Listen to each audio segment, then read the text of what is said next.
Hey, guy. Oh, crap. I forgot I forgot. I forgot there is zero music. Hang on. Hang on. Let's fix this problem. Loading. Completely forgot about that fact. Hey, everyone. Welcome to the stream. How's your day going? Unrelated, where's our cat?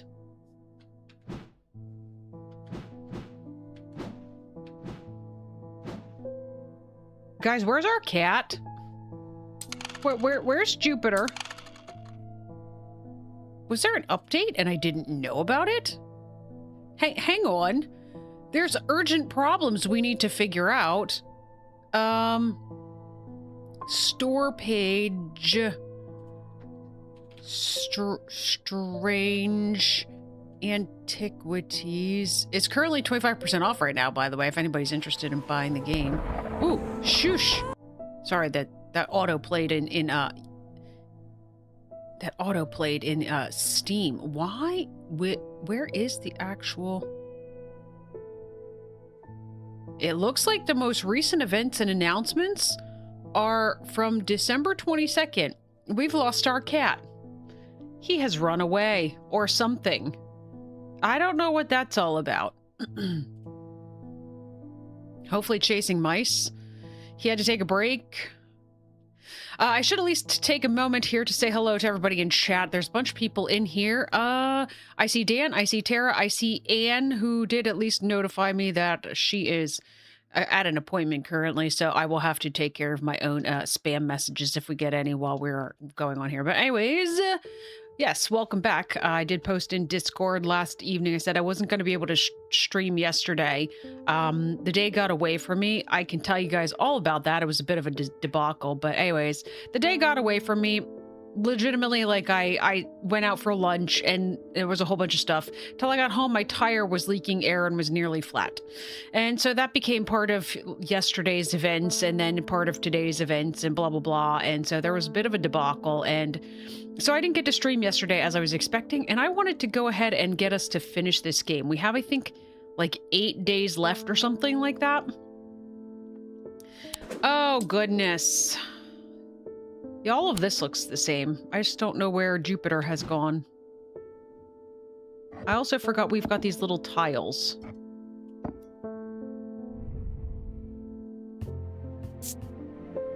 Nothing to remark, nothing to remark. Engraved detailing, smooth. Wooden with gold leaf.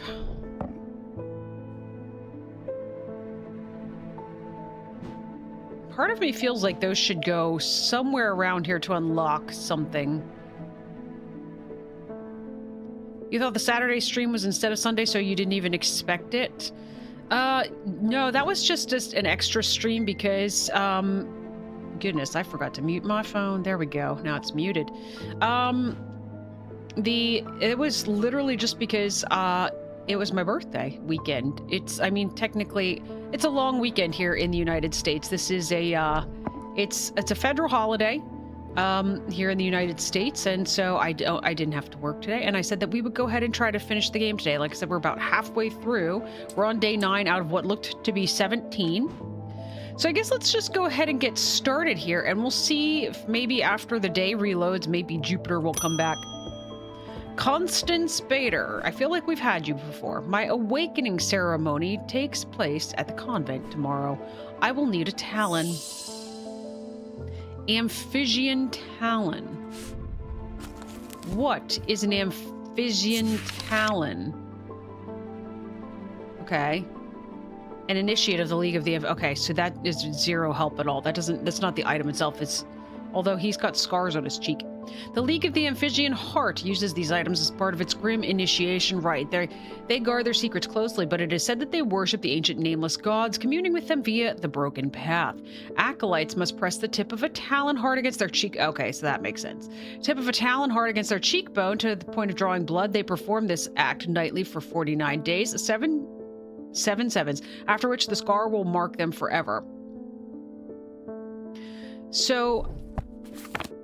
I don't recall seeing anything that looks like a bird's talons. However, we have this creepy thing. All right, that's got a... But those look like just fingernails.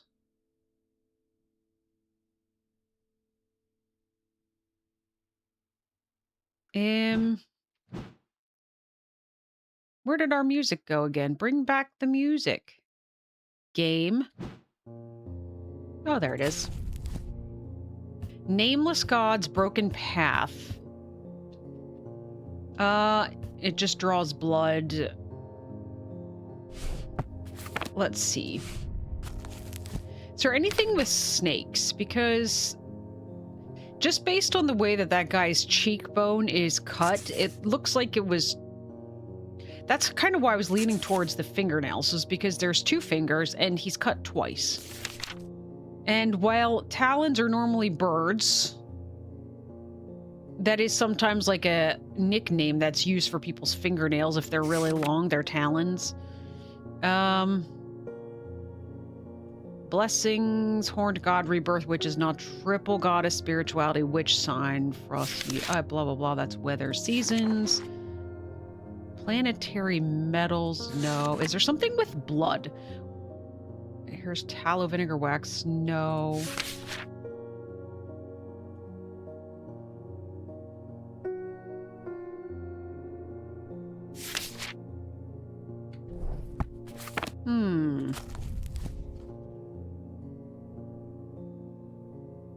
They worship the ancient nameless gods, commune with them via the broken path. Okay, so I didn't realize those things. I thought they were just highlighted so that you would look at them. I didn't realize they took you back here. Oh, that's right. No, I did know that, because they literally just toggle back and forth between each other. Press the tip of a talon hard against their cheekbone. Okay, what do we have that even looks kind of like a talon? And we'll double check the marked stuff as well, because...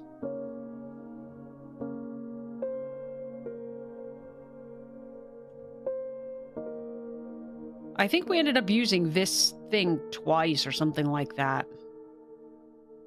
This shield charm, you're not a talon, are you? It's a bone. It's not a talon. Are you talons? That's made of iron.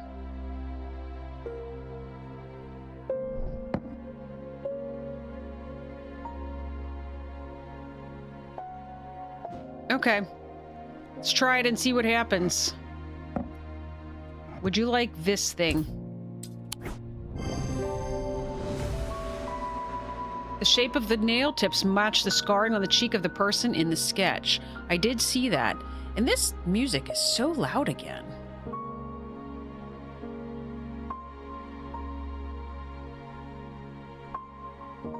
I guess it's kind of like Anne said yesterday. The music's not actually loud, though, until it hits some really the high notes. All right, thank you for the new book contents. Let's put the creepy nails up here.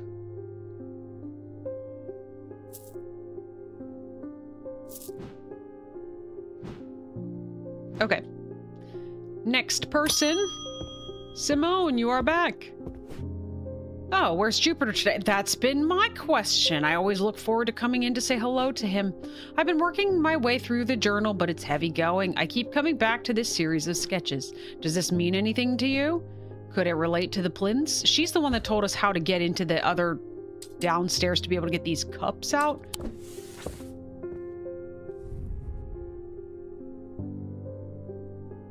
I mean, yes, but we saw these. We also have this.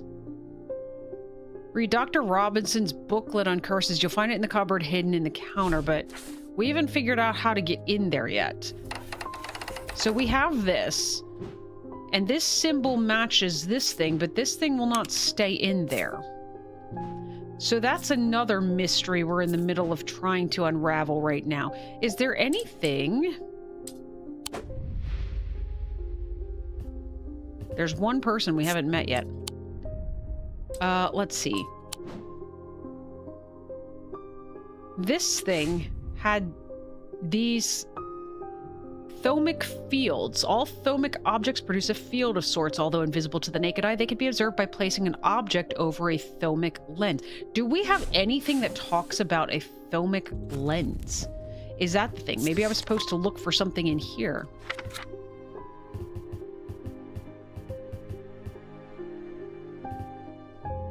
Oh, see, yeah, see, that thing was also called Witch's Finger. I'm certain of that.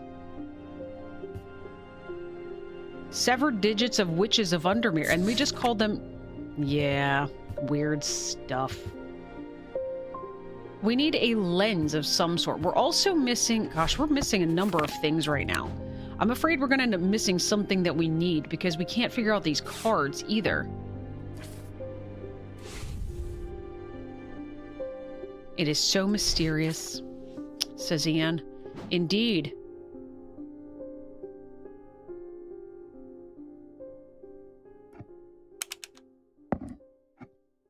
They go in there, but they don't do anything. This, like, it looks like it needs something else in here. Like, you see there's, like, little points here.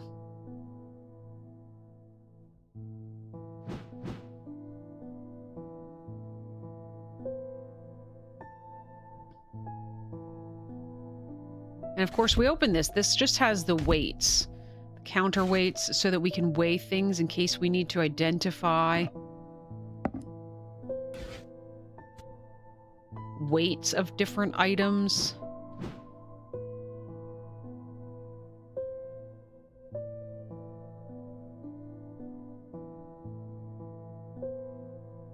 We need a key. All right, let's check this again.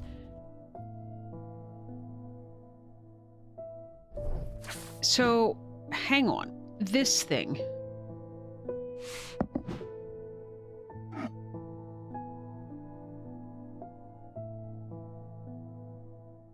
No, that doesn't seem to do anything. Let's check those symbols in here.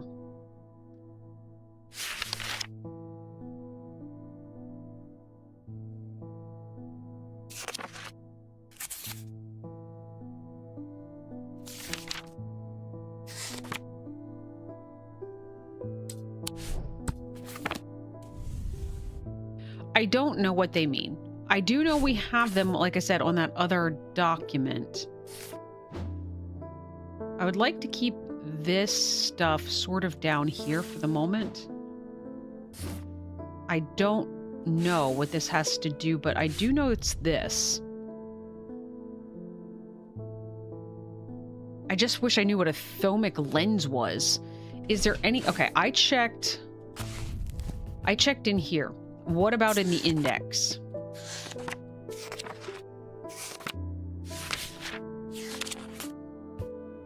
Nothing called thaumic lens. What about you, creepy eyeball?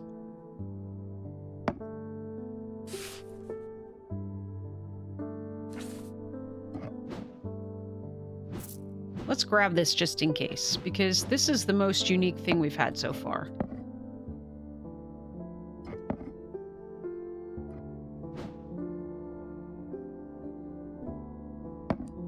What does this mean? I remember, is that protection? I think that was.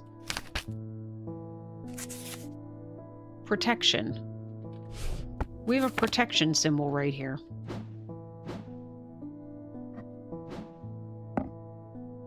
You're missing. You're missing. Your extra pieces.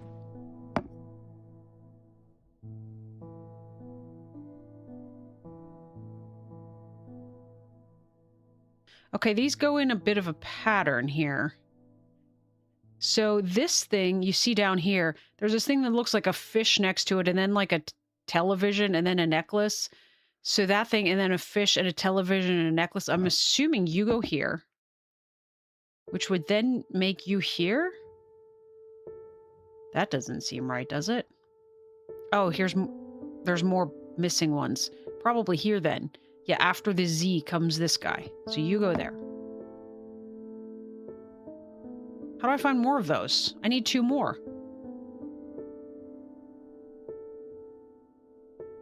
I need the one that looks like the necklace. And this one beside like the bow and arrow is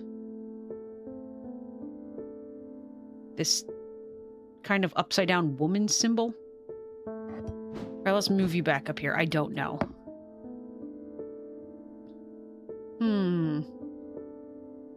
That's the only thing I really saw right at initially that made me think lens. Could we try all the round items to see if they would fit? We sure could. I think we tried most of them. Most of them are too small. I thought maybe something overlays behind it is what I was thinking. You're not going to go in there, but I'll try you anyway.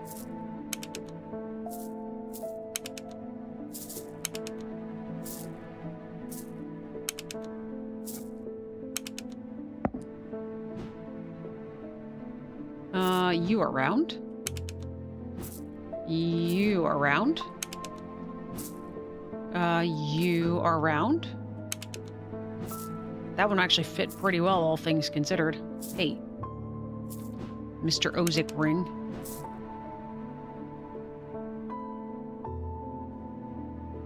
I think that's all of them. I'm just glad we found at least where some of this stuff goes. I still feel like we've got way too much stuff going on here with the map. That's starting to concern me because we're going to start getting people in here that want things and we may not end up having them. And especially since we've got this notice that we should definitely be looking for this booklet on curses.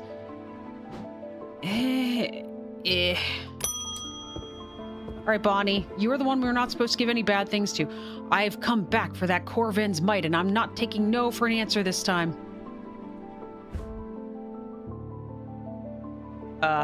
Okay. I want a Corvin's might. Either you give it to me or you never see your... She took Jupiter! Take it to the woods behind Calgarth! Give me my cat back!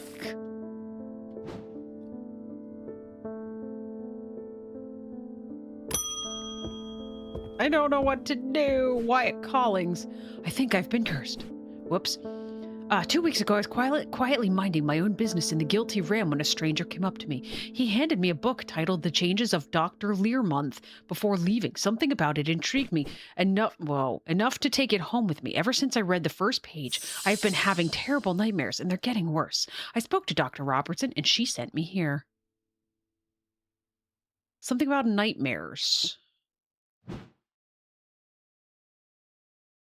I don't remember if any of those things were for nightmares. Nightmare, sleep vessel. The 6 points of a sleep vessel are said to represent... Okay, yes. They help people stay awake beyond any natural limits by storing their fatigue over time.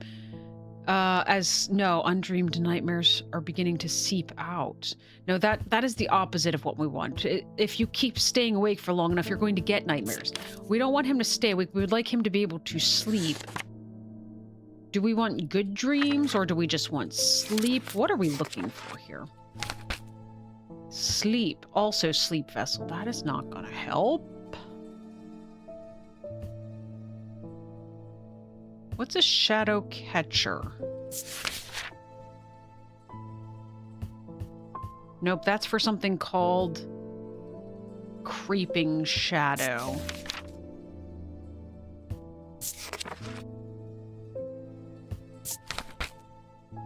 Yeah, I looked for dreams. There wasn't... The only thing that... I don't think there were dreams. No dreams. There was something for sleep. But the only thing was still the sleep vessel. Antidote, Basilisk, Bloody Queen, Braxis, Broken Path.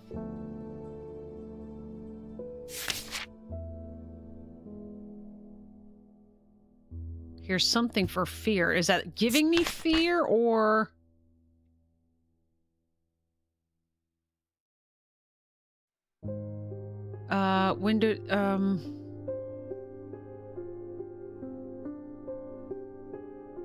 There are some who stay away from spirit eyes, believing them to be a window into a world that should not be seen, and others who deride their fears nothing more than... Yeah, that's not what we want. All right, let's go back to the beginning here.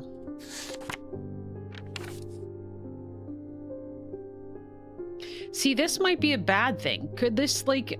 Is this a curse? This is probably a curse, isn't it?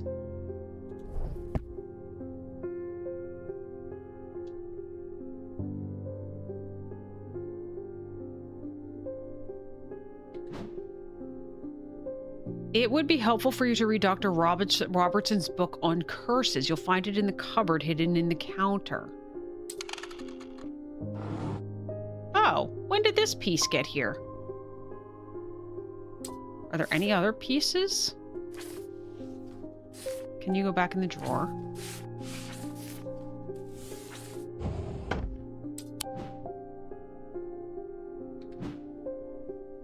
You went... here. I'm missing one piece. It has to be around here, right?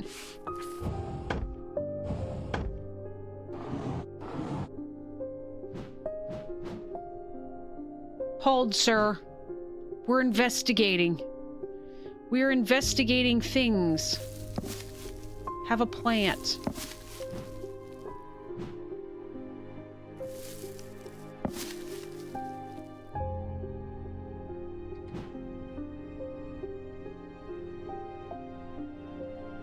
I wish I knew what the lens was.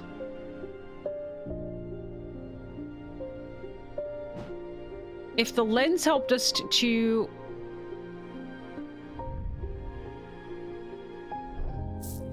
Does this say anything about... I think I already looked at this. Does this say anything about a lens at all?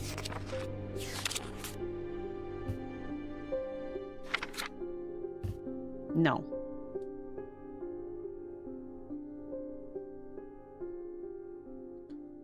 Maybe, yeah, maybe you don't have it. Yeah, that's what I'm worried about.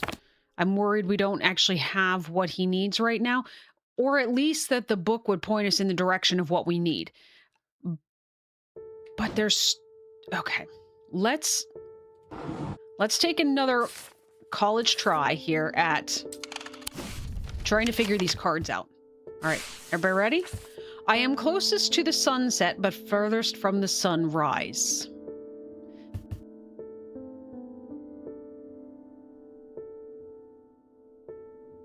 And it's showing like it's a castle. So I was looking in the castle thing before, but maybe we don't want the castle thing. Maybe we want somewhere here. And it's obviously closest to the sunset, but furthest from the sunrise. I'm assuming we would want west.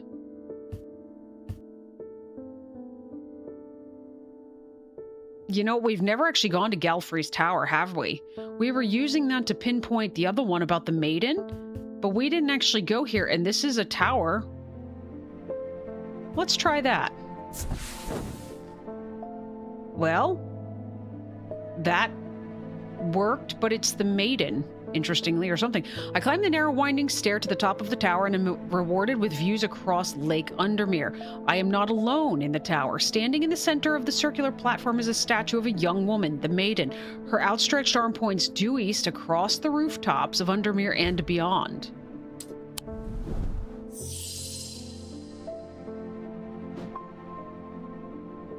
Due east.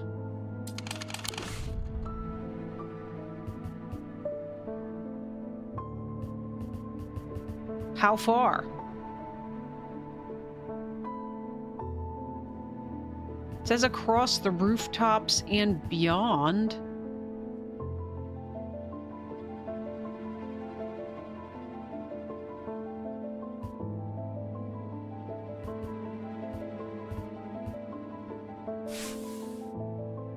Buried among the trees. Okay, maybe we go all the way. Maybe we're here. Mossy wood. Oh my gosh, that was the answer.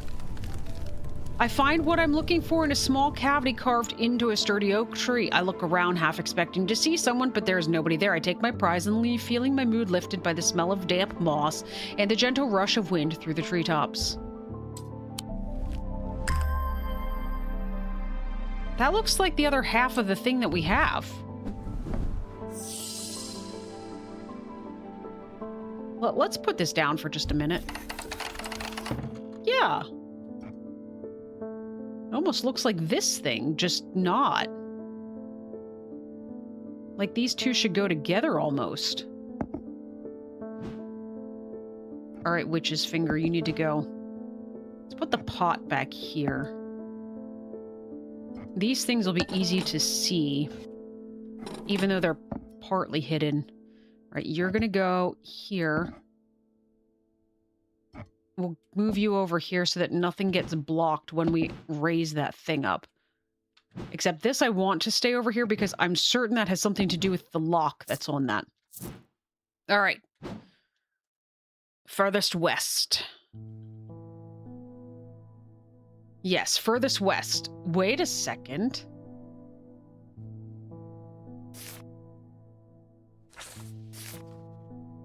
This page almost looks like the same color. I thought maybe they actually went together.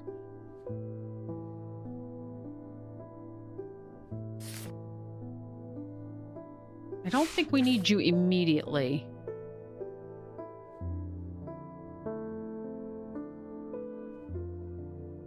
All right. Closest to the sunset, but furthest from the sunrise. Okay, so the question is which map do we suppose we're looking at this on? I went furthest west to a tower, assuming this was correct.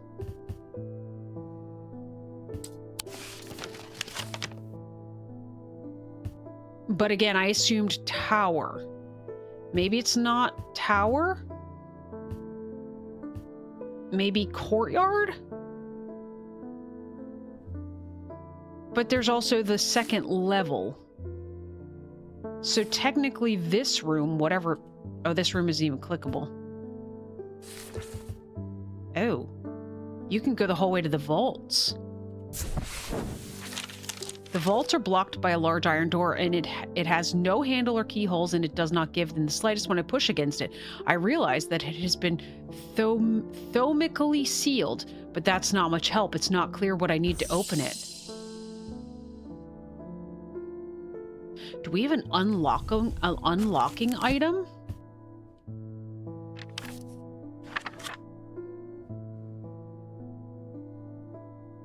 And still, that did not actually get rid of... Let's leave. We went somewhere, so we're not counting down here. We're going to places that are still important. But it didn't burn my card away, which means that's still not the right place.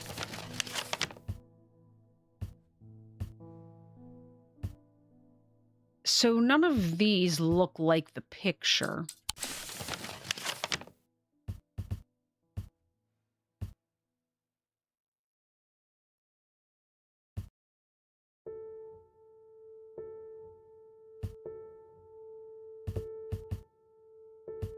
These rooms are kind of nothing.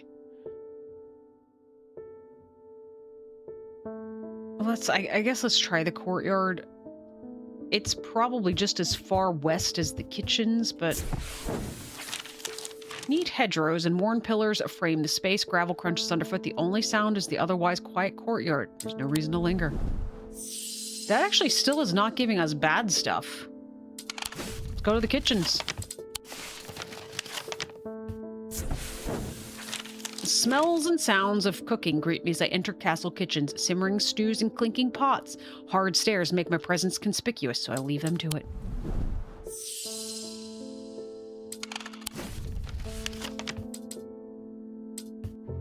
Jacob's Folly. What is Jacob's Folly?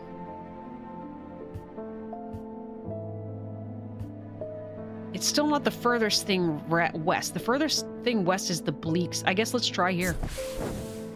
The bleak stones stand in their circle of quiet defiance, in quiet defiance of time. Once home to witchcraft and rituals, now abandoned, silent, and still like the surrounding lake. There's magic here. I can feel it, but nothing left for me to uncover. I have no idea what this means.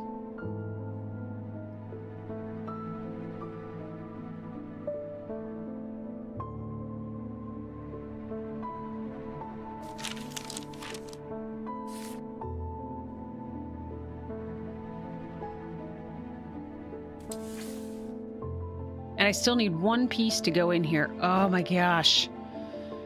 All right, nightmares. I guess we're going to be paging through these one by one.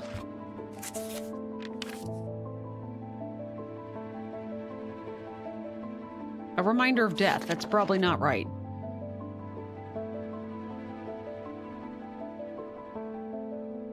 Cause a mental fog. That's the Talon.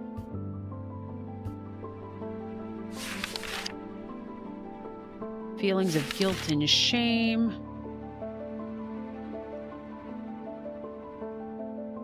That's a poison cure.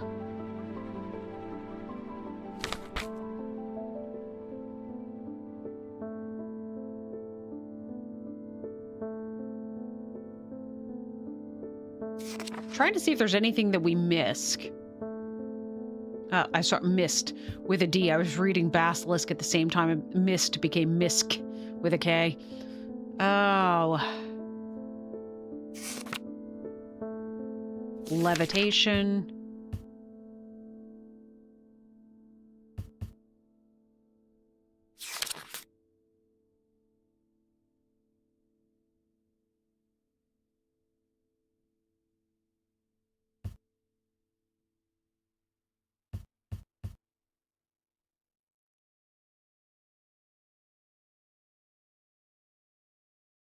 Huh.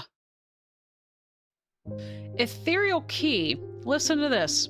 An ethereal key is designed to be hidden from prying eyes. When activated by moving the object in a circular motion, the key is revealed by its gemstone of light.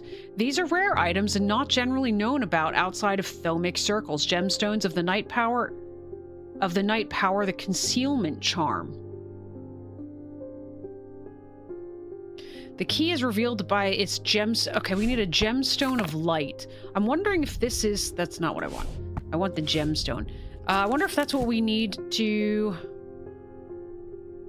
Possibly amber?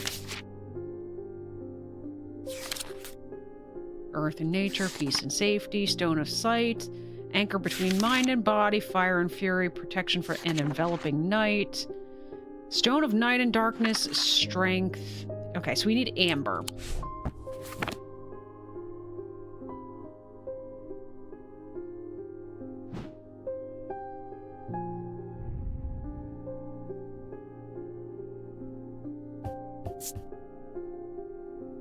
Orange gemstone. Nothing to remark. Nothing to remark. Hard but smooth and leathery. We need... I'm wondering if maybe that's what we need to do to figure out this.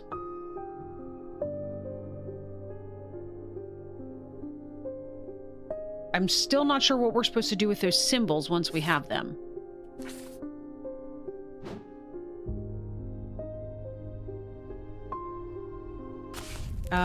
Wrong book.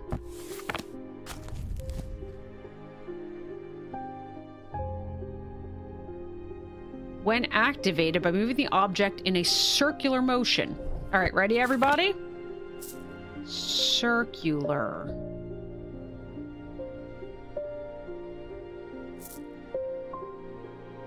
What about you? No. Maybe it's not that simple. Maybe you need to...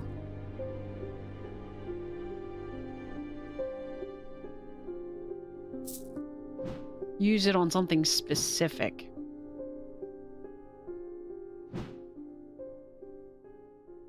I don't know, and I don't know what to give this guy.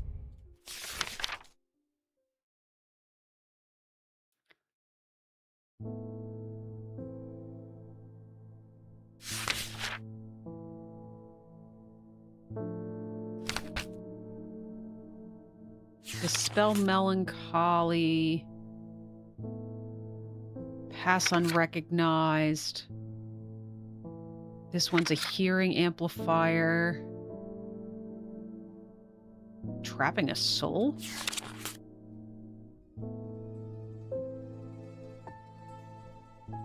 To help the dead find their way.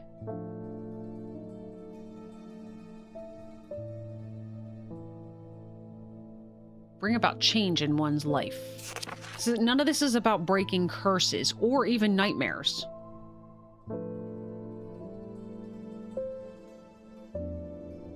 Enhance protection, perception, and agility. Drawing a curse out. Reverse the effects of Black Heart Curse. This is kindle romantic interests. An imbuement of wisdom.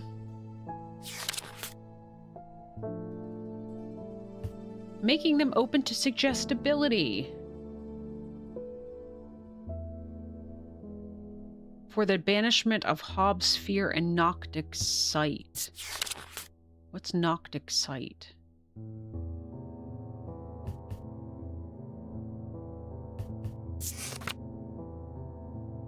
I'm not sure.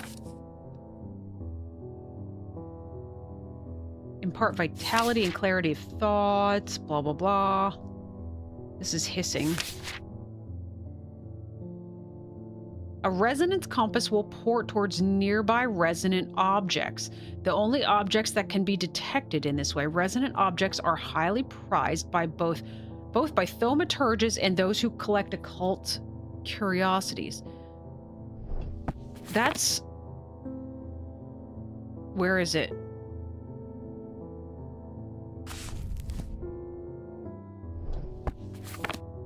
I thought we have this. I think I was thinking of this thing, but that's not right.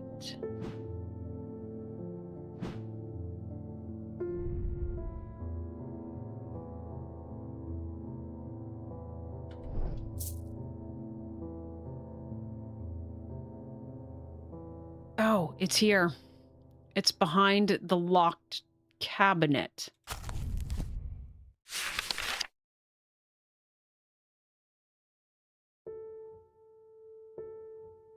That sort of would work. This particular type can be used to enter a meditative state and bypass the rush and clutter of consciousness, promoting clarity of thought.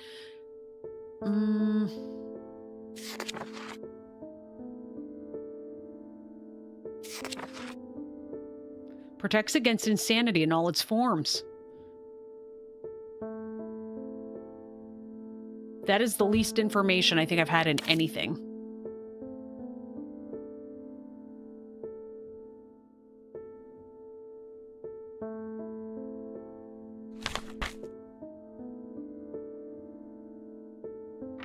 I think we're nearly at the end, on the brighter side of things.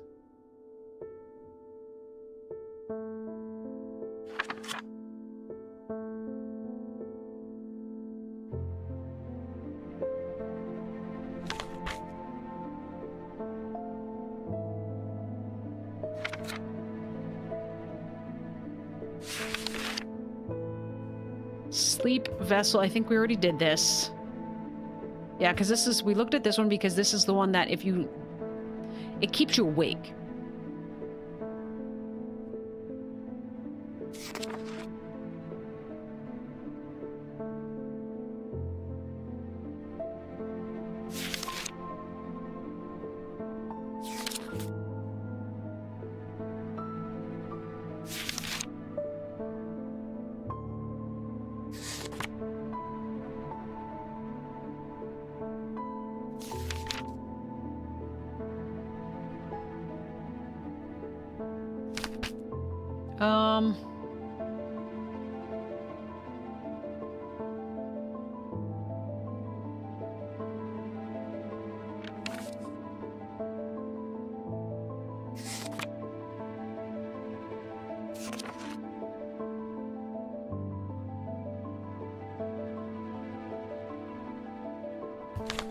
Okay, and we're to the index.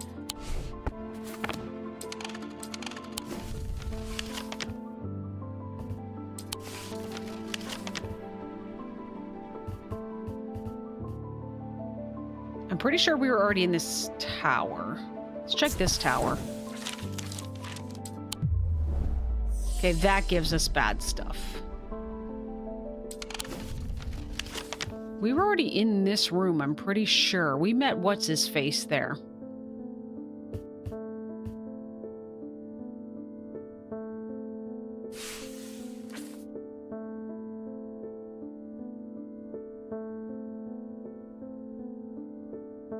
Guys. I'm an idiot. I am 100% an idiot. I was looking for this, I think, last stream, and I didn't see it, and so I made the assumption that I have to, like, this just has to be what it is. This is north, pointing this way. I was looking for a compass on the map to make sure that this was oriented north. It's not. So I continued to assume north was up here. So west is going to be over here, about you. The view from the tower is quite beautiful, but it's what I find that catches my attention. In the middle of the room is an unlocked wooden chest, and within that, not one but two small wooden chests, along with a cryptic scrap of paper. Oh, ooh, ooh. Can you hang on, sir? We're investigating things. Something by a Duronic seal. Object made from silver. Some traces a diurnic. What do you do? Can I look at you?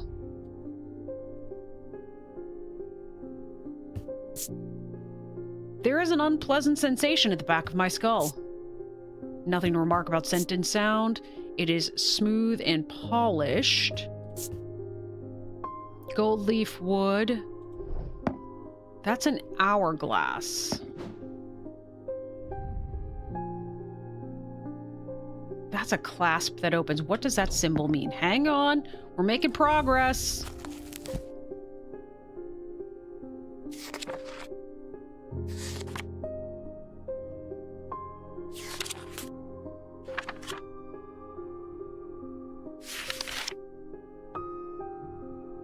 Oh, there it was. Thunder. You want thunder. What does that mean?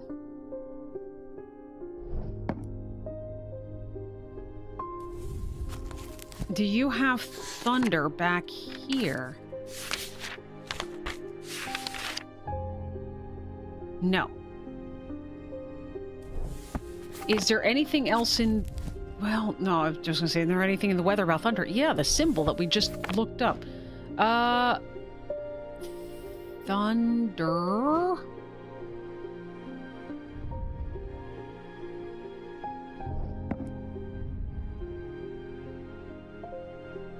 Something opens you. What do these purple gemstones mean again?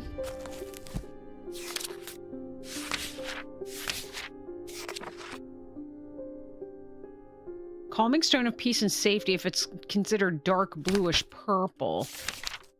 Otherwise, a stone of containment. So what do we do if we want to uncontain it?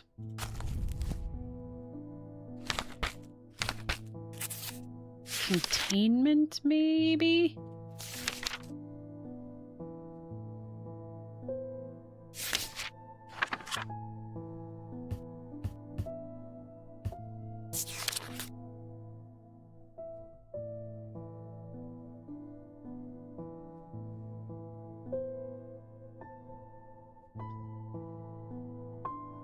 When activated by moving an object in a circular key is revealed by its gemstone of light. You're not the thing we need to put in a circular fashion, are we?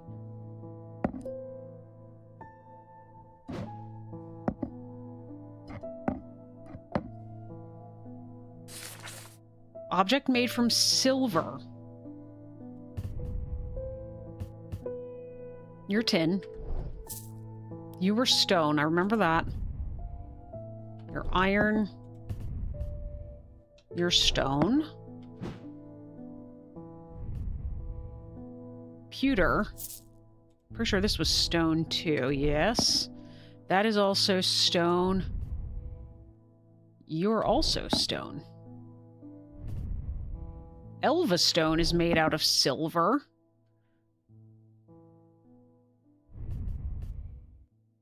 You're made out of iron. Let's bring you...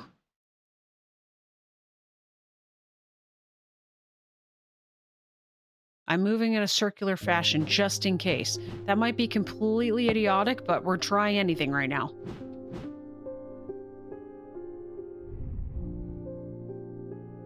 A pearlescent blue glass. That is otherwise iron. I still have not figured out what you are. Also, what does green marble do? You know what? There's probably not anything in here for green marble because that's not a gemstone. What even are you, you creepy thing? Open some things, okay?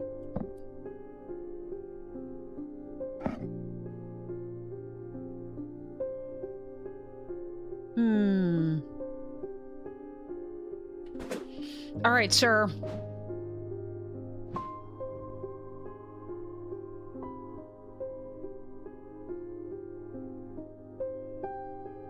All right, one more other thought here as far as things. What about forgetting? There's nothing for forgetting.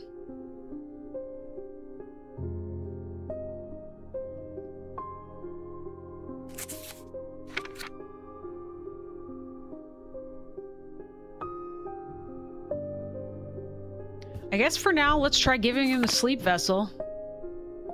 That's not what I would like to give him. Which one was the sleep vessel again?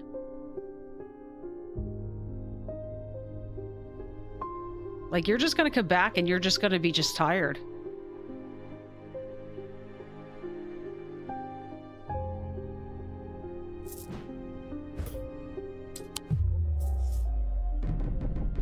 You know, I didn't even think about it. We have the hint function. What is it gonna do? I should get that cupboard that's set into the counter open. I can rotate the wheel to bring it up and get it. I already did that. Game?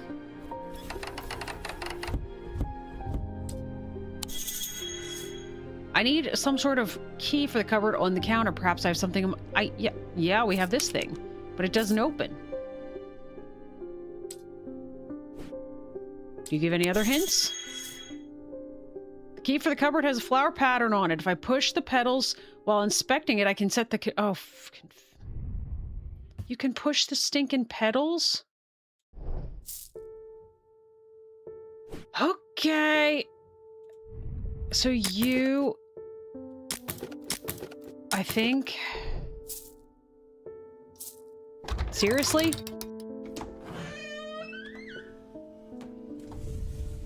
Curses and their effects. Blackheart Brax's Burning Blood, Breath of Lyra. Morgan's Insanity, Noctic Sight. Those suffering from this curse speak of increasingly vivid nightmares. That might be what we're looking for.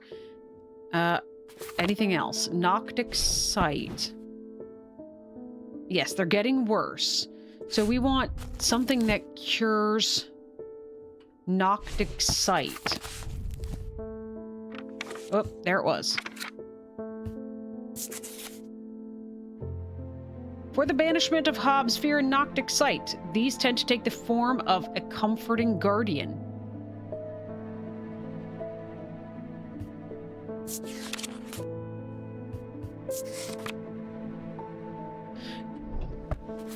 A comforting guardian? Would it be this guy?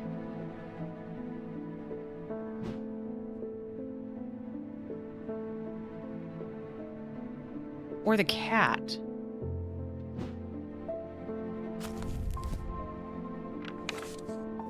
Like, the cat would be more comforting than a ram, right? What does the pink gemstone do again? A stone of protection and enveloping night.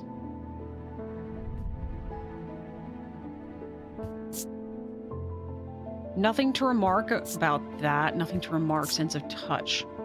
Just weren't... Okay. I have no idea. Here, try this. Okay. A cat can be considered... That's where I went. I would rather have a cat than a... Whatchamacallit? Like I said, a ram guarding me. Alright, what are you?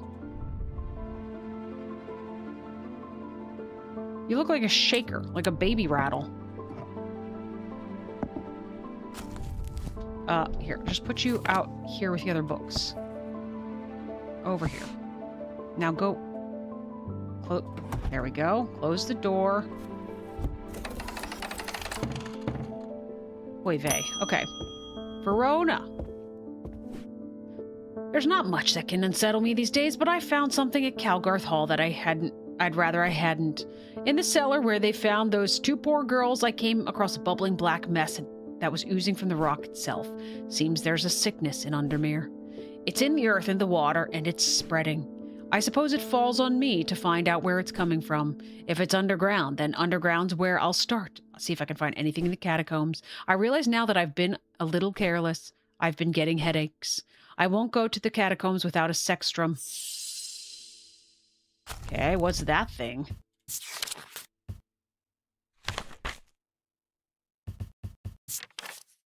Protects against insanity in all forms. These items, like the mind itself, are not well understood. I remember reading this, because I considered this for that guy, but there's literally no information about it. Protects against insanity in all its forms. Do you have any protection against insanity?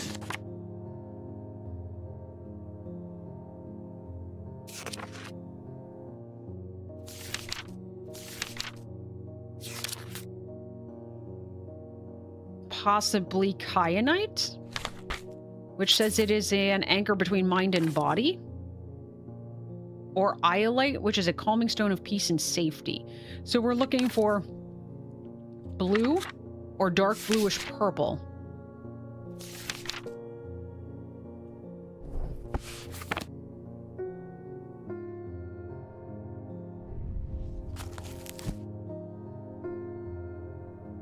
Morgan's insanity, the poison of the mind. Possibly.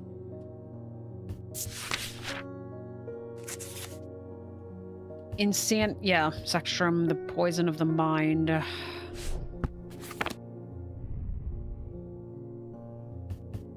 Color.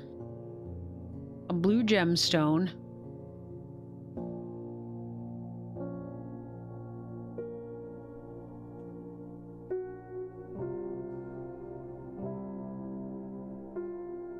It also includes silver and gold. I just don't have a lot of information about this.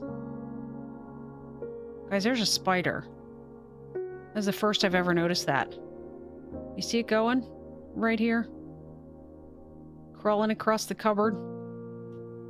It's heading back up towards the clock. Alright, let's try this guy.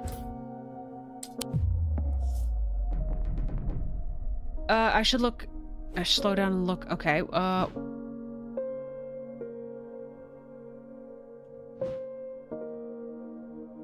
that is...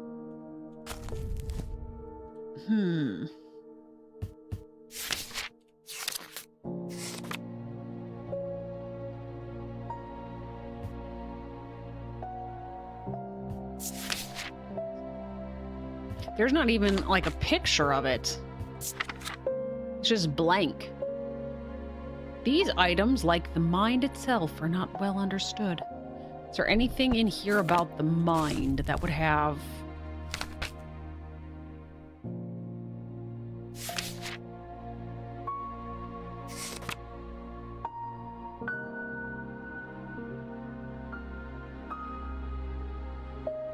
Insanity has this symbol.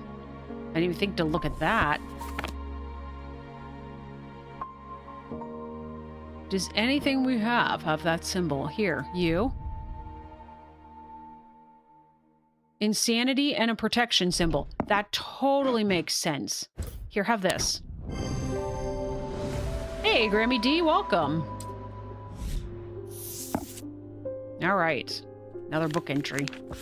Let's pull you down here. All right, guys. We have to make a decision. We have to... Guys, are we saving the cat? Or do we trust that at some point the cat comes back? Have you figured out the tower and woman pointing card? We did, actually. We just figured out the tower one. We figured out the woman one by accident when we figured out the woman one by accident when we were trying to figure out the one for the tower. Now we've got a whole bunch of other problems that we're dealing with here. Go away. The primary one being that somebody has catnapped Jupiter, and either we have to give her a Corvin's Might or we will never see him again. Do we even know what a Corvin's Might is? Did we ever figure that out? Sometimes called an Eagle's Gift, is an assassin's tool that makes use of Wixic power. When the warrior Queen Corvin was surrounded and close to defeat, a gift came to her from an unlikely source. With it, she turned the tide of battle, and the legend of the Bloody Queen was born. It doesn't really say much, so we would be looking for Wixic power. Oh, it's probably this thing. It's probably this thing. And that is simply because... Yes, it was Crazy Bonnie. Crazy Bonnie. Crazy Bonnie stole our cat.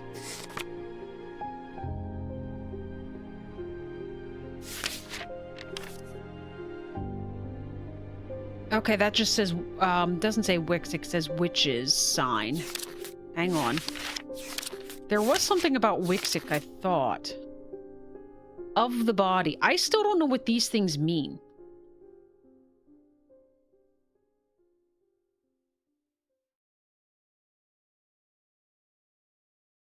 So does this mean that anything that they create that's of the moon is going to have sort of this...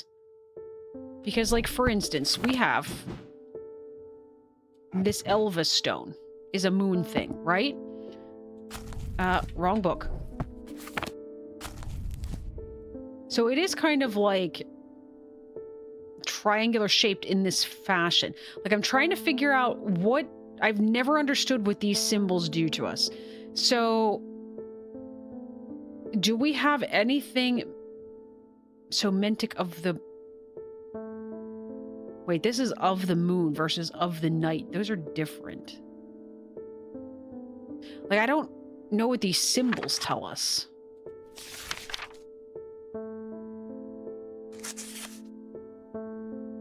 Because right now, I don't know what Corvin's Might is.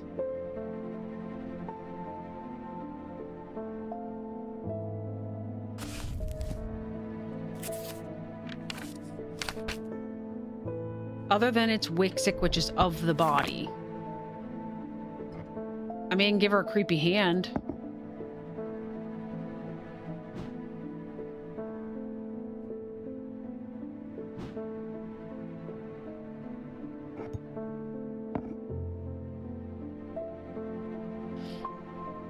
Any guesses from anybody?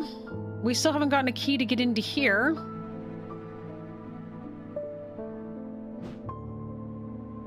I think we're going to have to end day. I still don't have enough information to get this stuff open. I guess we'll put the eyeball back up here.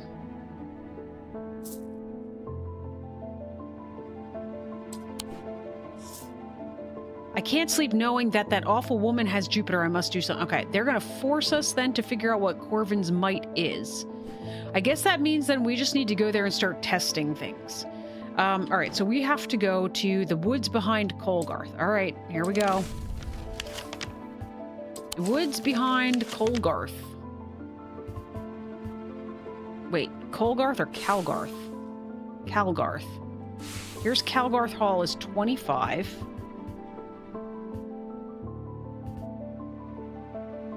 I'm assuming we're going here. That's close enough, says a voice from the shadows. Give me the Corvin's Might, and I'll return your cat. I peer into the gloom, but I can't see anyone amongst the trees. I hesitate. I should give her what she wants. But then again, I am a thaumaturge. I don't always have to do what people want. Perhaps there's a better way to find out where Jupiter is. Oh, here we go. A diverging hook or Corvin's Might. Diverging hook.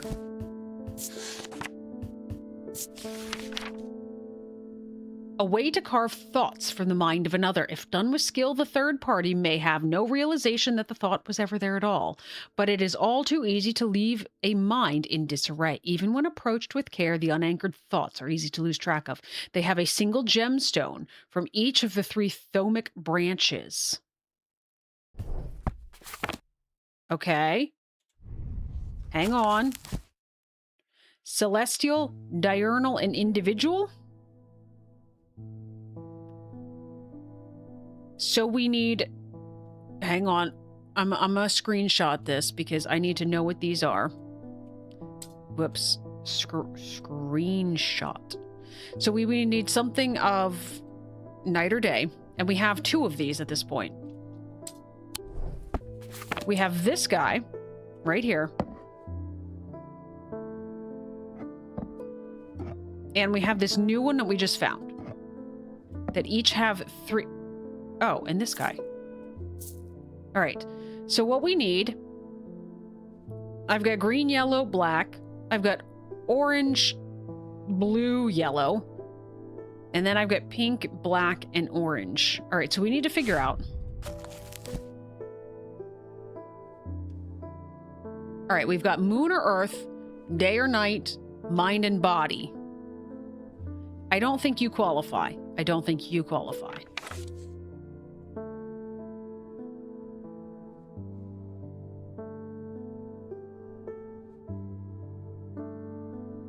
Oh, they literally... Okay, diurnic. I lie. This one... Okay, so... Diurnic. We have amber. Iolite, which was dark bluish purple. That's it. Okay, we can narrow it down with that. It has to have either a bluish purple stone or the yellow orange. I think that rules you out because I think this is... Oh, it says a pale yellowy orange. Okay, hang on. You might still be on the...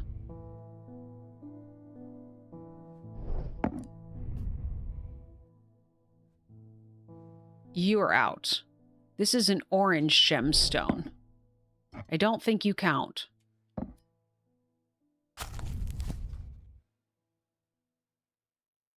Oh, it says yellow or orange. Okay, I guess you're back in.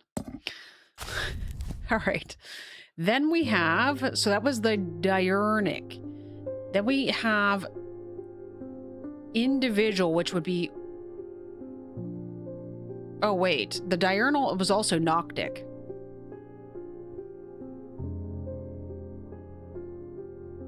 So just to be clear, what I was looking at here, just to explain, I was thinking diurnic meant this whole category. That was split into diurnic and noctic. Whoops. Okay. Why don't we just figure out what's in these things? Maybe that'll just be the easiest way. All right. Dark green, yellowy orange, and black. Dark green. Yellowy orange is probably the amber.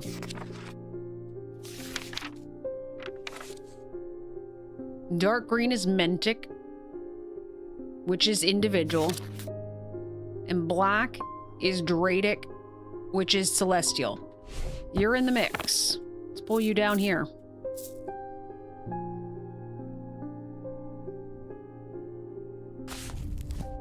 All right, next one is orange, turquoise, and yellowy orange. You might be out, because I don't think we have orange other than...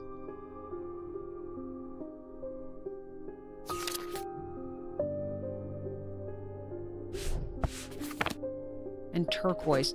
So we had orange, turquoise, and pale yellowy orange.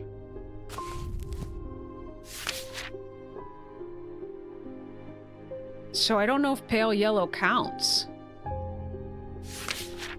And the only thing we had that was orange was amber.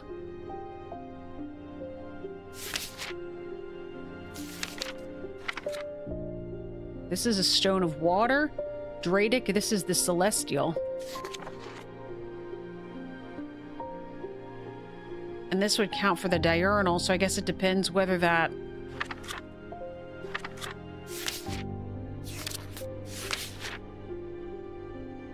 Possibly. If this counts as that yellow one at the end, you would also be a contender. Oh gosh, we're gonna end up with all three of them, aren't we? And then we have the pale pink, black, and orange.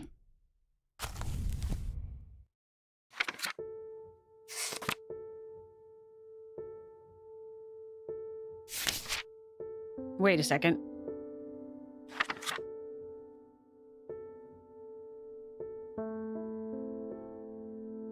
These are both black, but this says striated. It's not striated as far as I'm aware. All right, so you would qualify for the celestial. And I've already forgot what other... I'm looking for a pink one.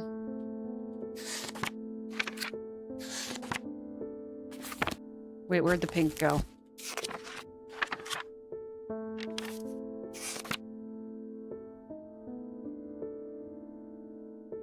This is also celestial.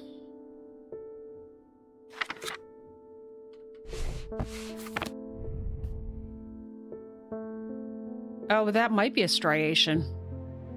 Okay, you know what we're gonna do?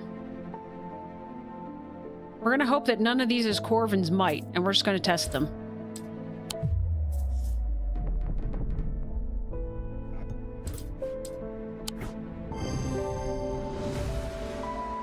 Oh, thank goodness. Whew! It's not Corvin's might. This item has a gemstone for each of the thomic branches. Amber from the diurnal, aquamarine from the celestial, and topaz from the individual. Okay, let's get rid of that screenshot so I can see, I focus my attention on the diverging hook, searching the woman's mind hurriedly for any thought relating to Jupiter. It doesn't take long for her to realize that something is wrong. She steps out from the shadows with an enraged look on her face and lunges at me, causing me to slice wildly with the diverging hook. Her feelings of anger flow through the hook and into me and scatter. She stumbles forwards, confused now, and I try again, this time latching onto a swirling image of Jupiter's face, and I cut once more. I learn instantly that Jupiter is safely stowed aboard the Marybelle, but I back away uncertainly, feeling a complex mixture of anger and pity at the now placid woman in front of me. We need to go to the Marybelle immediately. Hang on. Where did this thing go? You're a diverging hook. Here you go up here with the other things that are labeled. Marybelle is a boat, I think. Here, Marybelle. Give me my cat. Marybelle's an old paddle steamer that hasn't been in working condition for many years. There's nobody aboard, or nobody that I can see at least. So I climb over the railing and start peering through grimy windows. As I approach the far side of the boat, I hear a desperate crying coming from behind a windowless door. I try the handle and it opens to reveal an unimpressed cat with mismatched eyes. Jupiter. He springs from his prison into my arms. I hold him tight to my chest and he rubs my chin with the back of his head, purring with delight. He's back! Pet the kitty. Yay. It was crazy Bonnie.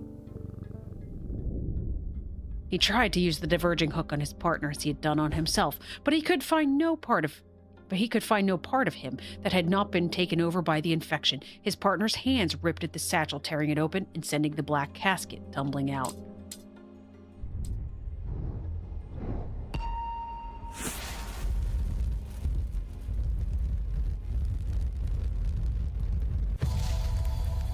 We're going to a cemetery? Below a moon that does not shine, there is no mark upon my shrine. In the dark, but not alone, my neighbor bears a cross of stone. That's simple enough. Yay, kitty. Indeed, right? All right, here we go. We're gonna go find that one's stats. All right. Below a moon that does not shine. You are a moon. You don't shine because, well, you're on a gravestone. Oh, you have one too. In the dark, but not alone, which means you are tucked with somebody like this. No mark on your shrine. So you're something like this or this. You're not underneath a moon. Otherwise, I would say it's you because it does say your neighbor bears a cross of stone. But I don't think it's you.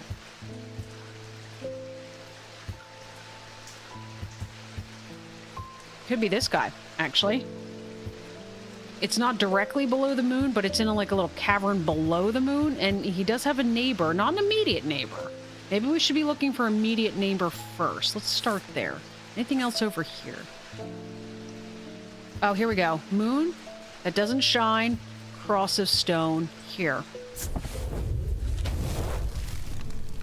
I find the blank tombstone without too much trouble, but there is nothing else here. Feeling foolish, I begin to make my way back to the surface when suddenly I see it. Tucked away in a natural crack in the wall, a stone totem. This is what I came for.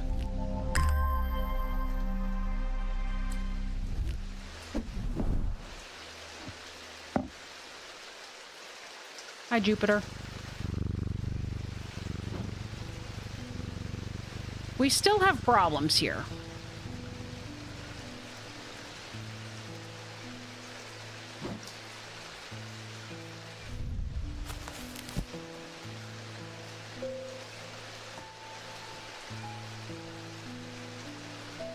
Oh.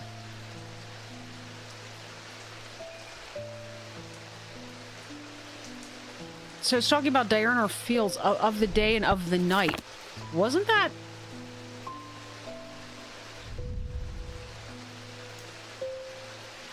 This was heat and dark, right? Or heat and cold? These things?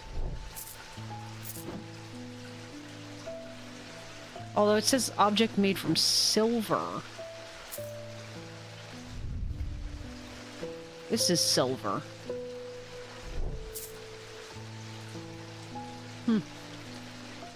I guess let's keep going for now. I still have yet to figure that out. I'm so confused by it. Catherine Walpole. I don't think you've been here before. I have traveled a long way searching for an eye of the forest. I've read stories of the dreyer of old who would hunt in partnership with an eagle, seeing what they see soaring on the wind. I intend to rekindle this lost custom. Perhaps you knew something about it? Eye of Cernunnos. Did we not have... We had a voice of. This was voice of. Are you the eye? Literally, you're an eyeball? Like, would that make the most sense on the planet? Known as the Eye of the Forest, these ancient artifacts enable one to enter the minds of lesser creatures. It is alleged that the Cernunnos himself wielded an eye. Eyes are hard to come by. They are powerful and should not be used carelessly. I mean, come on, this makes the most sense. We'll probably end up having to roll dice. You watch. That was literally just a guess. So, clearly the wrong one. I still would love to know what you do.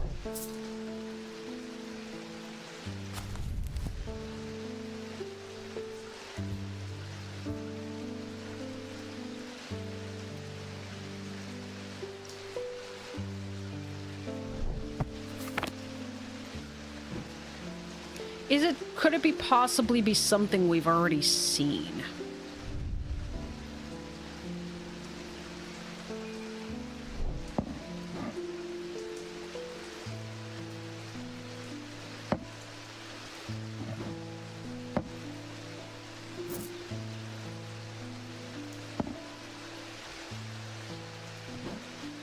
Carved eye?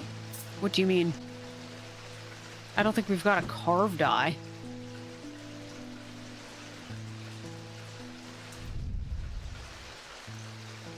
It's some kind of green organic material.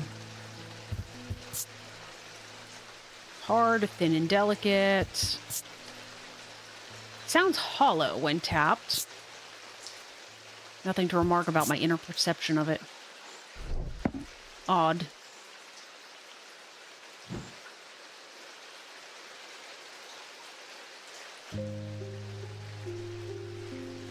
Yeah, I'm never quite sure how we're supposed to actually get.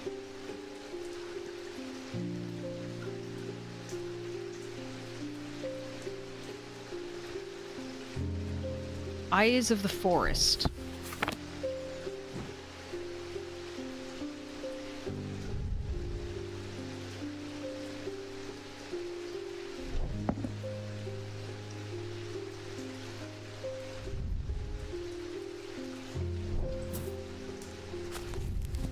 What's a Daedalus link?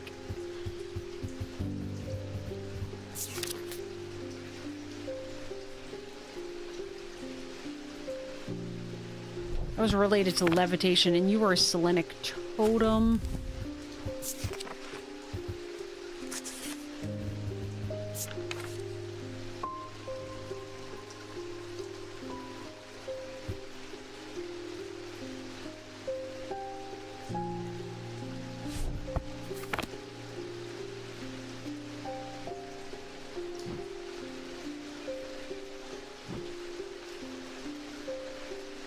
Yeah, we don't have anything that's carved in the shape of an eye, Anne. We don't even have that much wood stuff left. I mean, this tree thing is wood. This has some wood. But this doesn't really look carved to me.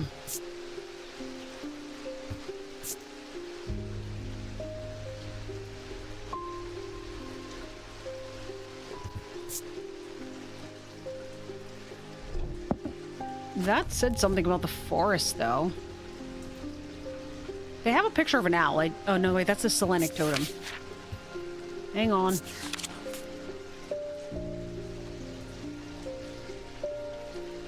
Maybe we could try that one.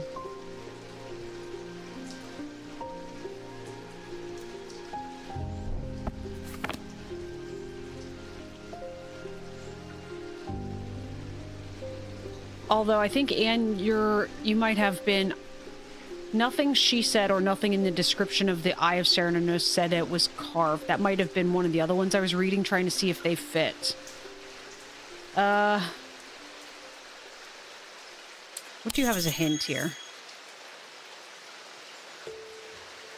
We've looked at the other... Okay, let me see.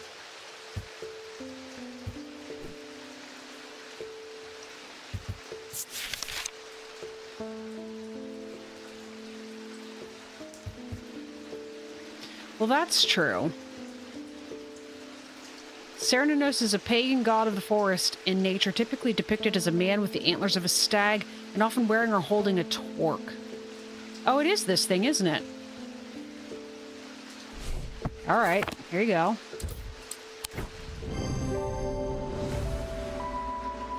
All right. That actually was helpful for the first time. Some of the hints, sometimes we've had to go down like this rabbit hole of them before we actually knew what they are. All right, Jupiter, I'm glad you're back. David Schaefer, come on back. Yeah, his staff definitely looked the same. I was expecting to talk with Verona Green this morning, but she wasn't at home. Unusual for her. I hope she's okay. What has happened to Verona? She was going to some catacombs with an insanity totem.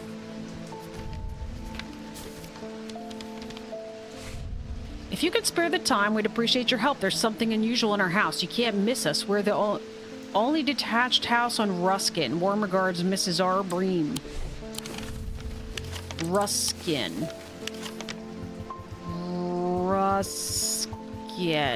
Here we go. Only detached house must be you. I'm greeted by a tired-looking middle-aged woman who immediately offers me tea. I gratefully accept and join the social ritual before we meander towards the point of my visit. She leads me up the stairs and into the attic. A single small window does little to dispel the gloom, but our eyes slowly adjust. Then we hear the voices. At first I think it's the house creaking in the wind. Soft, murmuring groans that seem to come from the walls themselves, but then I start to feel as though a conversation is happening, too quiet to make any sense of. This is the thing we need to amplify our hearing. Here, let's grab our bat. Here, go. With the hearing charm, I suddenly find myself able to pick up even every small sound without difficulty, the whispered voices becoming clearer, and my heart beats faster as I hear what they are saying. They are discussing a section of the wall where some of the bricks are loose. Carefully, I pull them away to reveal a small cavity. Inside, to my horror, is a human skull, its dark eyes staring lifelessly back at me. At the insistence of the voices, I reach inside the cavity and my hand closes around an unusual-looking item. Immediately, the voices fall silent and my heightened senses are left with the whooshing drumbeat of the blood being pumped around my body. Oh, that is cool. I like it. Okay. Pet the kitty. You can be archived because we are done with you. Where's my archive? Oh, that's right. I gotta bring it up, don't I? Here you go. Have a letter. You're not a full-page letter. We're keeping the little page letters up in the top. I have no idea why. Just because. Grenville Pierce. My father's sword has a space in the hilt where a shimmer should go, but he sold it to buy whiskey a long time ago. For whatever reason, he never did sell the sword itself. I wanted to restore it to its former glory. Shimmer. Shimmer. These belong to a series of objects that were designed to slot into armor or weaponry. They induce calm rage in the face of the unimaginable horrors of battle, allowing the bearer to stay one step ahead. The Knight of Thorns famously wore a shimmer on his chest plate, but it didn't save him from being slain in the Battle of Sutherfell of 1356. Is this the thing?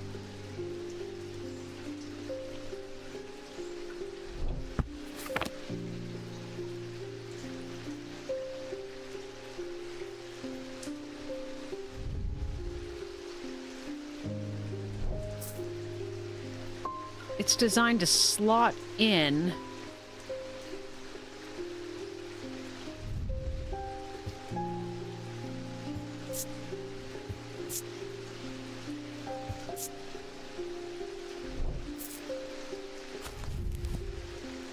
That was what I immediately thought of when I saw this. Was this thing.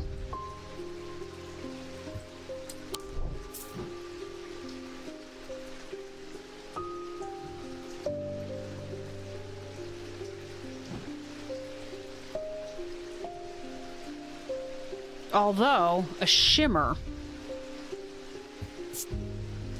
You look shimmery. But that looks like nothing like the picture.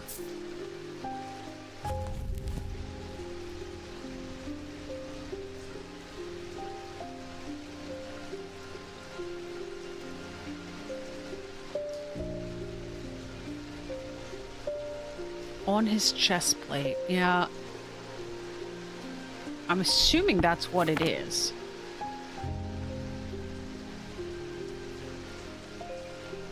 You're just made of bronze. I don't know that that's helpful, though.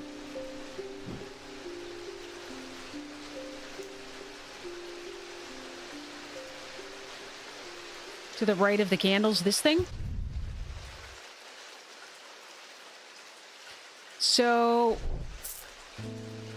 we had a couple things that had multiple of the gemstones in them. We had these three.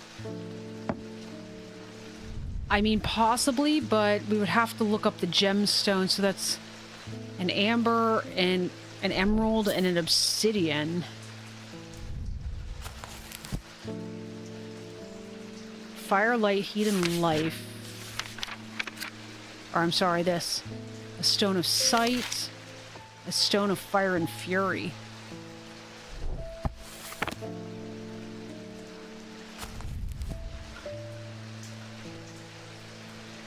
Induce calm rage.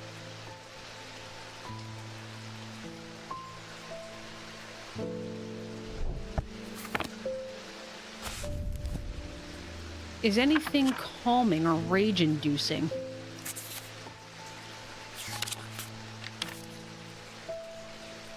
Well, actually,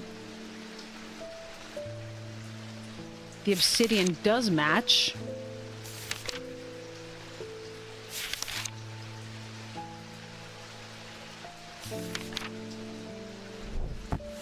All right, we can try it. Good job, Grammy D. This pendant would fit in the slot shown in the sketch.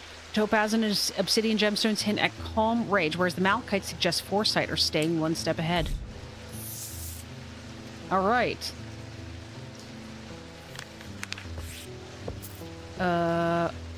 We've run out of places. There we go. All right. Next customer, please, Freddie Lamb. I work at the steel mill in Keswick, and I don't think there's a one of us that hasn't suffered a nasty burn. Do you have anything that can protect against that sort of thing? Against burns?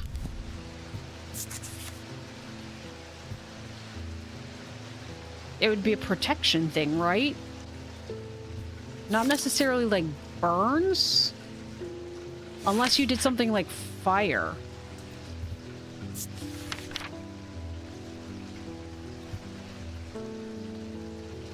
Made from basilisk scales, a material known to endure intense heat. These unusual objects can permit the bear to withstand fire and flame and remain unharmed. They do not, however, offer protection against the deadly basilisk itself. All right, so it needs to be made of basilisk. A brown shard of some kind. Maybe this? And an orange gemstone has something to do with fire. And a black gemstone has something to do with, I thought, fire too. A stone of fire and fury. So this might make sense because that actually, that matches the pattern? Sort of? Let's try you. A Cyrene ward. This item features a basilisk scale. There we go. Stop giving me more book entries. I haven't figured out all the ones we have. Let's put you down here for now. Oh, thanks. My wife will be relieved. I found this down the side of the counter here just now while I was waiting. Don't know if it's is it my other token? Little tile? Freaking tile.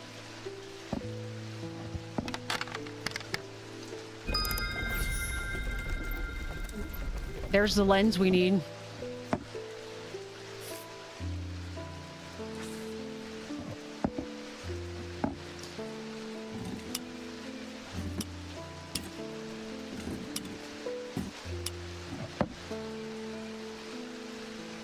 Oh, it makes the...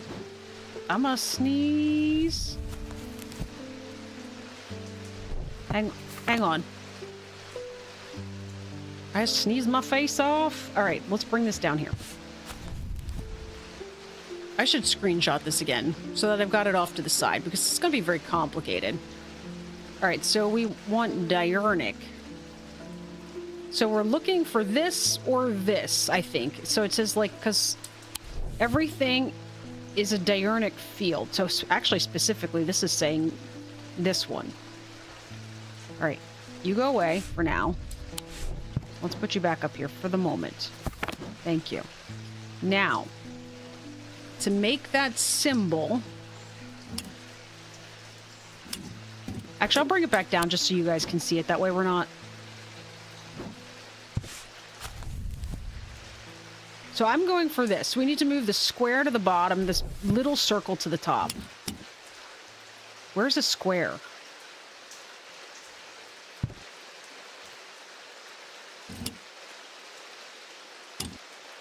Close. Hang on. Is that what we want? No, come down here. Not the cup. I don't care about the cup. Also, Jupiter's tail just keeps sticking down here. Oh, for goodness gracious. Here. Stay there. Stay open.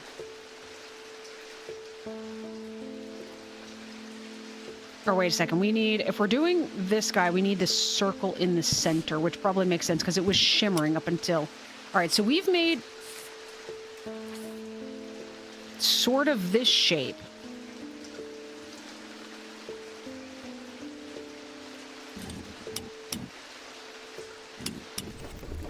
No. Open. Stop it right now. I wasn't sure what that top thing did.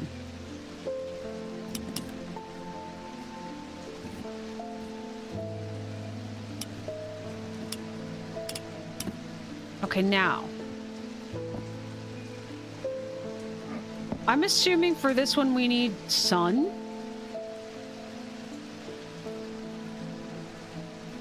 Although that is of the day, right? Although we've looked at this and this was like thunder is what this symbol means.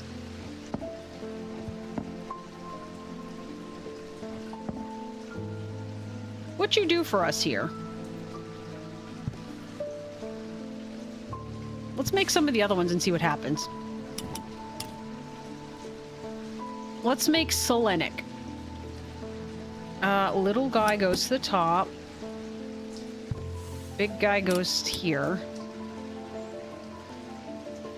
Okay, that's number 3.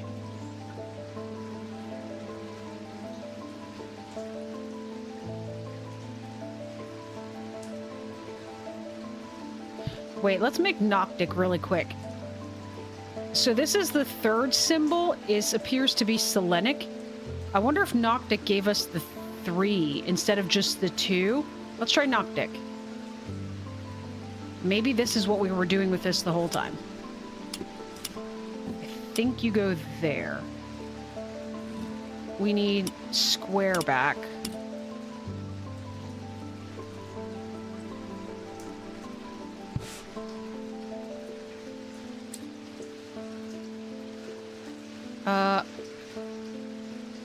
I need to get to I need to get to this. One more. No. That makes number 1, though. So Noctic something Selenic. Alright, so let's make these other 2. I'm assuming it's going to be one of the last ones. Alright, so we need this guy. We're actually really close to Mentic right now.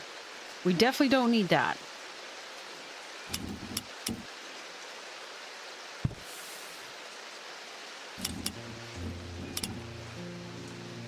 I don't need that one either. I assumed we were going to need one of each, but maybe we don't need one of each. Well, the only one we haven't made so far is Dradic.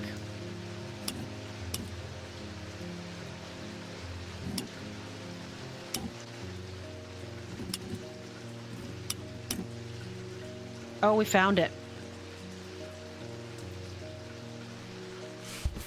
No. Thank you.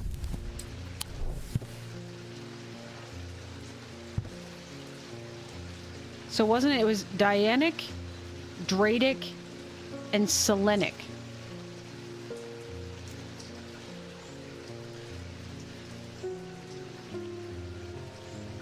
So do we just have to produce these in order? Because she gave this to us.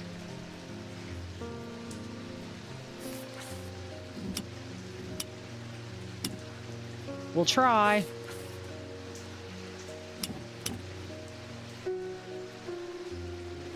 I feel like the most convenient place.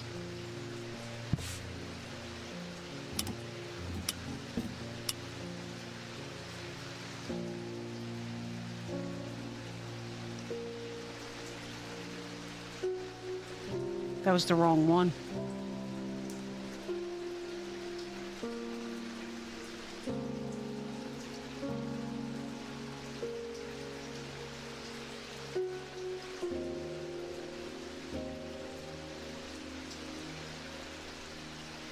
We just made Diarnic. What did I miss here?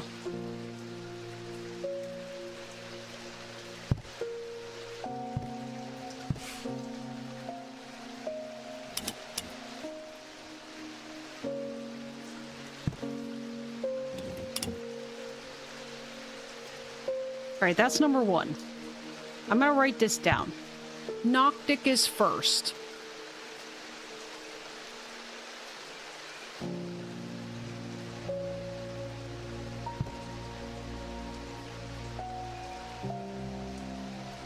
Noctic is first. Okay, now. Then I think it was Dradic.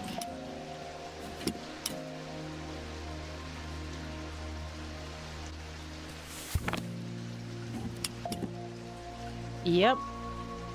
Dradic is 2. And then I'm sure it was Selenic was the last one. Which I have the thing on another screen again. I'm gonna bypass pulling that back up, but that should just be swapping these.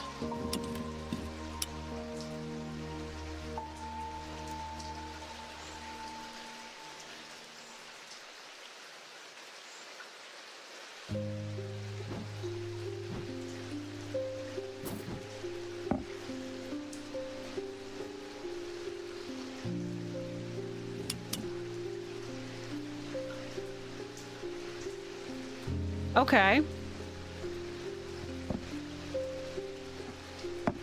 These produce the fields without you having to do too much. I knew this was a silver object, that's why I grabbed it. What else? You're also no, you were iron, weren't you? Nope, tarnished silver. Alright, so silver makes that thingy.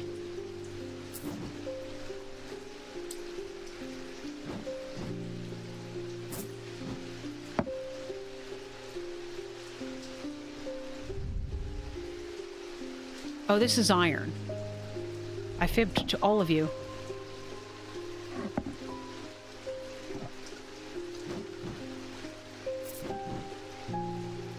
I'm still not sure what we do with this. I'm pretty sure this is diurnic, which makes sense because that's sunshine. And that was one of the ones... It was either Mentic or Wixic. We didn't spend too much time on it because neither of those was what we wanted. In some way, shape, or form, those are how you open these. Which was sunshiny.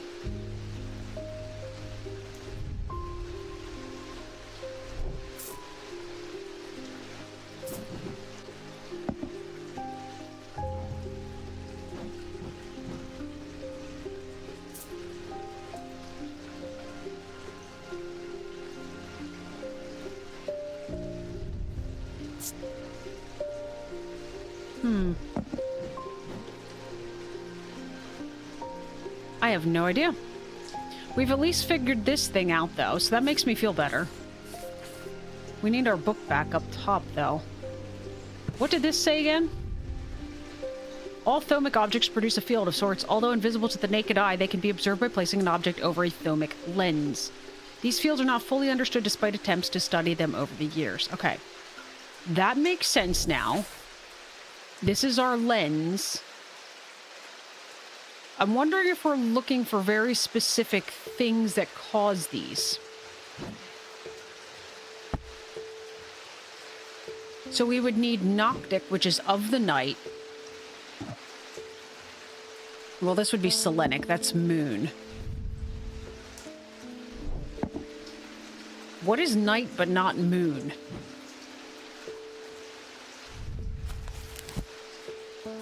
Whoops.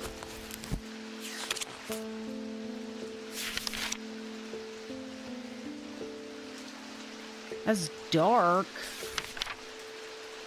So stuff is silver if it's of the moon.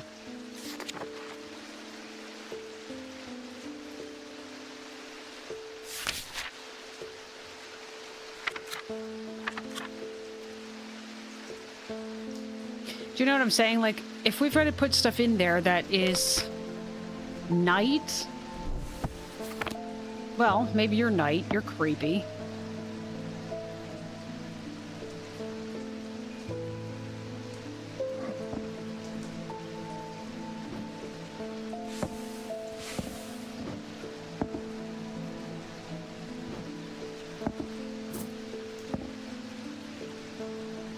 Not at all what we're looking for.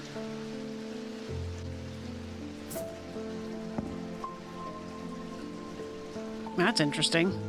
Oh no, that's Selenic. So that's of the moon. That makes complete sense. You are number 2. I just need number 1, which is... Number 1 was of the night. So we need something silver. You were silver, weren't you? No. You were the iron one. It was the bat.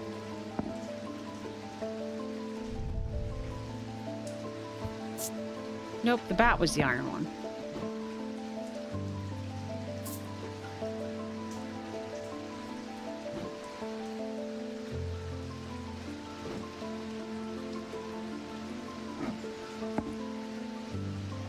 I've already got one of those.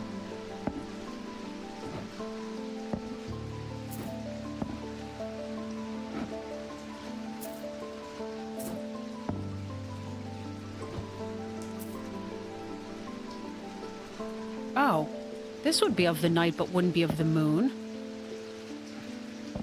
Except it's like the same symbol, it's just vertical instead of horizontal. I don't understand. I don't even understand even a little bit.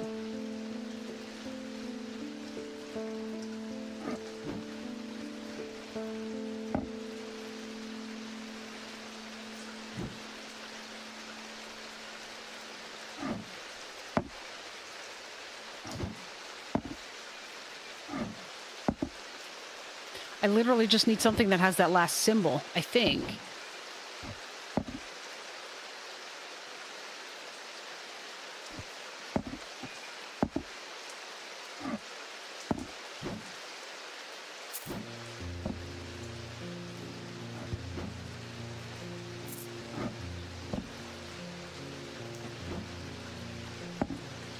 I have no idea, guys.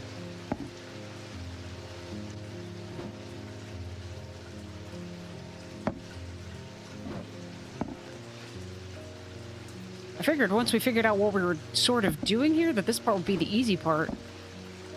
But so far it is not proving to be. You have to be a moon symbol, right? Nope.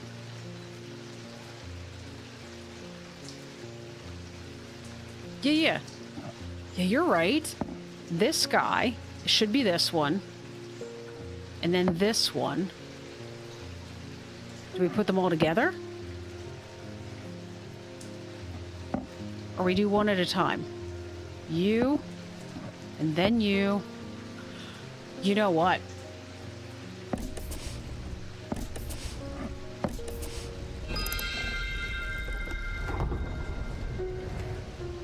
Okay. We just needed symbols from each of them to be able to find whatever that thing is. Okay. We figured out a thing, everyone. It took a long time, but we figured out a thing. Give me my tree back. You don't go there. That's for labeled stuff. All right. 20 minutes later, let's talk to whoever's next. Audrey Bell. Judgment is coming. We worship the warrior not out of love, but because he is powerful, because he demands our fear. What use is a god that you are not afraid of? Those of us who have read Holgar's teachings have known about the prophecy for a long time, and now the casket will finally be opened. I remember her. She's the one that's got the creepy eyes and like this cut on her chin. Anyway. It contains his final lesson for those who will not kneel. It contains his retribution against the sinful. It contains his divine revenge. My preparations are underway to celebrate his wrath and prove our devotion. For now, a veiled fen is all I require. I don't know if I want to give you the stuff that you want, lady.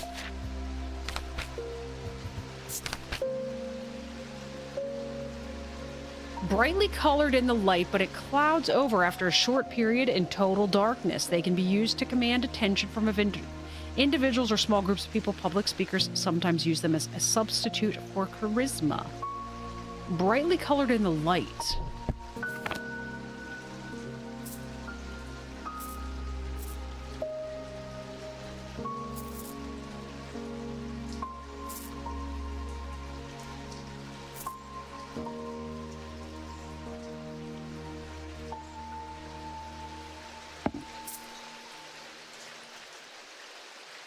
Huh. That might be what we're looking for. Hang on. Although, you know, that has an aura around it, whether it's on the light or not. Hang on.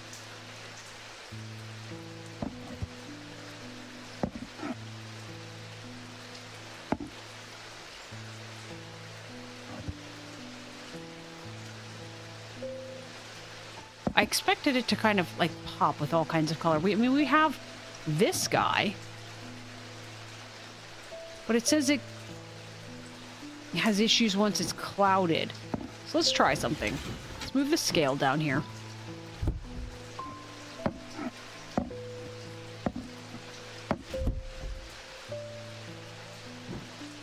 Correct? It clouds over after a short period in total darkness. So I put it in total darkness. That didn't really seem to do anything.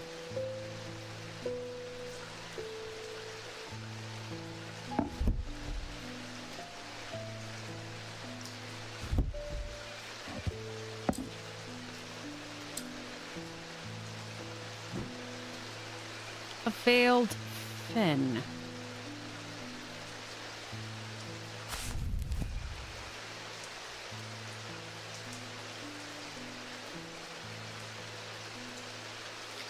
Oh, you know what? Was this heat and cold, or was this light and dark? I think this was light and or heat and cold.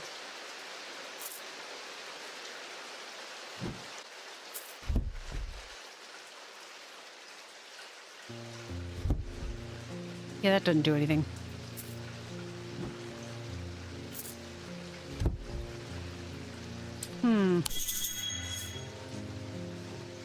Yes, we've already looked at, like, brightly colored stuff. This is the most brightly colored thing that we have.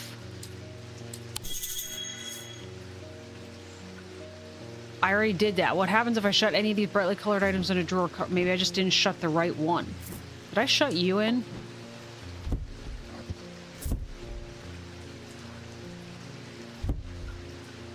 Nothing.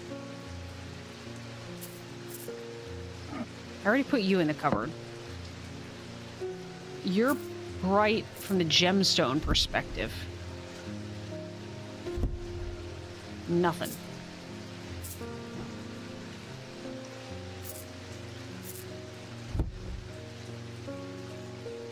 I'm gonna put the eyeball in there. What about the eyeball?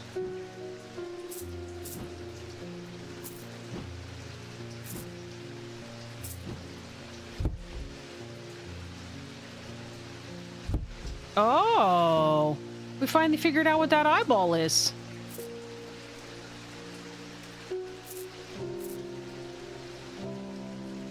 All right, there you go.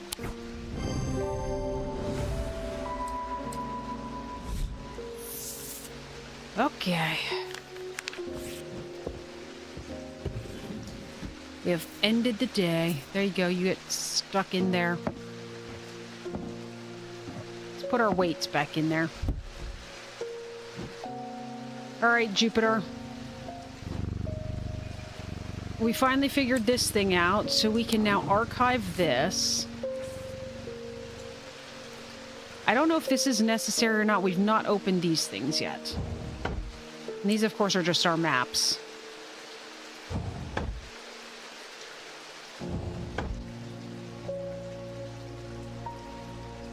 I think that's just a hint to explain some things to us. All right, let's end the day. The two men fought as the heavens opened and lightning flashed across the night. One man wrested the casket from the other's grasp and leaped astride his horse, galloping off into the cold, wet darkness. Guys, we've been streaming for a long time, and I expect it to be done within, 2 to 3 hours, and we've only made it to day, 11? Jeez. All right, let's see.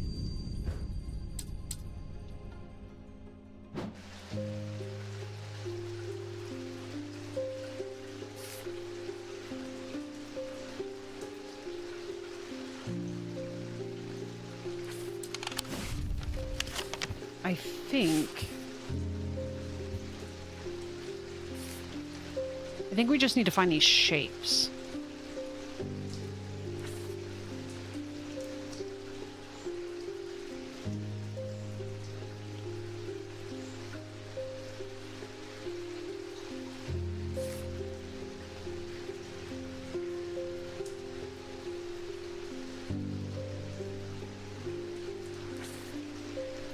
This one's the most distinctive looking. Well, I guess this one's pretty distinctive too. And whatever that is, it's like butt up against the other building in front of it. Here. That looks pretty suspicious.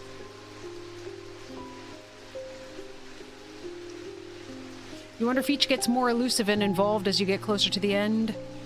It's possible. We got stuck on a couple of days yesterday while during the stream.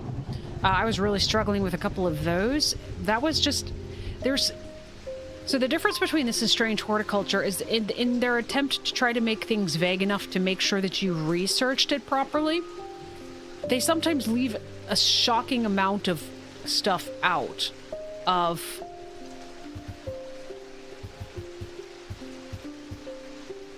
Hang on a second.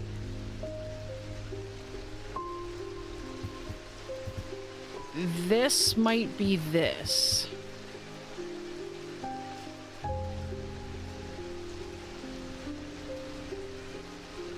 Top one, number 15. Oh, that looks even better.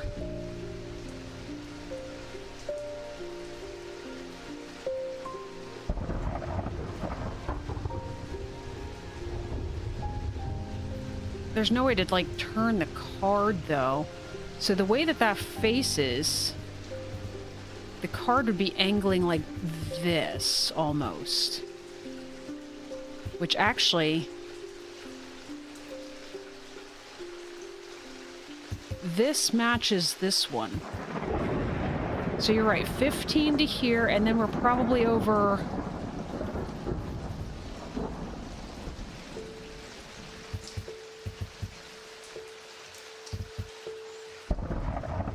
Oh, stop being so noisy. I'm trying. Game. Maybe this makes up this one? These ones? Here, here, here, so we're about here-ish? That's what I'm gonna go with. It's one of these two. Let's go here. Good job, Grammy D. When I draw back the curtain, I am unable to control my exclamation of horror. Behind the dark red velvet is a silent, squirming, seething mass of eyes, all shiny and wet and alive. Fear takes hold before my mind catches up and I understand what I'm looking at, and when I do, I realize that it is looking right back at me. Ugh. The object I'm looking for sits on a small shelf below the eyes, and the eyes watch as I snatch it and get out of there as fast as I can. Okay, we're starting to get more of these, like, weird-looking things. Alright. Good morning, Jupiter. It's a cold, rainy morning. Sarah Barrington. Why does everybody have such blue-gray eyes? We think we finally located the wreck of the Orion out in the lake. Sadly, our funding has run out and we can't afford expensive diving equipment, but we put our heads together and wondered if there was another way. You're our last hope.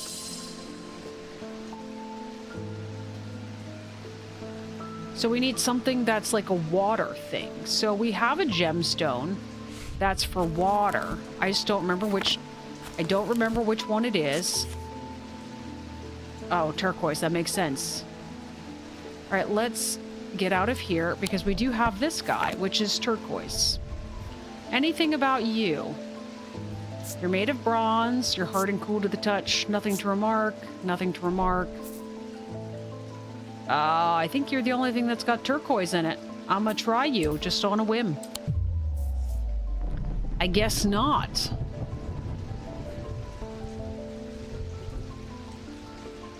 I mean, technically the diverging hook has turquoise in it, but...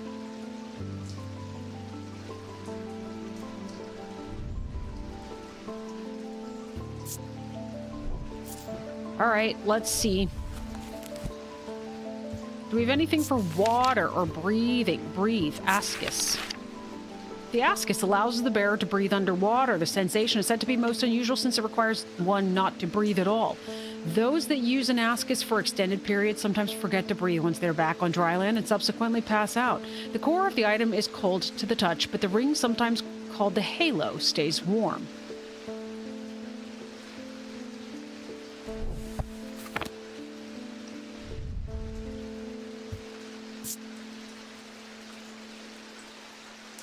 Okay. I heard ring, and I immediately... because this thing's got a ring on it.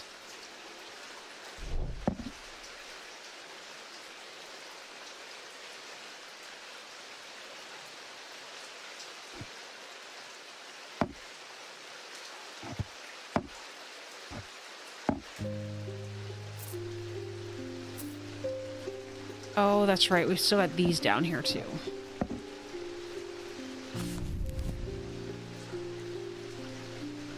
Core of the item is cold to the touch, but the ring, sometimes called the halo, stays warm. What about you? Cool and smooth, surprisingly warm.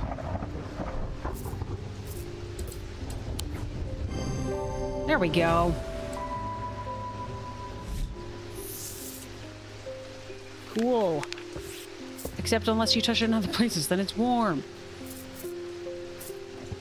Except I just meant cool because it was cool that we actually figured it out on the first go. Rowena Hardwick. I don't think I've seen you before. I am close, but I need more power. Have you been here before? I need St. Cedric's thunder, and quickly, while this storm's raging. St. Cedric's thunder. Used to store the power of a single thunderclap.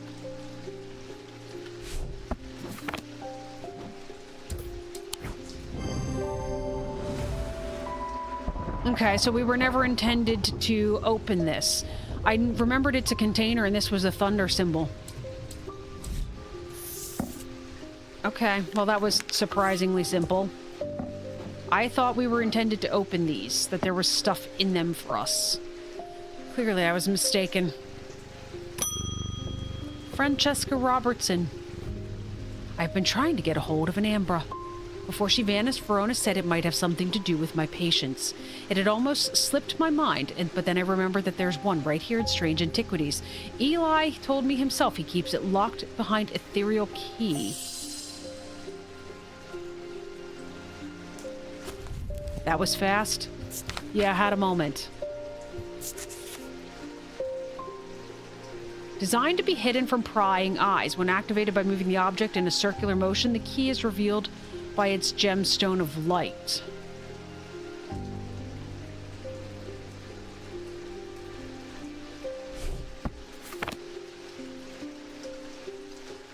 Gemstone of light. I'm still not sure what precisely that means. Like, are we supposed to move it in a circle? Also, what was the gemstone of light again? I think it was the... Yeah, the amber. Fire and light, heat and life. It's technically sun.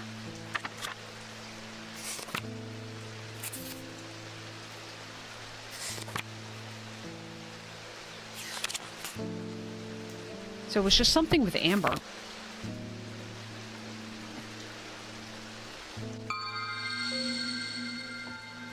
We found it. Oh, it turned into a key.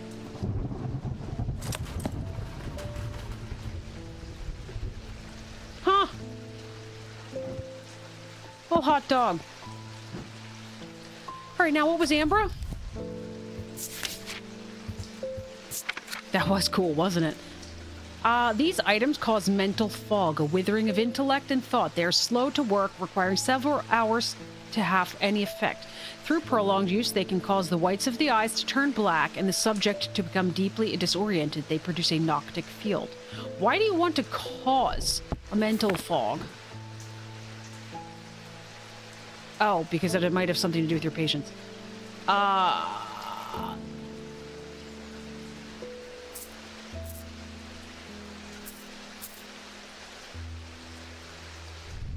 What's that symbol?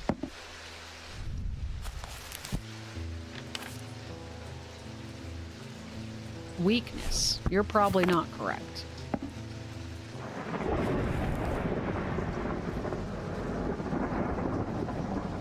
They produce a noctic field. Hang on.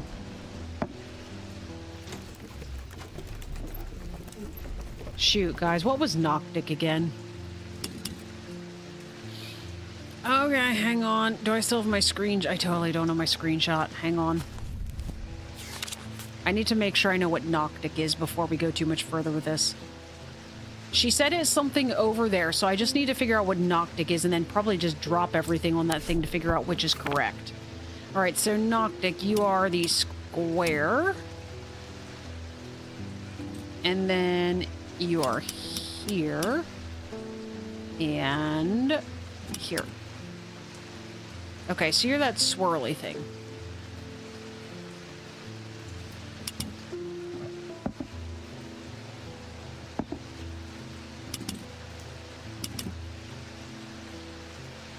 You don't really produce anything.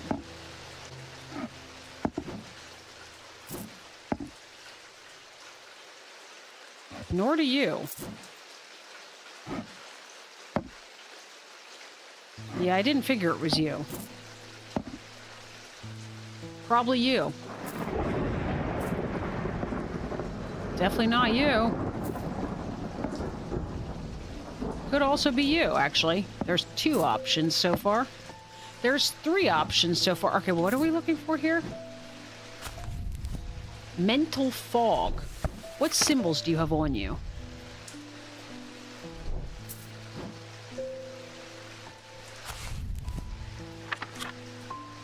Paralysis. Is that what that was? That was, wasn't it? That's paralysis. You have like a teepee with a cross on the top. Confusion.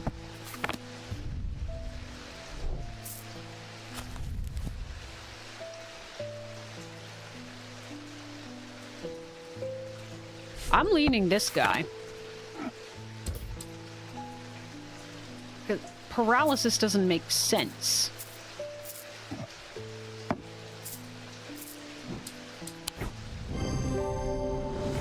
All right.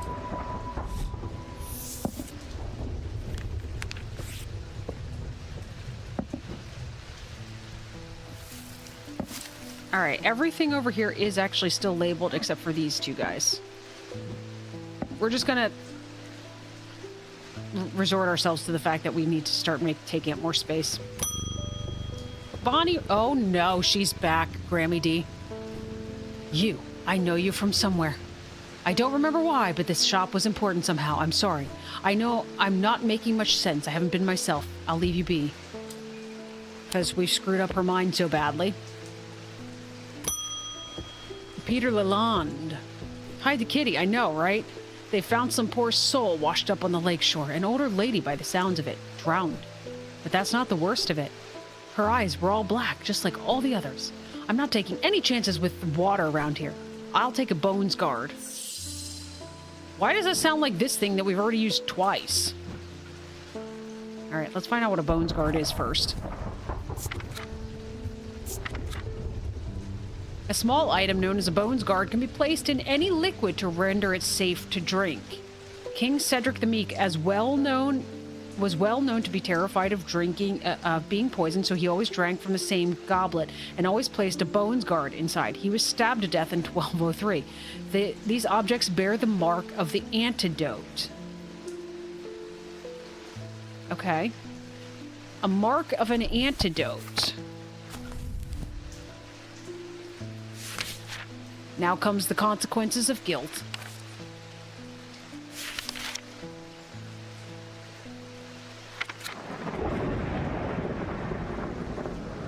Probably not arsenic, huh?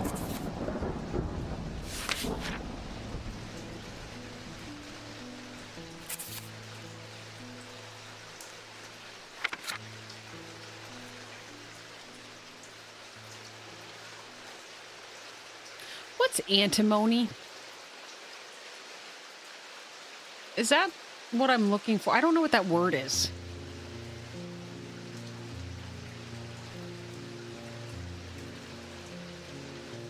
A chemical element in atomic number 51, lustrous gray metal or metalloid. Probably not what we're looking for. All right.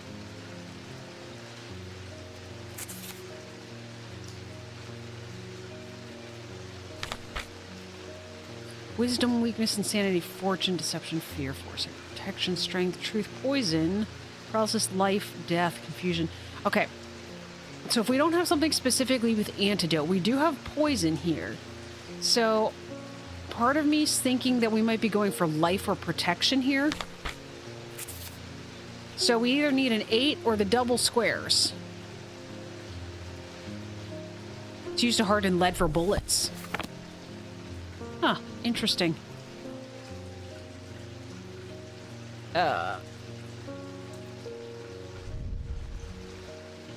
That was weather stuff.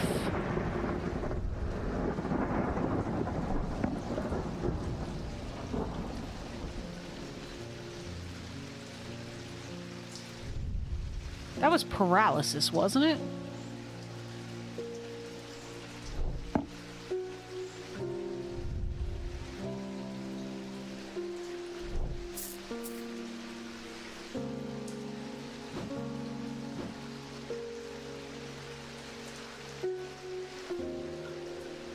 This wants me to do something with this. You see this?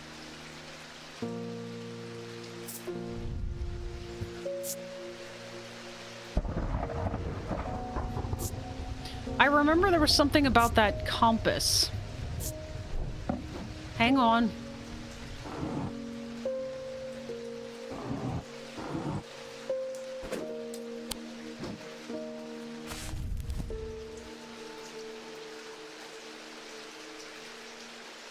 These objects always bear the mark of the antidote.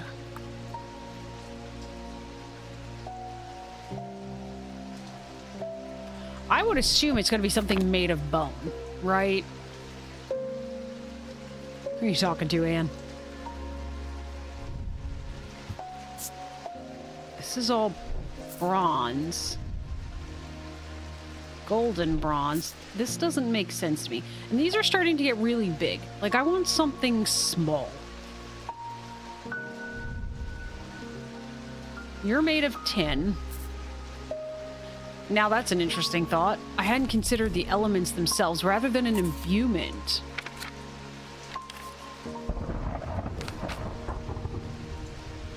Oh, these don't really say much about it. You were looking up what that word meant?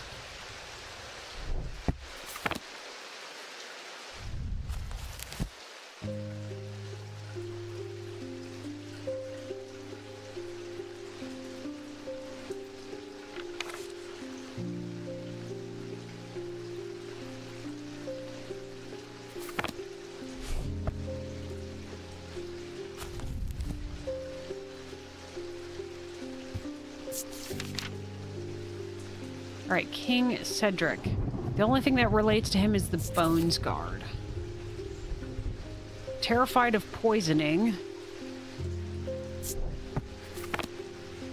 What is the actual thing for poison? Okay, so it's the diamond with the cross on top. So could it be this thing? If it's an antidote, this is poison upside down.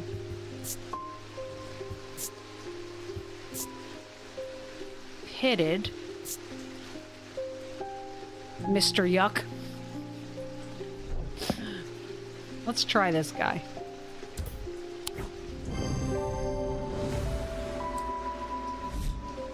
Perfect. All right, you go over here with the other labeled things. Oh, I'm afraid I can't pay you, but I can offer a trade if you'll accept it. Okay, that's not at all creepy. We ended the day already. What the heck? All right, Jupiter. Do we have anything else to do? No. I don't think so. The rider was lucky. He made it to Backbarrow and found revenge there and was nursed back to health. He would later discover his left eye was permanently blackened, like his partner's eyes had been.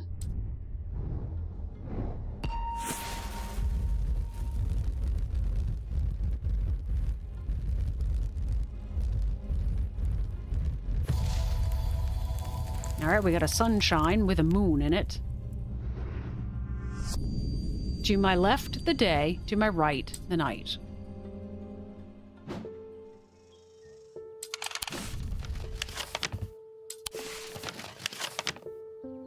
To my left, the day. To my right, the night. Probably you. I find the row of... Go away. I find the row of 3 tombs in the upper levels of the catacombs. The cool darkness is strangely calm at times down here, and I sit for a while in quiet contemplation. When I rouse from my thoughts, I look down at my feet and find an item there. Had it been there all along? I never noticed it when I sat down.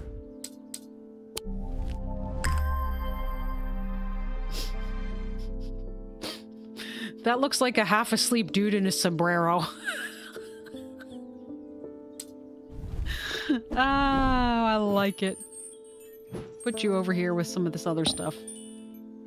Oh, guys, it's sunny out. Look, you can see a tree when you're over here, and a different tree when you're over there. Good morning, Jupiter. David, bring me a letter. I've been hearing a worrying rumor about Verona Green. They're saying she drowned. Oh, is she the one that drowned? I hope for all her sakes they're wrong. There was somebody with blackened eyes that was drowned. We don't know who it is yet. According to family legend, an ancestor of mine hid an item of thomic significance in his burial chamber. It has never been found, but not for lack of trying. I was tempted to search for it myself until I learned that it was in the catacombs in a place known as the Hall of Shields. Perhaps it's better to leave it to those who know what they're doing. Regards, MBM. I don't know who MBM is. Hall of Shields. Do we know who MBM is? Verona, Rebecca Rose, Edmund Bishop, Francesca Robertson. We don't know this person yet. Barton Potter, Audrey Bell, and Simone Green. Okay. All right, let's go look. Hall of Shields.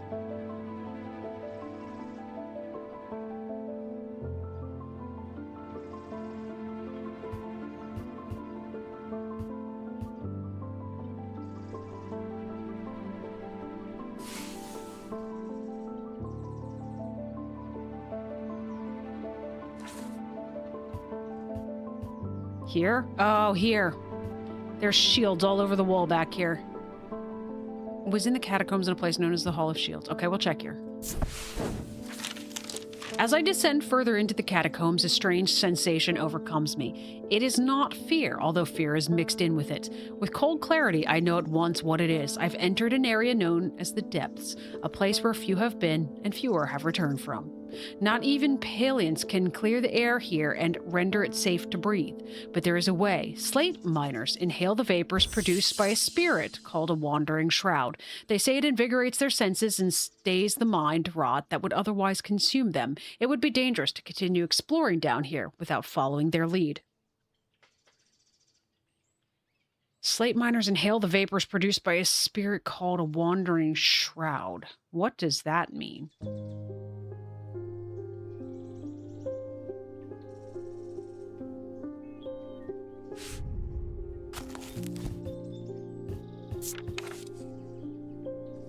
Breathe. We had the Ascus previously.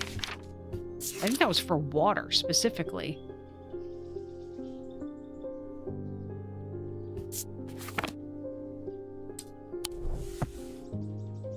Wandering Shroud, maybe?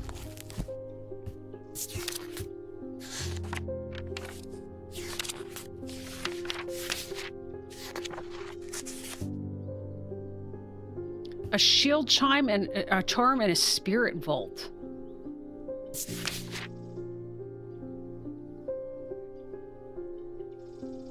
All right, the interior is lined with a paste made from sulfur, hence the nickname. They are not considered dangerous since shrouds tend to be benign, but on occasion do not take kindly to being restrained. A faint vibration of the receptacle can be felt when the shroud is held within.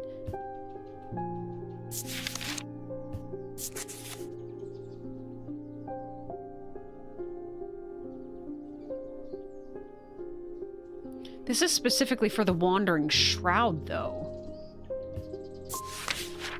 What am I looking for again? Oh, just something to help us breathe.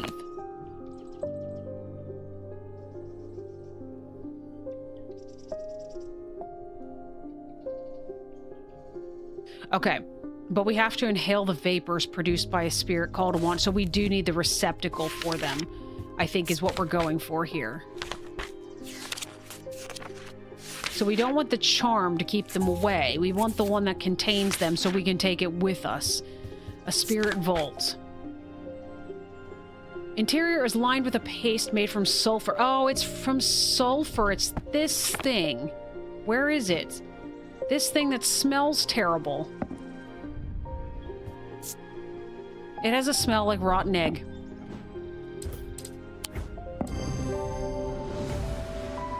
I try to breathe in the vapors from the Wandering Shroud, but to my horror, I realize that the spirit vault is empty. My vision starts to blur as the cloying air of the depths fills my lungs and I stagger away in a daze. When at last I reach the surface, I take deep breaths of the fresh air, but my lungs ache for some time after. I need to be more careful. I've written a letter to Barton Potter. He will know where to find a Wandering Shroud. All right. Jupiter. Nancy Irwin. Oh, Nancy. I've done something quite stupid. I'm thinking, yeah. I went exploring in Heathwood and came across a grave.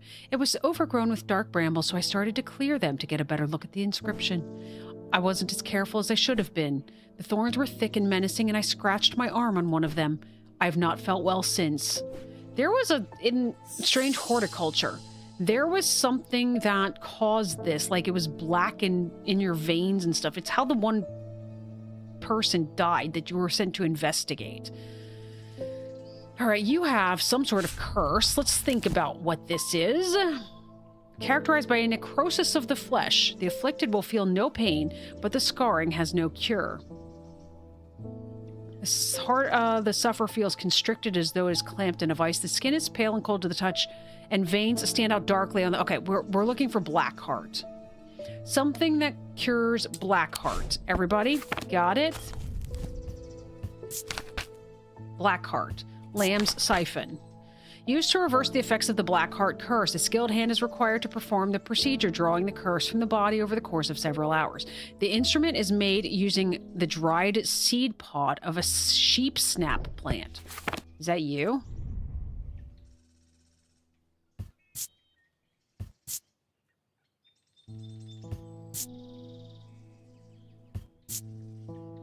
Sounds hollow.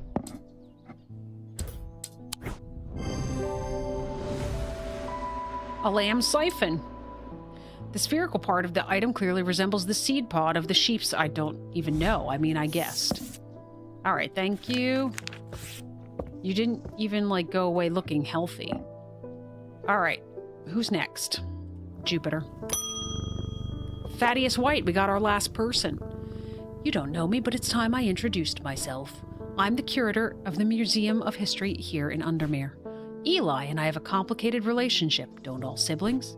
I don't tend to come by the shop much anymore, but I heard he had left town for a few days. I wanted to bring him this, but I know he'd only turn me away without even looking at it. Ooh, spiffy. Next, Simone, you are back. Jupiter, thank goodness you're safe. I was worried about you. I hope my mother is okay too. I've lost count of the amount of gossip I've heard about her about her Misties. Or are you? Oh, Simone Green and Verona Green. Verona's. I've never put that together. The truth is, when she gets stuck into a mystery, she's been known to disappear for days at a time. In the meantime, I believe I found another clue in the journal. The text directly before this is largely illegible, but I was able to make out a reference to a vault of some kind. More things to put on those plinths, huh? Okay. 3 resonant objects. Lightest first, heaviest last. 3 resonant. What is a resonant object?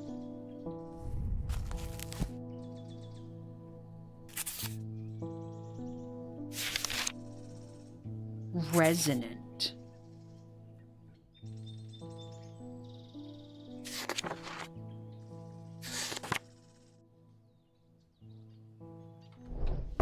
What does that mean?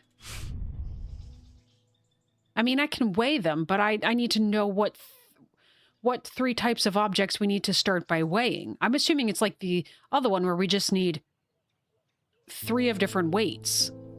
Kind of like we needed 3 of each of the symbols. It didn't matter which ones.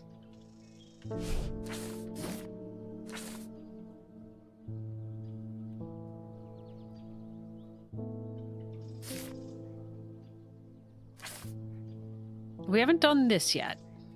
Let's put this over here for now.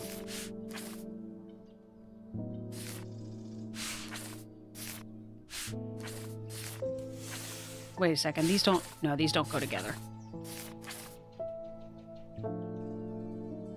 All right, who's next? Francesca, you're back. How are your patients? I got a fright when they brought the body of that poor drowned woman to me with those lifeless black eyes. I thought for sure it was Verona at first. She does look like her.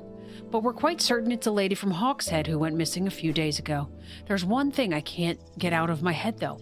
Why would she try and swim across the lake? And in the meantime, Verona is still missing. I don't like to use thermic needles as a rule, but the circumstances are beyond the rule book. We need answers. Makes or reacts to sound. Yeah, resonant is like a frequency type thing, but we have... How do we measure that?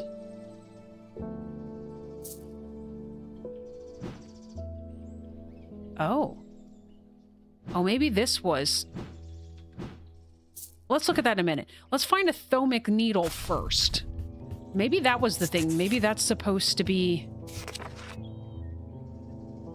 Resonance compass. Yes. Okay. Yes, we'll look at that in a minute. I need a... What, a thermic needle? Here we go. Thermic needles are controversial items that are rarely used. They can reach into the mind of the recently deceased to give an impression of their thoughts before they died. Curiously, the weight of these tall items decreases when heated. What are we gonna do? Sit in front of a candle?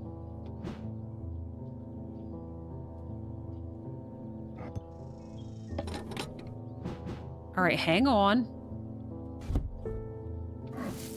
Okay, sure, let's move the plant.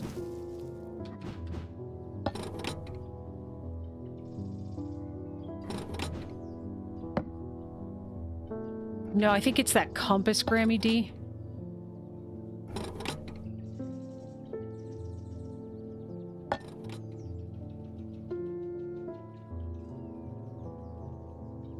That was interesting.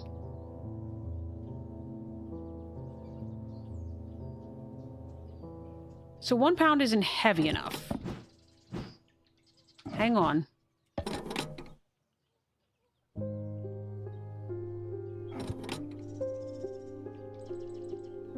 I'm just holding in front of the flames here to see if that works. Yeah.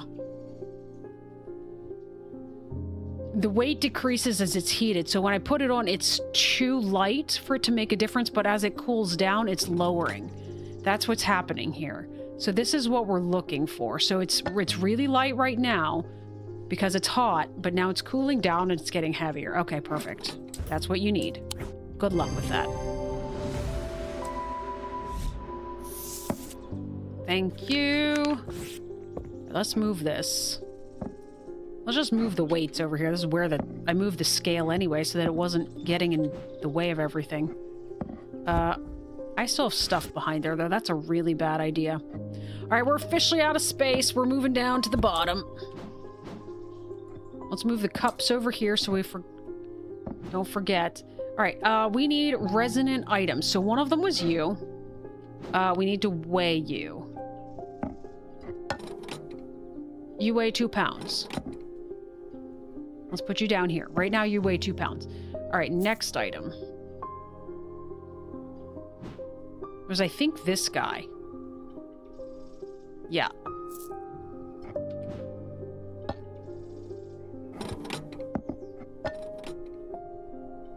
You weigh a little more than half a pound.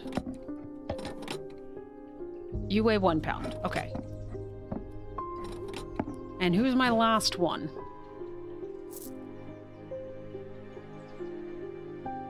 Okay. 'Tis you. You are... Are you a half pound?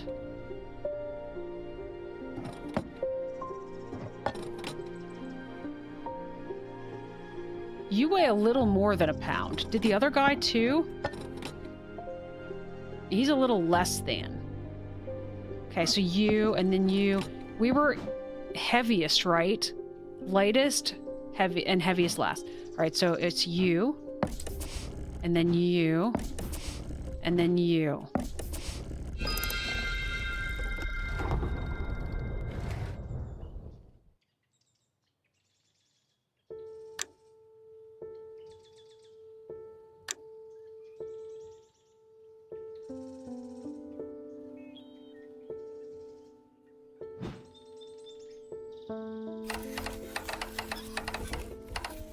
It's the wrong number of flower petals, unfortunately.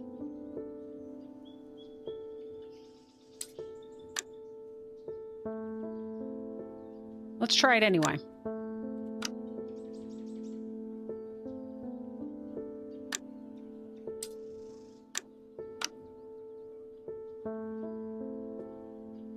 So that's...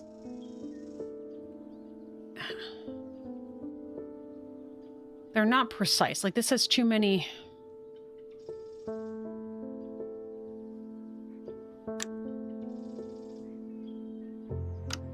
Trying to see if something would bring the white into focus. Like, I'm not sure if what I'm... Oh. Hang on.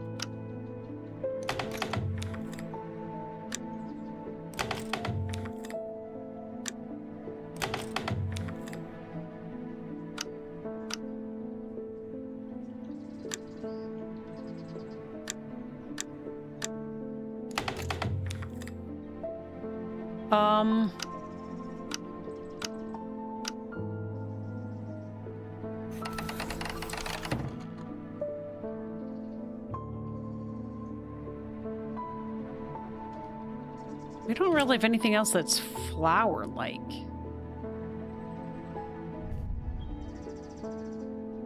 Not really you?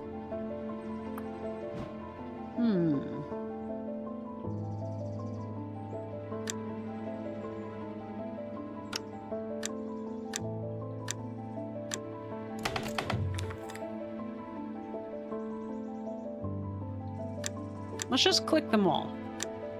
Maybe it's just you gotta click them all. I doubt it, but I need to use some sort of process of elimination. This isn't one of these things where it's like a memory game and you've got to like put them all in order, is it? Like where you have to start...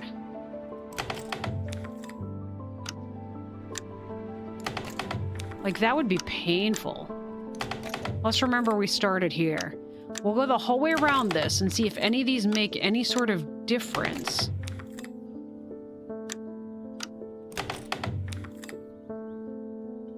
Yeah, that spider, he keeps coming out occasionally. He's normally crawling down here and up here. I'm not sure where you saw him, but...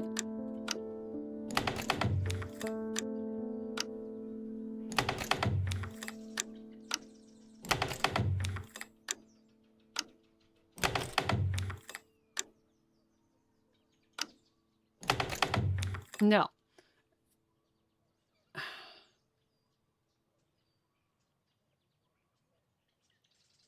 Is it the time on the clock?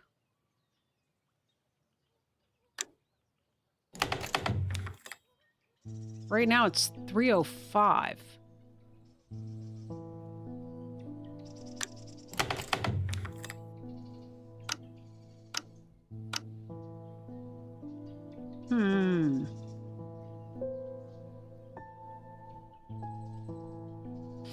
All right, game, you have officially stumped me.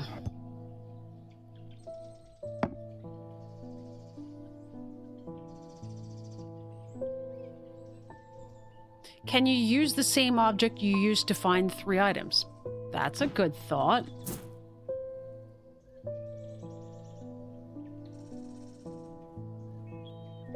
It's only detecting the things that we put on the... Yeah, once I get down below here, it's not pointing up at the clock, it's pointing at all of these things.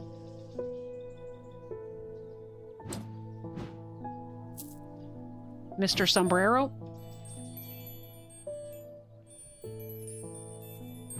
Has he always jingled? Yeah, okay, never mind. Okay.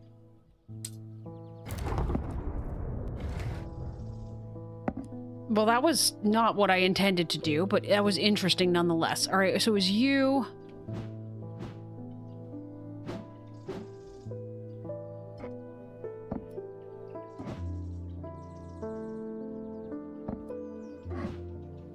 I want to keep these things closed, so when we decide we want to open that again, we know what we need and what order they need to go in. All right, I'm going to bypass that for the moment. Audrey Bell, you are back. People are afraid. And they are right to be, but it is too late for them. They are of no use to us, but you might be. Prove yourself, and perhaps Holgar will deem you worth saving. I require an object to steady my restless congregation and remind them why I am the one to lead us through this turbulent time. They respect strength and power above all else. Morgan's Folly or Fortnance? Well, I'm not going to give her what she wants. Morgan's Folly. A folly symbol can be revealed to induce a trance-like state in anyone who casts their eye upon it, making them open to suggestibility. This is what we're not giving her. Precautions should be taken against unwittingly looking upon the hidden symbol for too long. Fortinance is the other one.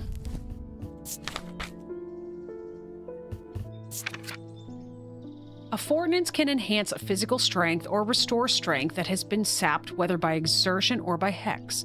They're made of stone or iron and usually take the form of a small totem.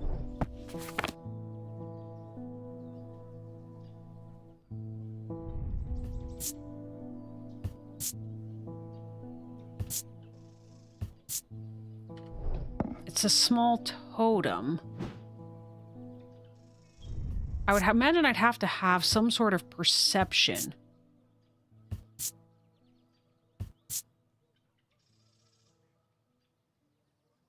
It says strength, though. What would be a symbol of strength?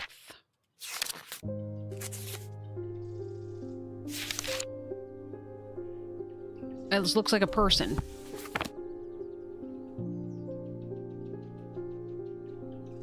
Oh, yeah, this.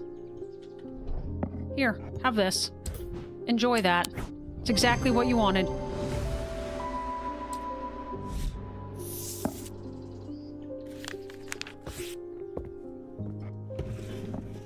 Jupiter, we haven't figured this out.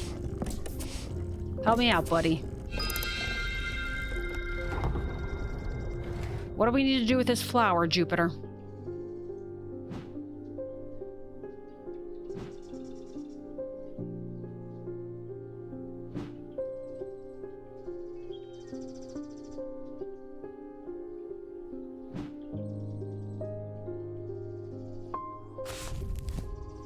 Anything for unlocking? Lightning box? We have a lightning box?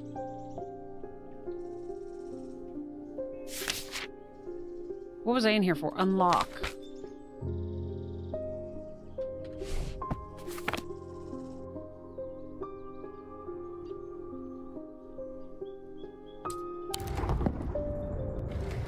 All right. The rider's partner was less fortunate. They found his frozen body a week later.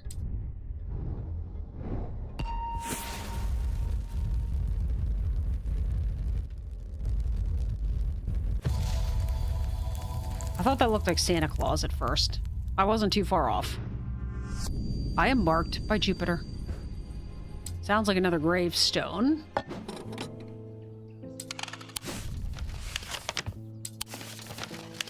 Jupiter is...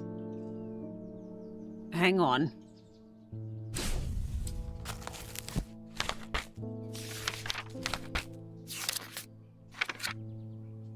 It looks like a curly 4 or a 21 all shoved together.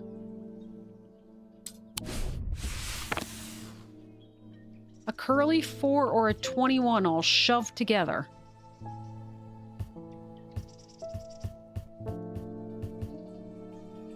It may also not be... Actually, it might be... There's a bunch of stuff in here. Here. The mark of Jupiter on my map leads me to a square room on the ground floor. Other than an intriguing torn note, there doesn't seem to be anything of interest until I notice that the bookshelf is mounted on a runner and can slide to one side. I push it and it glides easily, revealing a hidden recess in the wall behind it. Oh, okay. Oh, the vaults. The vaults. Here, have that. I don't care about it at the moment. Hang on. The castle vaults are blocked by a diurnic seal. It can be opened by an object made from silver or gold that produces a diurnic field. Wait, which one's diurnic again? I have it. We just need to make it so I know which one it is.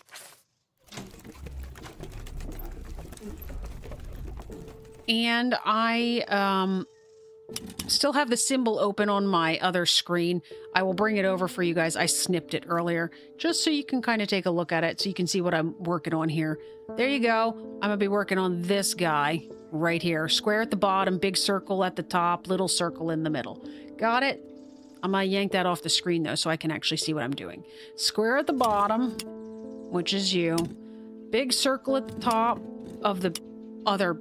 Oh, no, very, very top. And then this guy in the middle. All right, so that is what we are looking for. Any object made from silver or gold that produces a diurnal... Well, you were silver, right? No, you were iron. It was this guy that was it was a tarnished silver. Do you produce a diurnal field? It's that one. No. Let's get out of there. What else is made of gold here? Were you gold? You're bronze. You didn't look shiny enough to be gold, to be perfect. Are you? You're gold. What kind of symbol you make? Perfect. We're using a cat. All right, so we just need to go to the vaults. Nope, not there. To the vaults. Let's put a cat in there. The door slides open without a sound, as though it has been kept well oiled over the years. Behind it, I find a large natural cavern that extends into the rock beneath the castle. Somewhat disappointingly, the walls are lined with racks of whiskey bottles instead of the rows of artifacts that I was picturing. When I show Edmund, he is delighted, and he spends some time examining the dusty shelves. It is not long before he makes a find that I'm surprised I missed. I return to the shop with a spring in my step and a curious item that demands further study.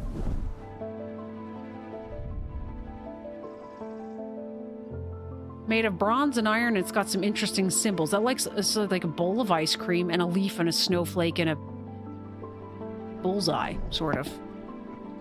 All right, you go up there. What are you? The Bishop's Square is a simple tool of my great-great-grandfather's devising, loosely based on Briner's disc. By all accounts, he was an impressive man, but it would seem his mind began to fail him at the end. Perhaps he spent too long studying his Zia. He imagined invisible enemies coming to steal away his most prized possession, so he began hiding them about the castle, noting their locations in a code that only he understood.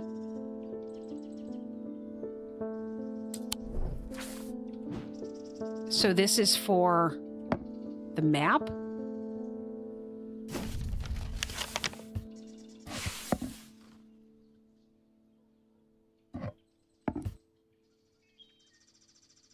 So what does the leaf mean? Do I have a leaf? And a bowl of ice cream?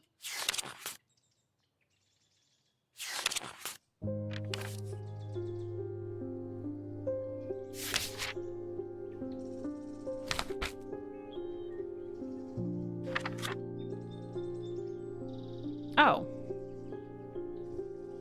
Spring, summer, autumn, and winter. Okay. Fair.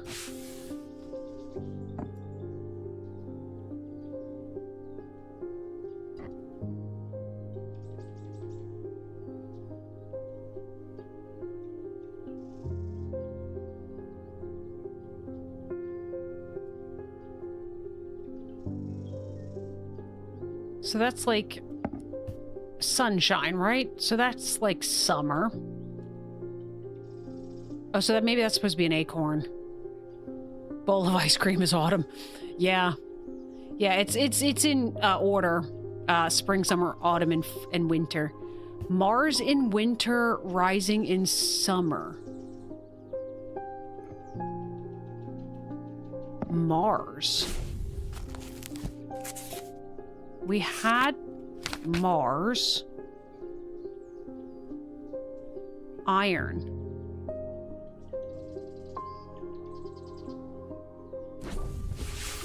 Mars in winter. Oh, and that makes sense. That is Mars' symbol.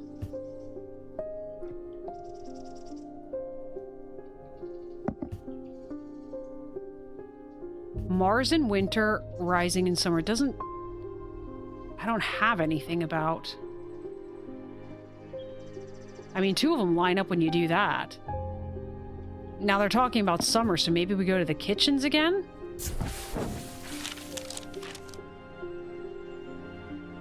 Oh, yeah, more has been here since the last time. The smells of and sounds of cooking greet me as I enter the castle kitchens. I feel a little foolish as I try to avoid the cook's glares while following the clues left to me by a mad old man. What was I thinking? I'm not going to find anything here. And yet, on the exact spot where the map leads me, there is something. A floorboard that has been cut and replaced. With a little difficulty, I lift it up and feel around in the cavity below before my fingers grasp something hard.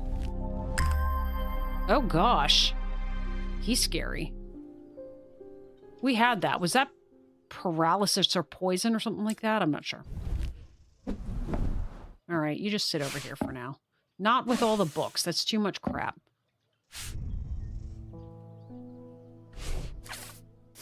I was gonna say, this doesn't say we're done with it. These, however, say we're done with these, so let's put these away.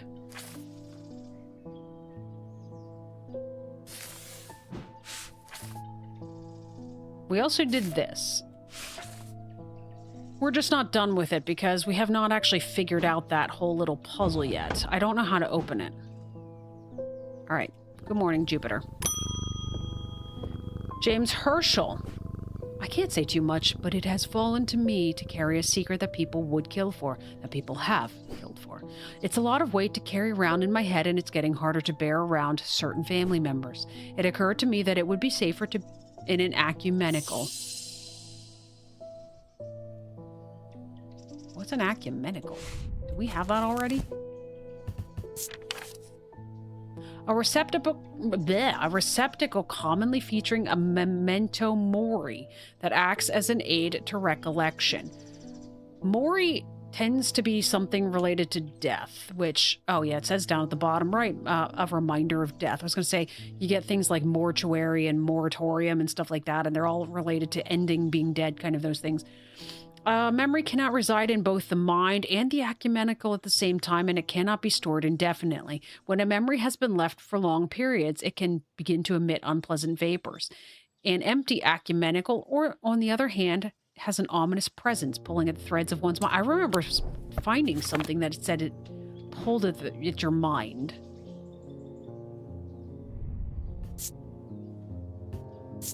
It should be. These are all like beverages. It wasn't you, was it? No.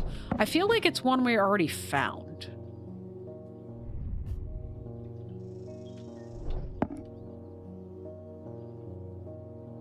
I might be completely wrong about that. Was it you?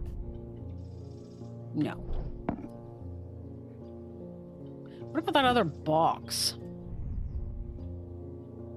There's an unpleasant sensation at the back of my skull.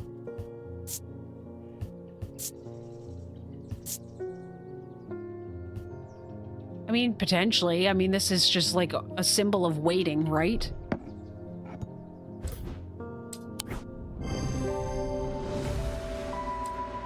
There's an hourglass motif on the box. A memento mori. Thank you. All right, let's go ahead and yank this down here. Jupiter, we still haven't figured out how to open that thing. David! People are getting restless. The followers of Holgar have been marching through the streets with that crazed priest at their head. Not long ago, that sort of behavior wouldn't have been tolerated in Undermere. Now there are people joining in. He just brings about all kinds of news of the day, not just letters. In answer to your question, yes, it is possible to capture a wandering shroud to the north of town. If you follow the little stream up through the woods, you'll come out on a hilltop that was clearly of some ancient significance. It is not uncommon to see wandering shrouds there. Be patient, be still, and they will come. Your friend Barton. Okay, I think we had to put them in the glass, or the container that smells of eggs, right? This thing, Spirit Vault. But we need to go first.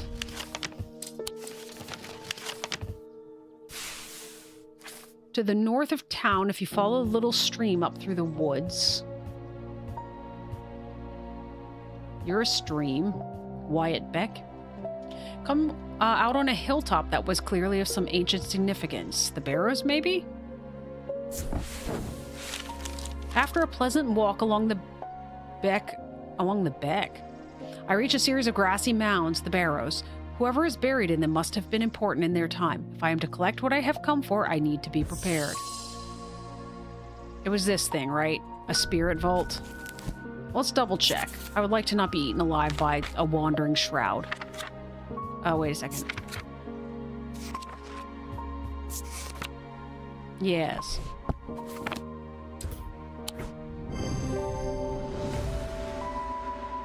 This item is a container or receptacle. I sit and wait, quietly and patiently, not certain exactly what I'm looking for. For some time, nothing happens. And then, long after my mind has drifted towards a warm fire and a hearty supper, I notice a movement in the corner of my eye. A strange, thin mist has formed near one of the barrows. It seems to produce a sort of dark light, a contradiction that my eyes have trouble perceiving clearly. The ethereal creature, for surely this is a creature of some kind, ambles towards the vault that I have left out for this purpose, and I daren't breathe as it slowly nestles itself within the receptacle. Oh, it just crawls in there itself. Okay, so I didn't need to do anything special with it. Okay, well, good news now. If you remember correctly, we needed that because we needed to go into the Hall of Shields, and we couldn't go down that far unless we could breathe. Oh, yes. We're going to use this now because we actually have a spirit in there. I breathe deeply from the spirit vault and it clears my mind. I don't care to linger too long down here, but I forge on until I reach the unmistakable Hall of Shields. The stone sarcophagus sits on a raised portion of rock in the center of the cavern. I hold the torch close to better see the inscription on the side of the tomb. It reads, "The sun's light will reveal my gift." Mystified, I cast my eye up on the walls of the cavern and search the shields for some other clue, but nothing stands out. The sun's light. Do we just need anything that has amber in it? Because, like, you have amber.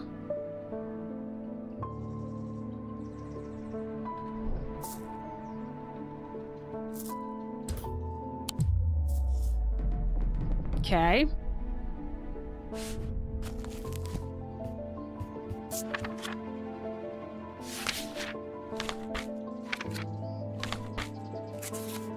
Do we have sun? Pit and sun bond. The three different elements that make up a pit allegedly represent the earth, the sun, and death or darkness, the Dradic, the Diurnic, and the Noctic. These energies balance in such a way that the objects do not produce a recognizable thermic field. We ran into one that looked weird.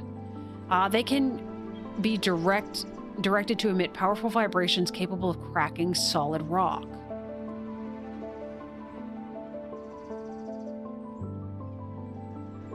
Is that what we want? Do we want to crack the sarcophagus open? Otherwise, we have a sun bond. They carry the warmth and the light of the sun, a brightness that can pierce the darkest gloom.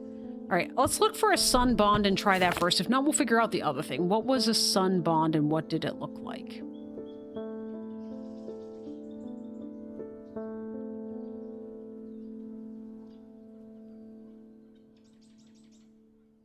There we go. Let's try you.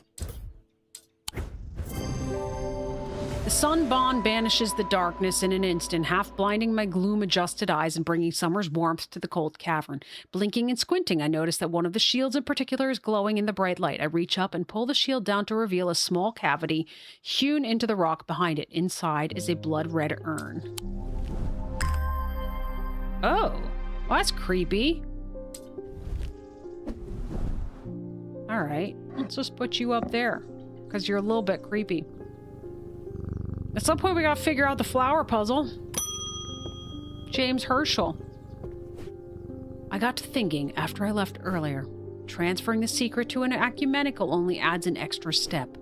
Yes, it's safer than walking around with it in my head, but I would know where to find it. What I really need is a truth conduit so that I can deceive them into thinking I know nothing at all.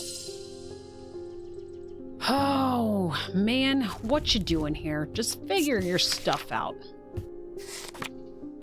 truth conduit.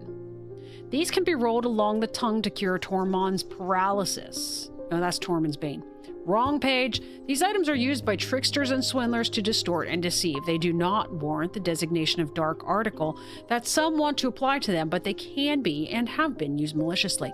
The gentle sound they produce anchors the mind as the spell is woven, combining symbology with a deeper, more primitive power. Gentle sound. Is that the sombrero, dude? What does that little thing on his sombrero mean?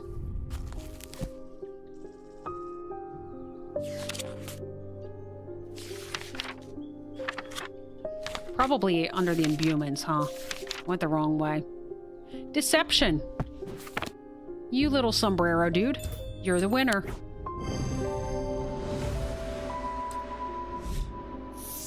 Best of luck with all of your deception, sir. All right. Evelyn Bennett. I have never felt more tired or more devoid of life. An apathy has settled in my bones that I do not seem to be able to shift. But while I still have breath in my lungs, I will not succumb without a fight. By the grace of Grey, I will find a way forward. Sounds like you got a problem here.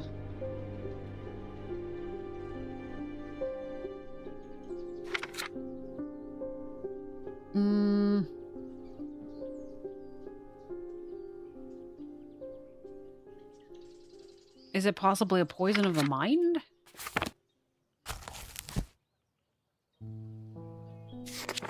Maybe Morgan's insanity? Let's look that up.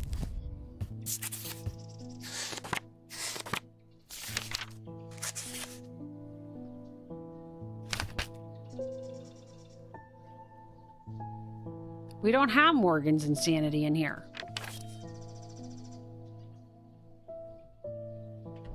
Did it tell me what I needed to cure it? A poison of the mind.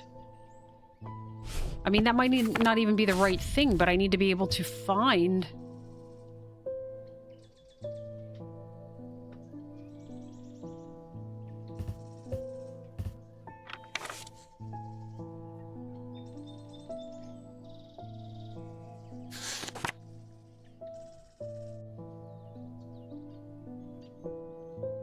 Okay, so basically she said that she has apathy. Maybe let's just look for apathy.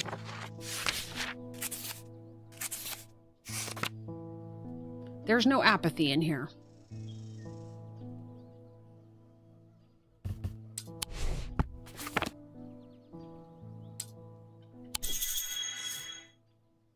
I think I needed Gray's Grace here. Wait, that's actually a thing? I had no idea what she was talking about when she said that. Oh, we've already done one of these. Gray's Grace shares... Here we go.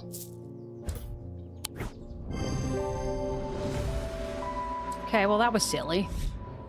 I didn't know she was literally, she told me what she needed, why was it in question marks? She didn't technically say it, but... Barton, you're here. I caught my wandering shroud. I've had a tip-off about something exciting. Have you come across the so-called nameless gods? Did you also know that the tall stones that you sometimes find in high places were once doorways of a kind? And here's the exciting part. An inscription has appeared on the stone that sits atop Weatherlam. This is where you come in. I'm confident that a pit will open the doorway. The other option is a Babelia to read the inscription.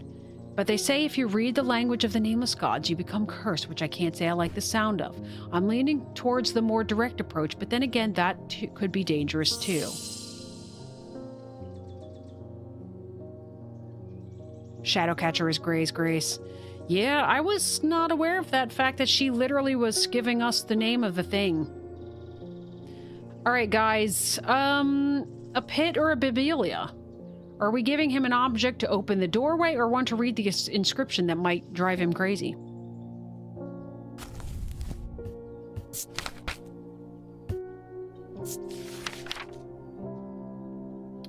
The The Babelia. The meaning of the unusual markings on a Babelia is not clear. They resemble a mentic field pattern, but the items themselves do not produce a mentic field. They can be used to aid with translation of foreign texts, although they require some skill to make full use of. This ability does not transfer to spoken language. Otherwise, a pit. Whoops, I went too far. The 3 different elements that make up the... Okay, so this is one of the ones. Okay, the cracking rock.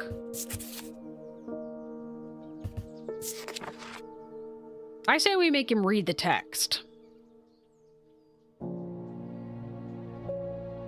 Alright, they resemble a mentic field. Is that on my screenshot? I don't think so. Alright, let's pull that back up. I need to screenshot the entire page. Alright. I only screenshotted the night and day. Because it made it smaller. Alright, so let's see here. Alright, mentic field. You are done. You go in here. You are done. You go in here.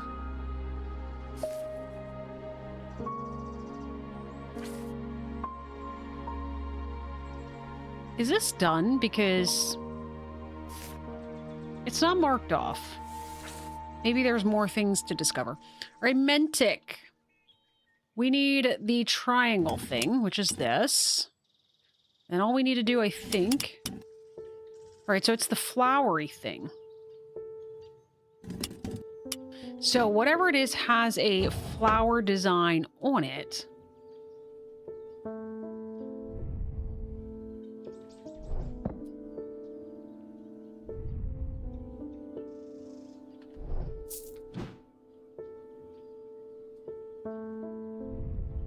I don't know why I looked at that. That doesn't make any sense at all. Oh, the resonance compass is now marked. You can go down here with the things that are resonant. Sort of you. But it says it does not produce.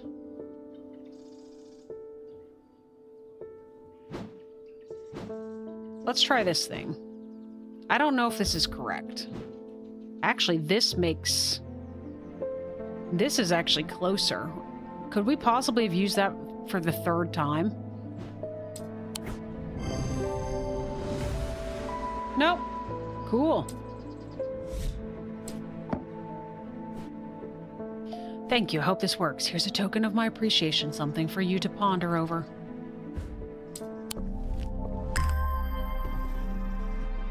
We got a gold bar.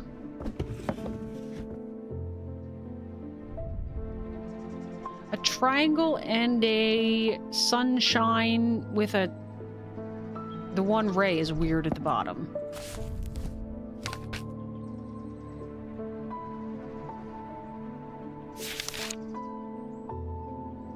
Fire and wax.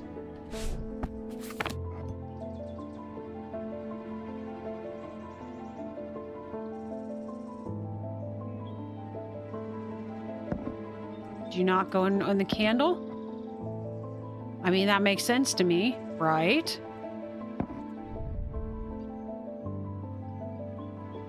It seems like you should get burned.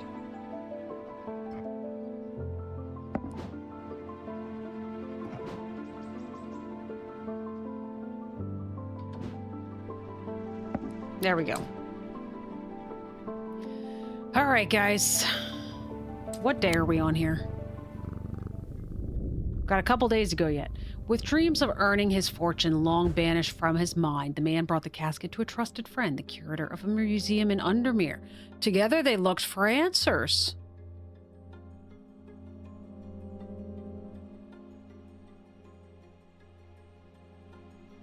It's the brother that runs the museum in Undermere. Right? Is this the brother and Eli that are doing bad things together? And, like, I'm getting caught up in the middle of this? Is this a sword? It's totally a sword.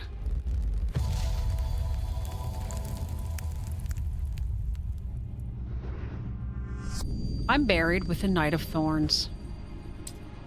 Cool. I'll find you.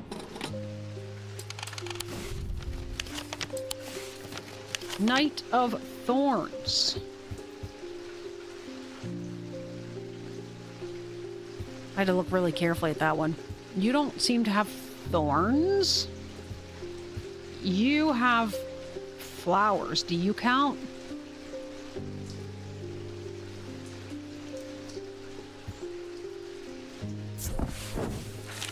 This was a mistake. Whoopsie, we started the day badly.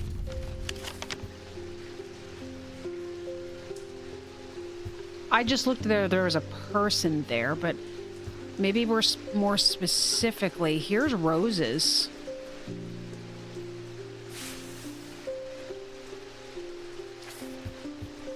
And a moon? Is it a quote-unquote Knight of Thorns? Not Knight with a K, but Knight with an N? Nope, still not. We'll end up rolling dice. Yeah, we haven't rolled dice in a while.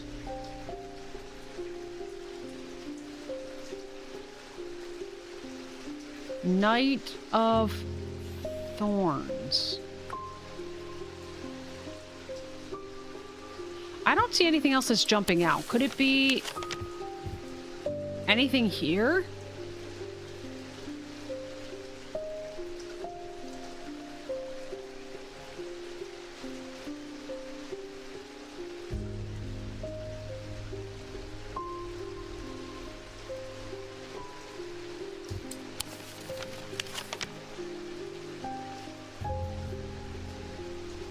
This map doesn't make sense to me.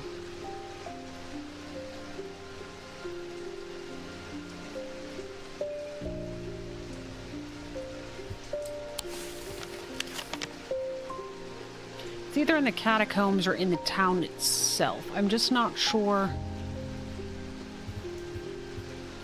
That one was on the one that made sense. Well, this one, like I said, it also has this.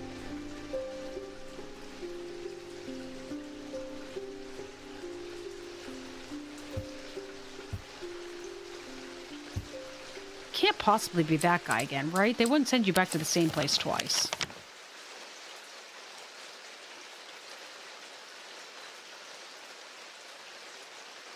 I'm not sure. Let's come back to that in a few minutes. Good morning, Jupiter. Thomas Pope. I've noticed that some people claim not to fear death. They say that dying scares them, but not death itself. Not me. Not the great Thomas Pope. Give me pain, give me fear. If I can feel them, I know I'm alive. Going back to the nothingness, that's what I fear. I'm going to do my best to live forever, starting today with a loam. Best of luck with that, sir. Sometimes called a hand of Jupiter or a fire palm, a loam is an item with enticing power. I bet I know what this is. They can reverse the signs of aging, but anyone who has played that game knows that it can only last so long before time catches up, and when it does, it often hits harder. Is it this thing?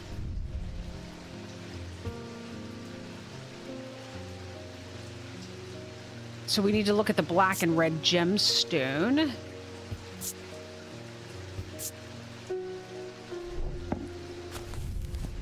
Not that.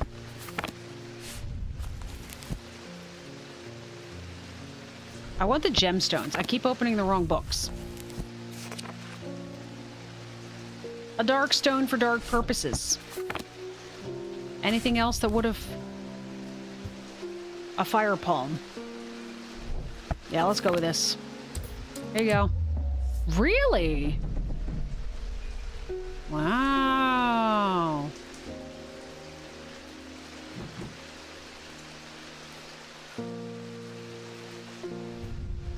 We had this thing once upon a time. It's not really a hand, though.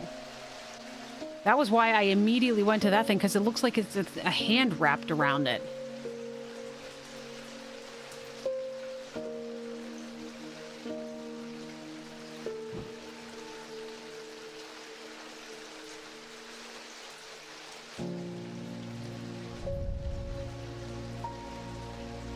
What does that symbol mean?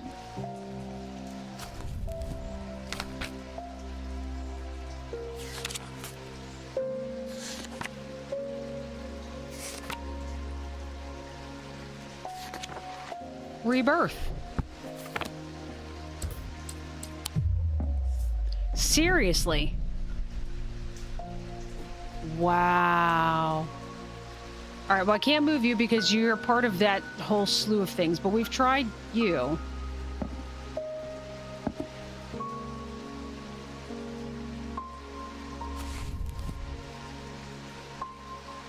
A fire palm.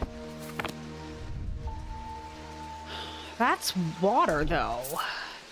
Correct me if I'm wrong, but that gemstone means water. A stone of water. So if I'm looking for something that's got, like, a fiery palm...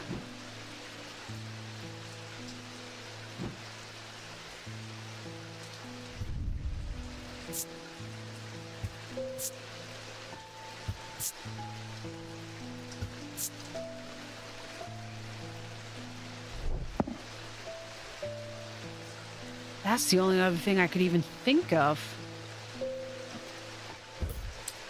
If we end up rolling dice, it'll be fun. We haven't rolled dice in a while. I kind of like the rolling dice, I'm not gonna lie.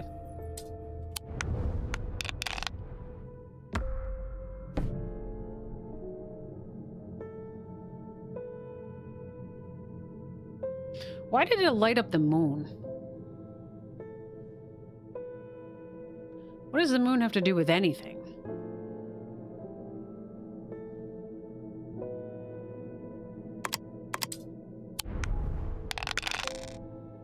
There we go.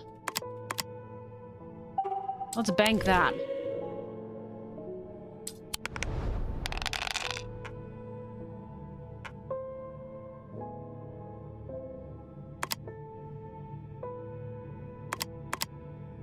I guess we didn't have to lock those. If we're gonna bank it, we can just do it.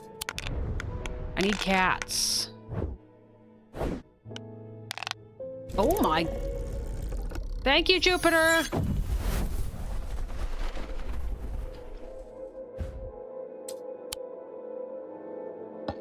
Jupiter's the best. Alright, sir. Yep, we've already talked about this. Alright, alone. You know what? I didn't look at this guy.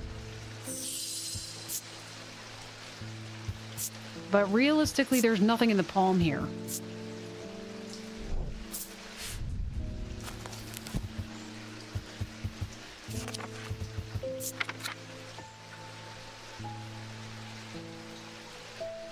Oh, the hand of Jupiter. We should probably look what the element is for Jupiter. That would have been a smart thing to do. Tin. Oh, you are made of tin, aren't you?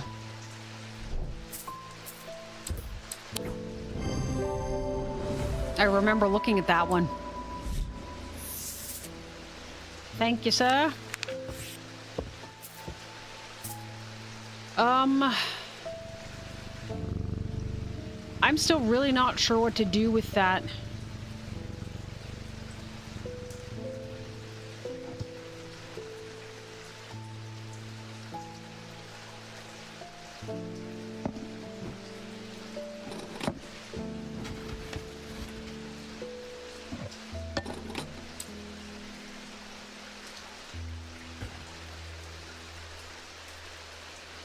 I don't think that's gonna work, but that's what I'm doing for now. Does this give... If we open this thing... This is something I've not considered. Can we get a hint in here? The moon in the center of the vault must be a clue. Have I seen that in my shop somewhere?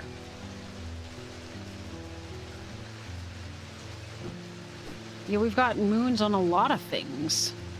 There's one specifically I'm thinking of. It was this one.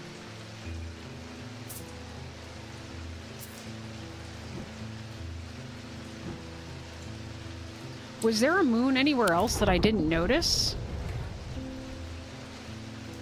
No, literally, there's nothing going on. Okay. Let's go back in here.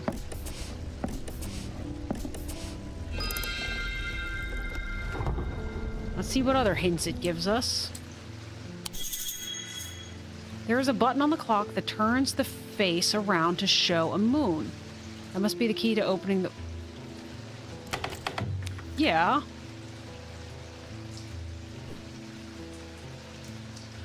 Okay, game. If I pull on the clock pendulum, it cycles through different phases of the moon. Where's a pendulum?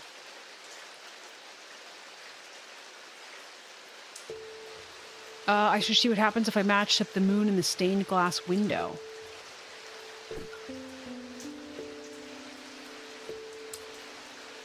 Guys, do I have a clock somewhere that I haven't... Oh, this clock.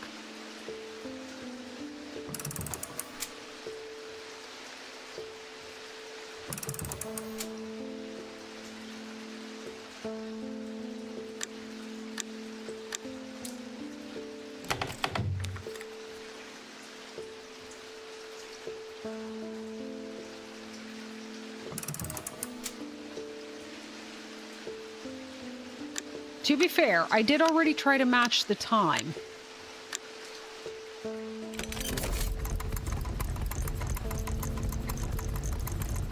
I didn't know you could pull the pendulum.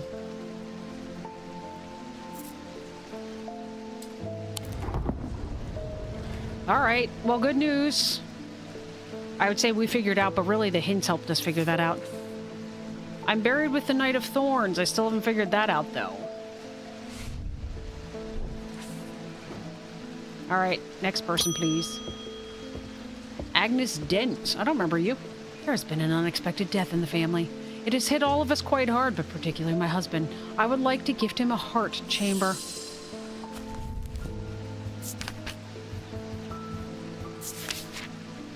There is a vast skull in the catacombs said to be that of the beast Blencathar. Holgar's followers believe that when he slew it, he trapped its soul along with its power in an item known as the Wraith Chamber. Heart chambers are based on this mythical object, but they have morphed over time into a way to keep those dear to us close to heart after death. Holgar wielding twin axes, Wolfsong, and Fearbringer. Holgar's got a lot of arms. A heart chamber.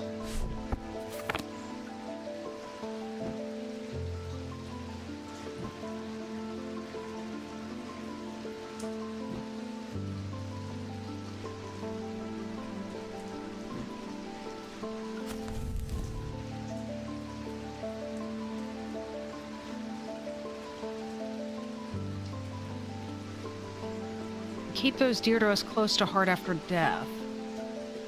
So, would it have a death symbol on it?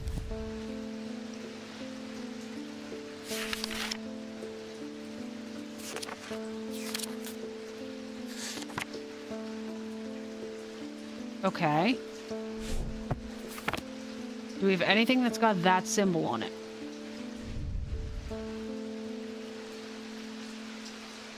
That thing's slightly terrifying.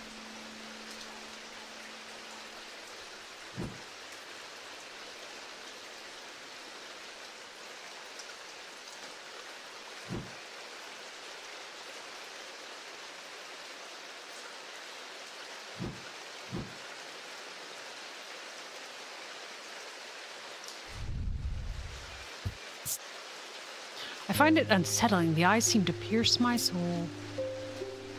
We didn't check either what the gemstone is for death. Is it the obsidian?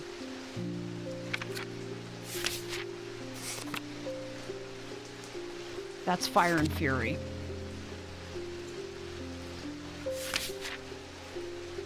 Dark blue-green.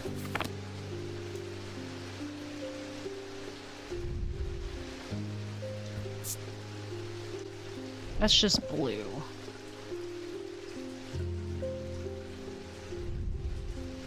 Well, you're unsettling. That's the black one, but it's striated.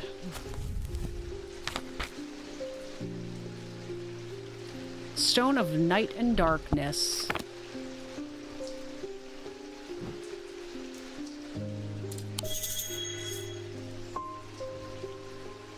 Wait, I looked for Holgar. Oh, no, I didn't look on this page. I probably should have looked at that.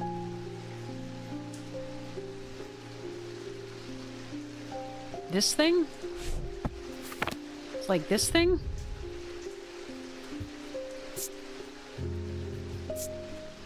So this is dark green and amber and obsidian. Wrong book.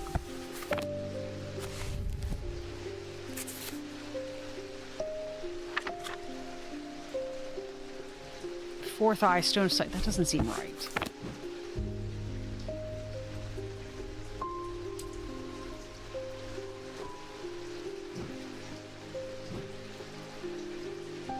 Oh, is it this? Was that? No, I thought that was the sign for paralysis. That's paralysis. This is paralysis, and there's a triangle and the teepee with two crosses. What does that all mean?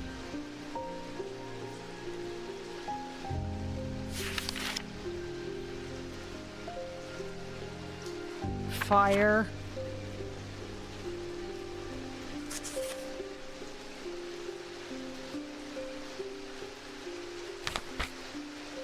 And ice. Fire, ice, and paralysis is this guy? Well, that's a bunch of weirdness. All right, let's look at that book again. I looked at this one. I think we also have this thing, don't we? Isn't that this? That's a shield charm.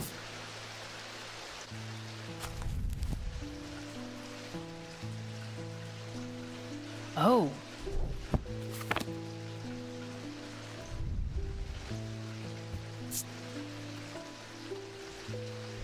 That looks very like it.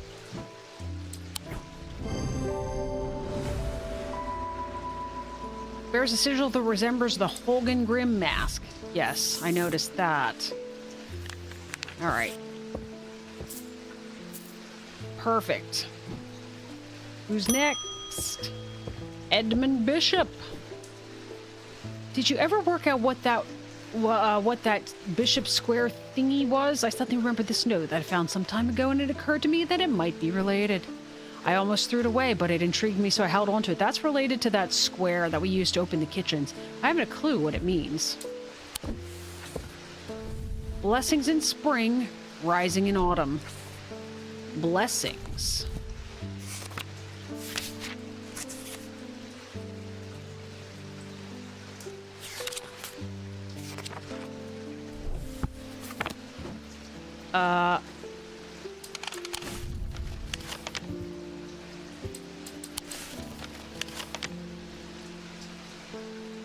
We need to figure out what blessings are.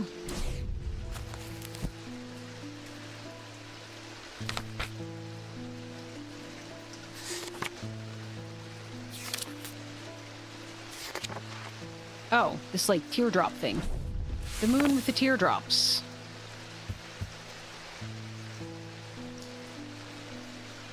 Okay, here we go. Blessings in spring, rising in autumn.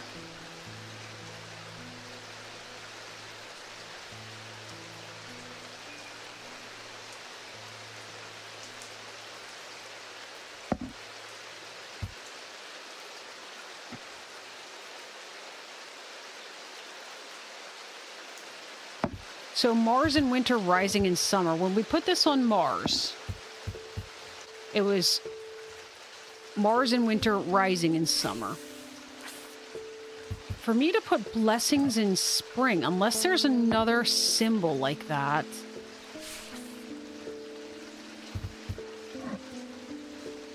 Like, I'd have to be able to click over here.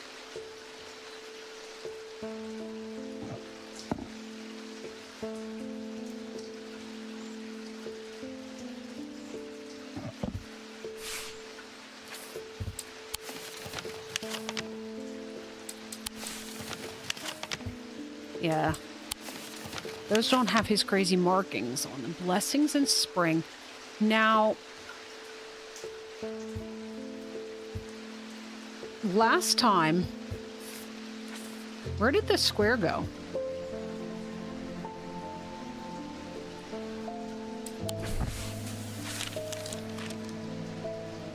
Oh, you're right. Good call, Grammy D. I was putting summer on it. So I'd want to go here. You are totally right. This is summer. It's the leaf that's spring. So I want to go here. Good call, Grammy D. The symbols on the map lead me up the winding stair of the North Tower. The pendant has been carefully hidden, but knowing where to look means that it does not take me long, and I am soon on my way back to the shop with a new trinket to add to our growing collection. I don't know what that symbol means, but we'll put another thing in our shop. Okay. We are now officially done with you. Shove you in there. We got our last person, so we should stop getting the little exclamation point from there. Alright, we're done with you for now. Alright, Jupiter. Who else do we got today? Thaddeus White. Something isn't right at the museum. I'm worried it's all my fault. I'd hoped my brother would be back by now. I've had an idea, though. I'm no thaumaturge, but I think I can weaken it using a witherance. Oh dear me, this had better work. Yeah, because you're opening some sort of, like, you're working with some dude to open things that you shouldn't be. I don't know who the other dude is yet, but we're gonna find out. The inverse of fortnance and is sometimes put to more malicious use. These can be crafted from stone, like the fortnance, but wood is more commonly used. Okay, the inverse of fortnance. And it's likely to be wood, but possibly stone. Fortnance.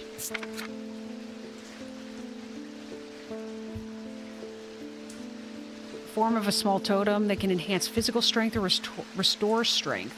Alright, opposite of fortnance.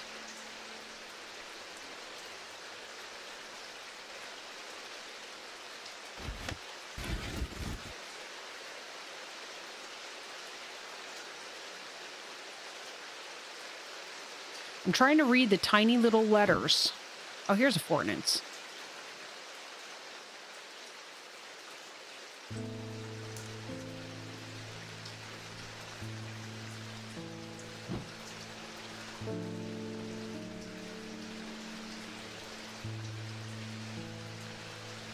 All right, so it's this thing.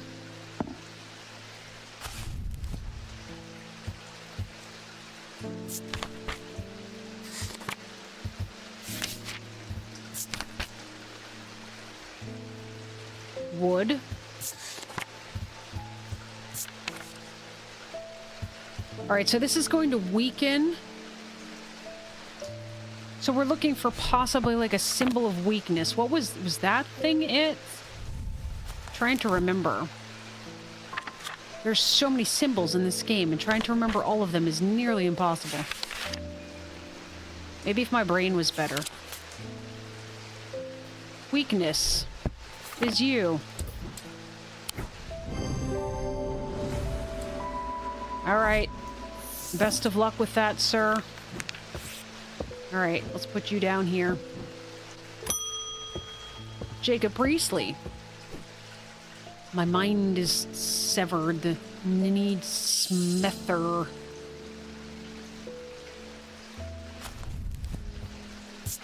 All right. So we had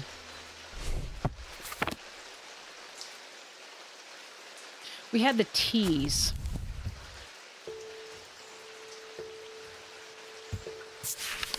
All right, here's solemn method. Of the three types of method, the solemn variety is considered the most powerful. Permits the drinker to forge pathways in the mind to recall that which has been forgotten or to repair that which has been broken. It will produce a noticeably stronger thomic field than the other two types. All right, that was solemn.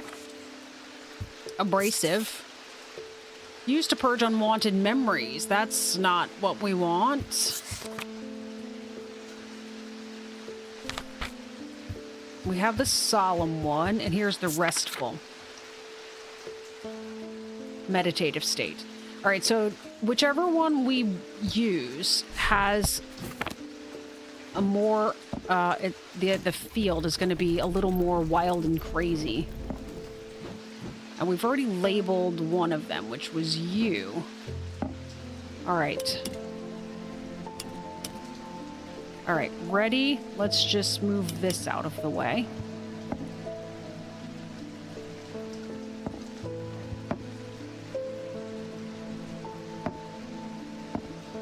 I think it's that one.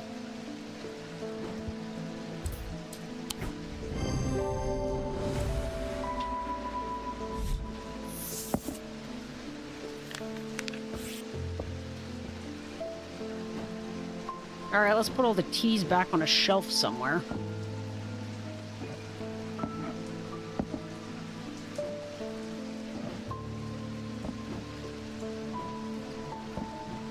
All right, next. Francesca Robertson, how are your patients today? I've discovered something via the thermic needle. The woman who tried to swim across the lake was compelled to do so by some invisible force. She was looking for something, and whatever it is, it's right here in Undermere. That's not all. I decided to experiment with the ambra. When I was under its spell, I heard whispers. Something was calling to me, and it left me feeling terribly afraid. This must be what's keeping my patients in their trance-like state. I've never used a Gaudian siren before, but it occurred to me that I might be able to use it to drown out the whispers. A Gaudian siren.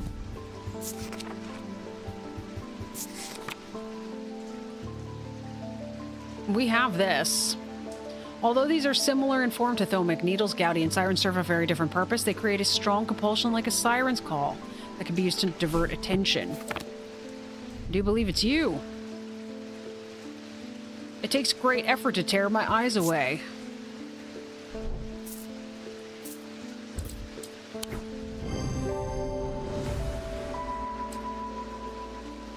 It's an obelisk shape like the thermic needle. Closer inspection reveals its attention-demanding power. Thank you. Oh, I just saw we got an entry for a candle. Hang on. Did you guys see that?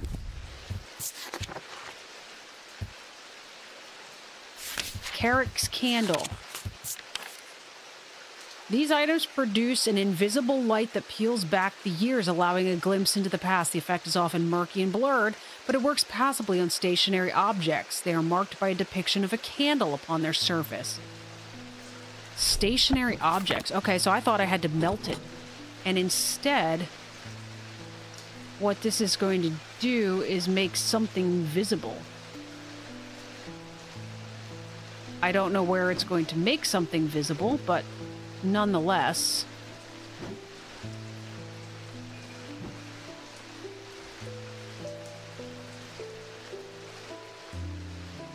It may not be one of these objects either. It may actually be like a...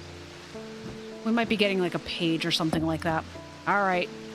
Time to end the day, Jupiter.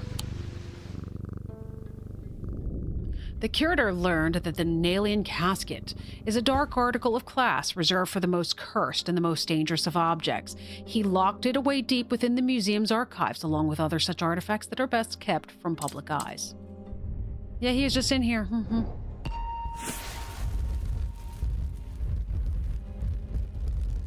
A hatchet.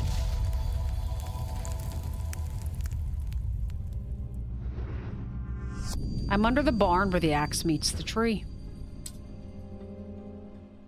All right. Oh, we didn't figure out the Knight of Thorns thing yet either. Guys, we got exploring to do. I'm under the barn? Under the barn? Under the barn where the axe meets the tree. All right, we need a barn. Here's Greywick Farm, number 1.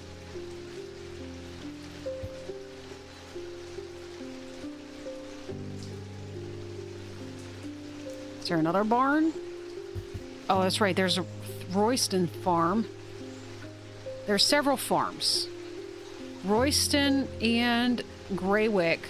I think there was another one, too. Maybe not. Royston is 30.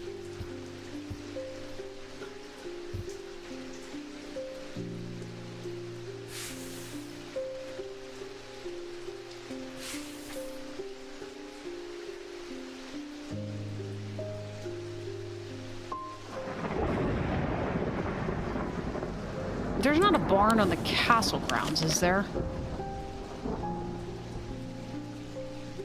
No. I was assuming we were looking for something that looks like in the shape of an axe near woods.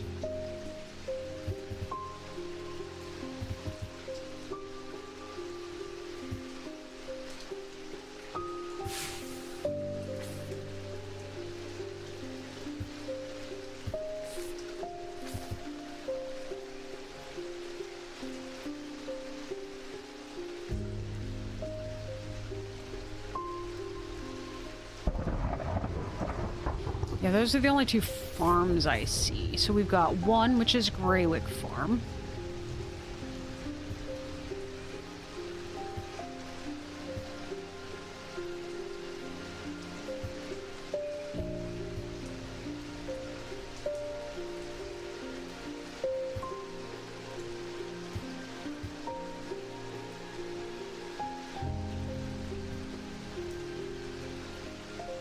Yeah, I think I'm gonna go try that one. Nope. Unless we were supposed to pick... Whoops, wrong one.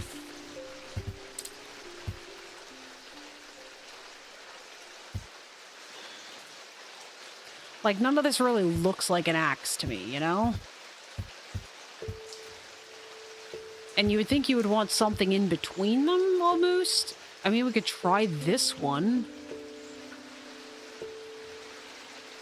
Although, it also doesn't say immediately under it, does it? Like, does anything down here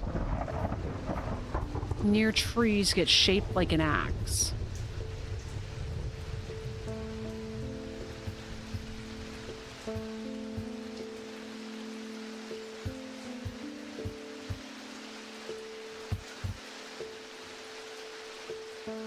I guess let's try this one. Nope. And I still haven't figured out the knights and thorns yet either.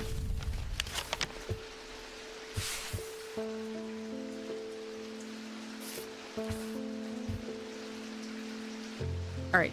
The High Green, there's High Green Church at number 4. And Undermere Church at 28, all the way at the bottom.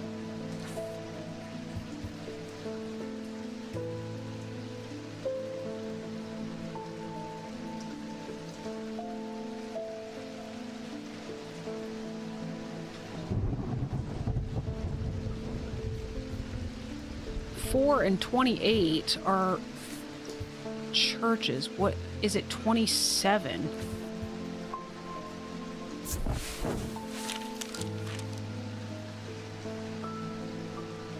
Maybe? Lady Rosalind built the Folly in memory of her husband, lost to the lake, or so the story goes. Now it stands wind-worn and empty, overlooking the water. I checked the turret just in case. Nothing but dust and old stones. Love doesn't leave much behind. Okay, we didn't get bad stuff for that. But it wasn't what we were looking for either. Under that, where, Tara?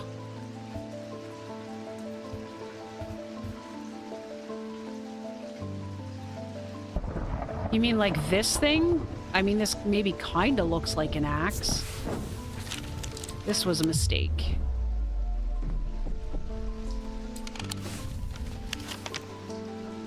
I'm assuming that's what you were talking about right here. I'm assuming if they're going to tell you that something looks like an axe, it's going to be the whole quadrant. You know what I mean?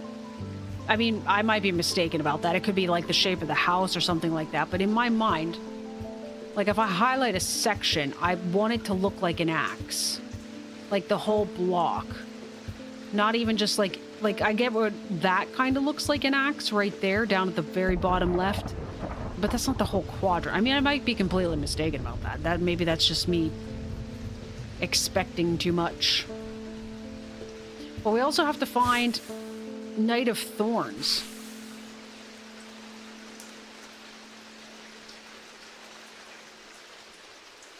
Anybody got any ideas? Knight of Thorns or under a barn next to a tree?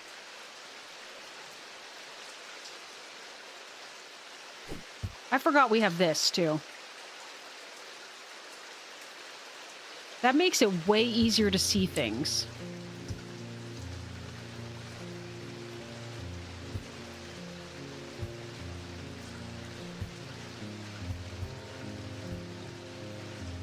We can go down and check the woolly mammoth.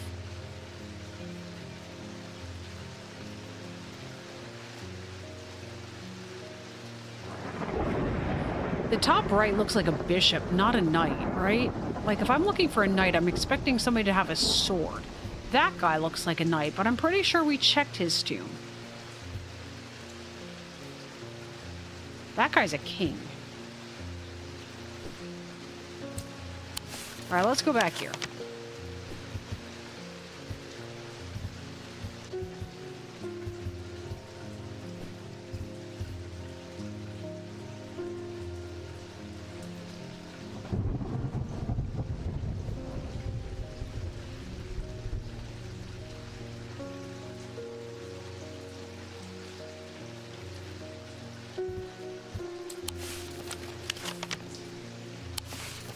Wrong map. I'm pretty sure we checked this, but I'm going to check it again.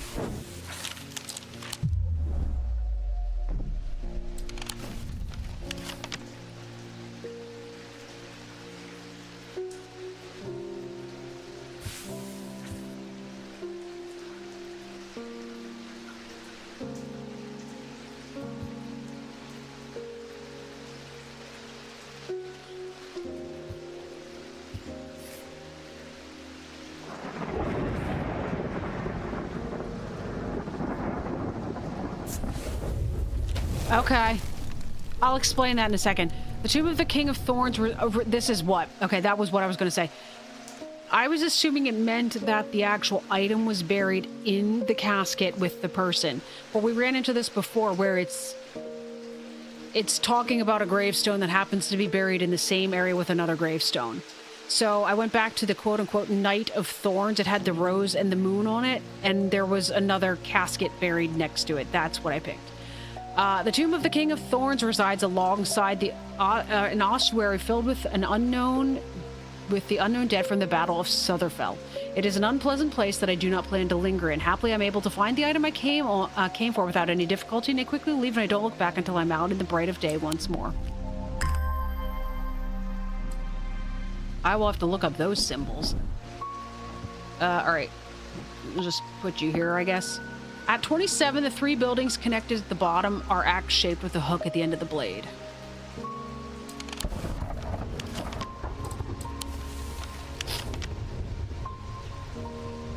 These ones? But I clicked on this tile. If this is the one you're talking about? I clicked on this tile because this one looked like an axe. So we clicked on 27 and I'm pretty sure we clicked on this. I'll click on it again.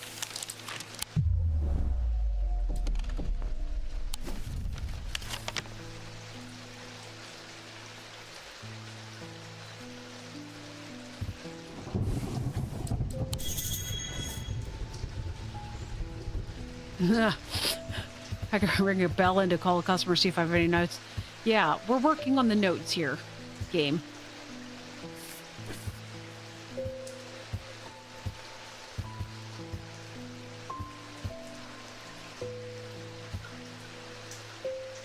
This is Woodcutter's Lane.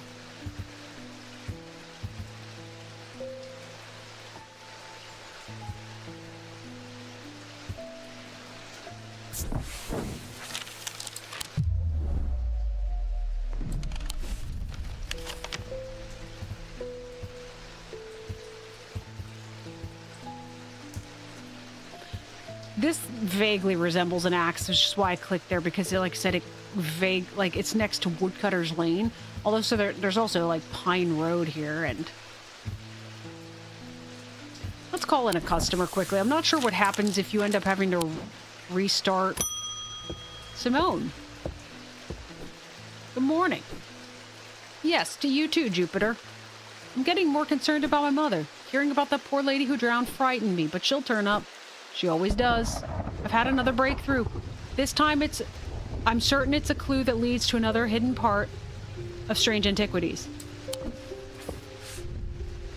From the individual, a stone for dark purposes. From the celestial, a stone of the earth. From the diurnal, a stone of death.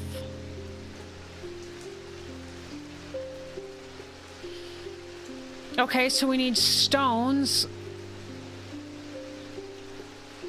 Alright, hang on. I still got the thing open. So we would need Noctic. Alright, let's bring this down here. Put this away for the moment.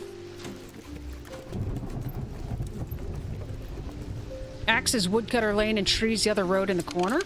Hang on. Like this one? Tara? Or this one? You want northwest or southeast?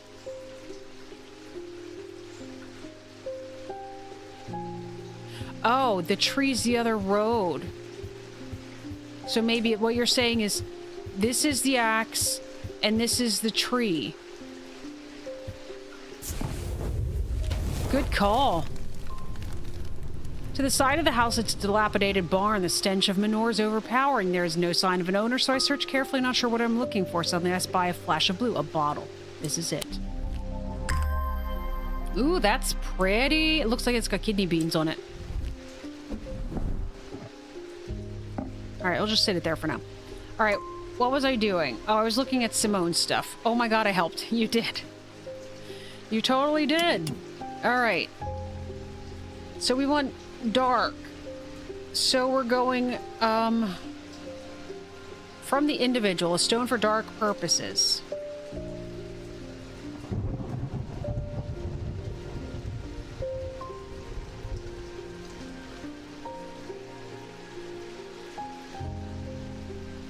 Okay, hang on. Let's look at this together. I'm gonna bring this screenshot up that I did earlier. Ready? From the individual, a stone for dark purposes. Our individual is mentic of the mind or wixic of the body. I'm thinking probably what we need to do is a stone for dark purposes. We've got to find something that's got that stone in it that is used for dark purposes. And then it would have to be... It's probably going to be mentic, but... Then we want a stone of the earth for celestial, so Dradic. But then from the diurnal, a stone of death. So I'm guessing that would be Noctic. So I'm thinking earth, night, and mind. I'm thinking. It says for dark purposes. It doesn't... Like, I was expecting it to say literally like that it was of the mind or something like that. All right. So let's see. Let's start. Of the earth. So we want Dradic.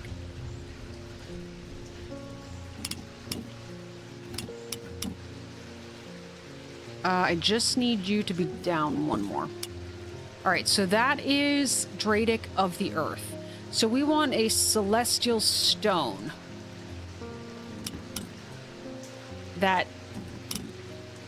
It's that 3 rings. I don't think it's you. No.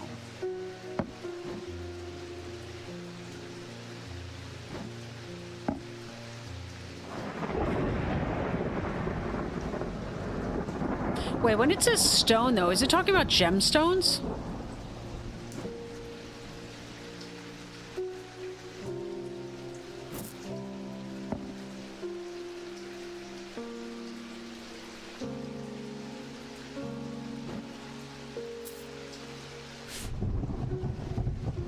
Hang on a second. Let's drag this book down here. Yes, open, please. Alright, so it would be a bloodstone. I think we only have one of those, and it's that guy.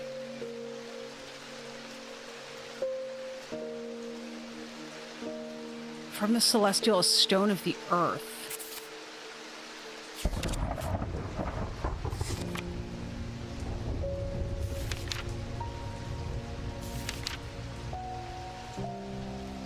A stone of death.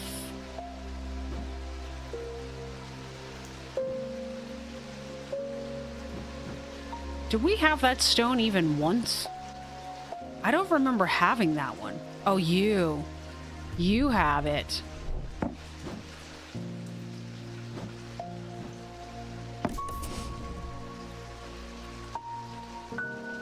And we just need a stone of the earth.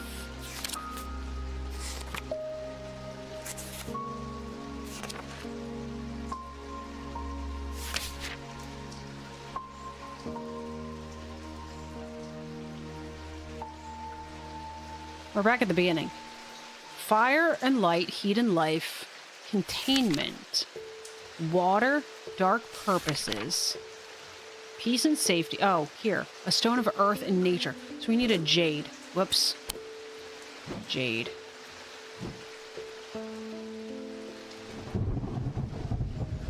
I remember seeing one. I don't immediately remember where it is. I don't think it's you. I think you're dark green.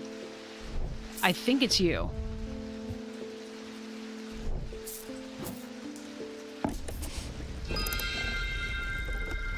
That was easier than I thought. I thought we were going to have to match all the patterns again.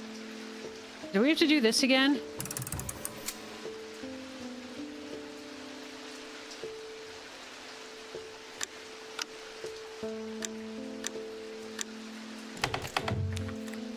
Do we have to do these in a certain fashion?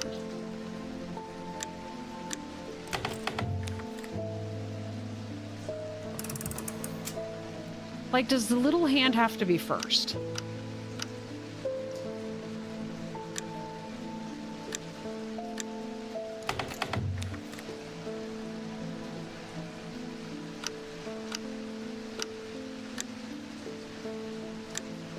That's the medium hand first.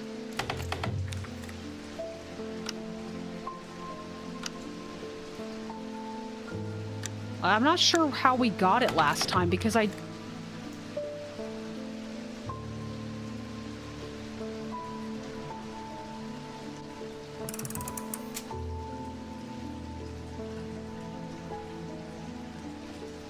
also not gonna lie, I don't know if this is the same type of puzzle.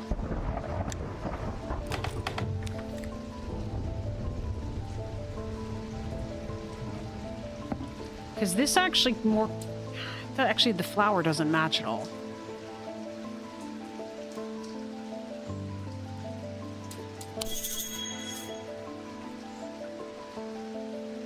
Well, that's not a moon, first of all.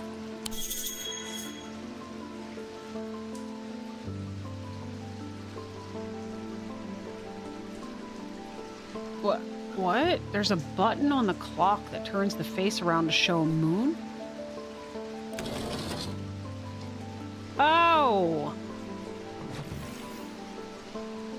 Oh, so we got lucky last time. Okay, hang on.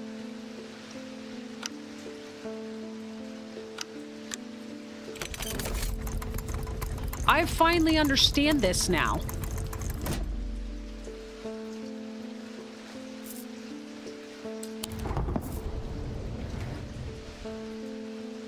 Goodness gracious, great balls of fire.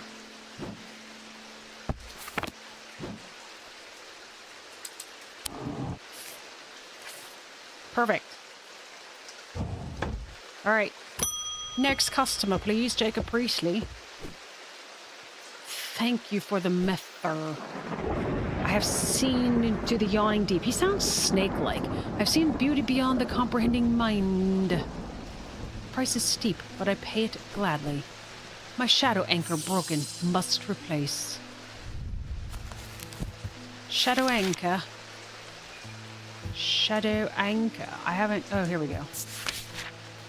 Shadow anchor is sometimes used in the practice of shadow casting, the art of projecting one's presence outside the body without an anchor. Minds have been known to become lost. Shadow anchor designs can vary greatly. Some prefer pendants, whereas others prefer to clutch a totem in their hand. Some make use of symbology, where others use gemstones. They will always produce a field from the individual branch, however. Cool.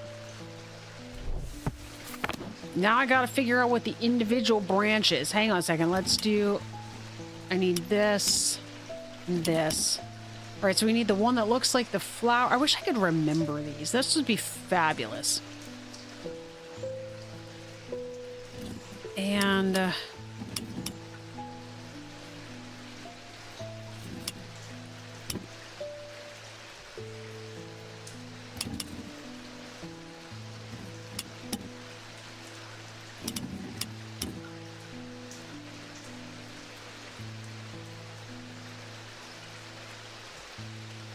I think that's correct.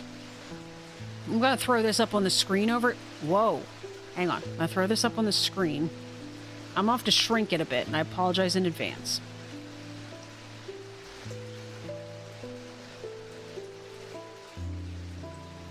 All right. So what I just created was I did the Mentic which was the flowery one. And then this is what I think is supposed to be the Wixic, but I'm not actually sure. And the reason being is because when I did Mentic, it looked just like this. But you'll notice in the Wixic, there's a missing line here.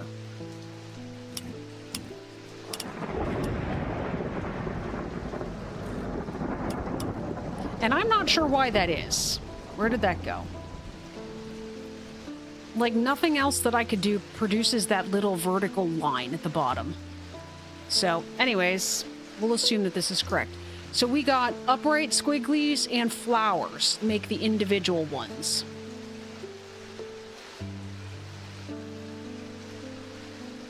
What are we looking for again? A shadow anchor.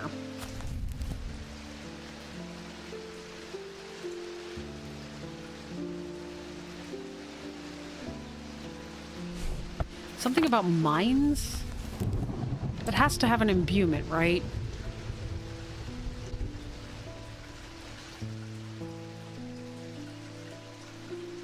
Maybe not.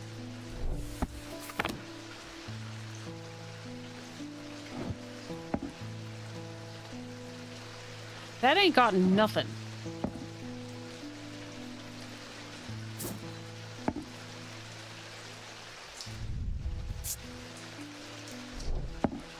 Like, I feel like we're going to run into a lot of things.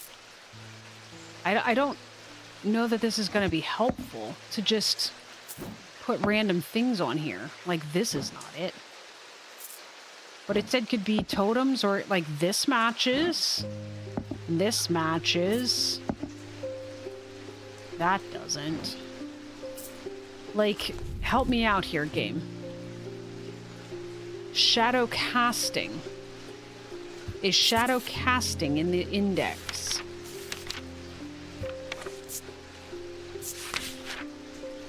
That was not what I intended to do.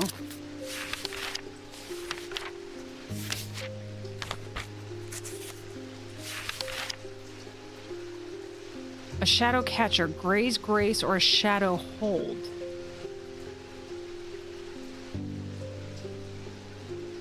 Gray's Grace or a shadow hold?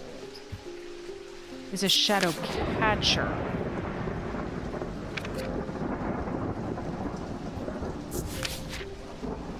What are we looking for again?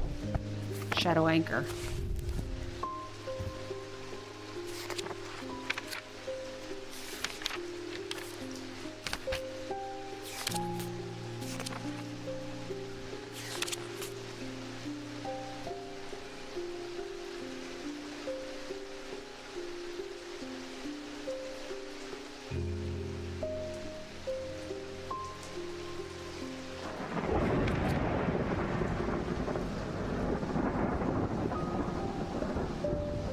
Okay, so this is the design of a shadow hold.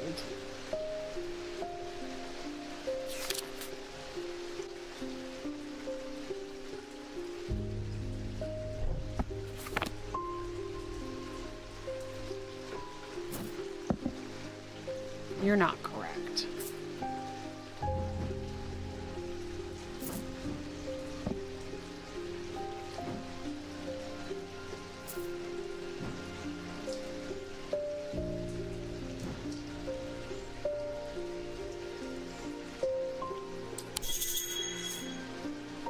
I have a feeling that either my gemstone or symbol book will come in useful here. I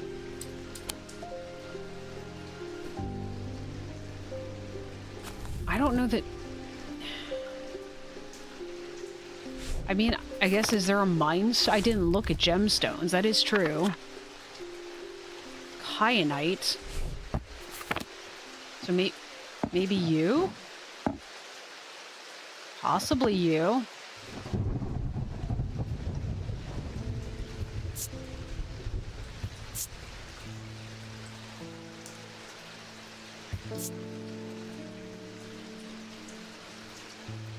I don't know that this symbol means anything to me. I mean, I guess we could try this. All right.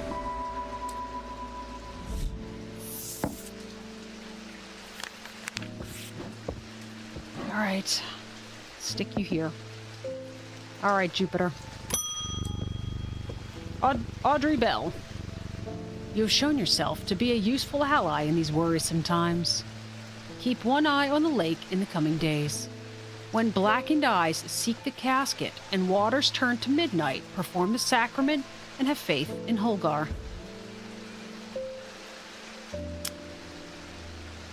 When blackened eyes seek the casket. So, in other words, when Edmund's brother comes back, waters turn to midnight. I don't want to do a sacrament. I don't want to be a Holgar. The sacrament is a baptism ceremony in which one's life is pledged to the warrior god Holgar. It is performed by a blood priest within a stone circle. Does anybody want to be part of this little warrior god's thing? In spring, a charm of green growth. In summer, a pendant of the yellow sun. In autumn, an instrument of the red night. In winter, a totem of blue fire. I don't want to do this. He sounded mean when we read about him before. All right, David, what you got for mail? I'm afraid this letter was sorted incorrectly and has ended up doing a round trip to Kendall and back. Better late than never.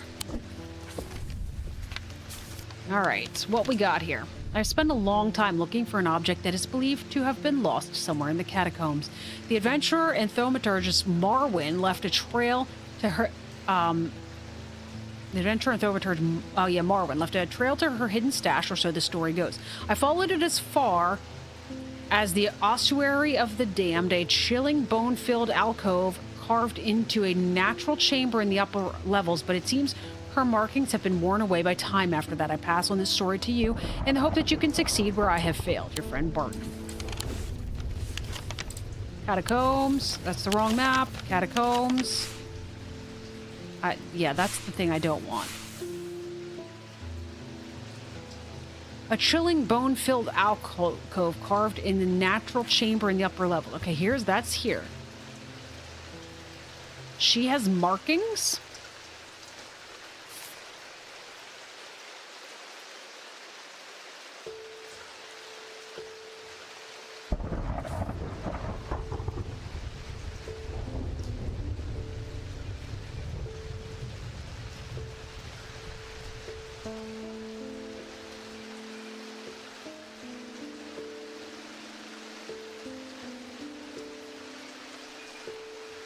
She left a trail.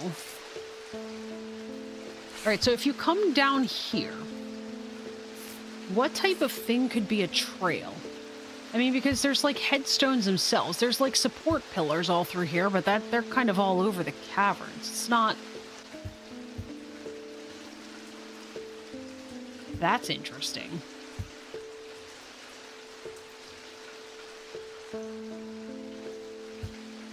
I'm gonna look at that. That was me just being nosy, mostly. Because it's got a unique symbol on it.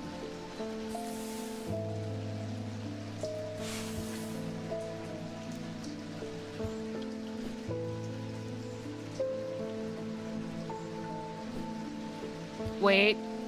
Wait. Wait.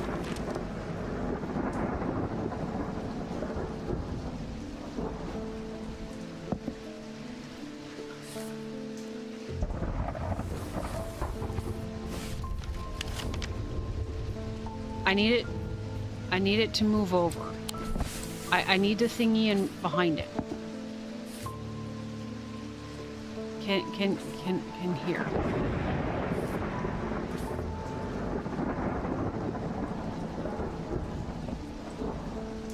Didn't this say this was supposed to reveal stuff?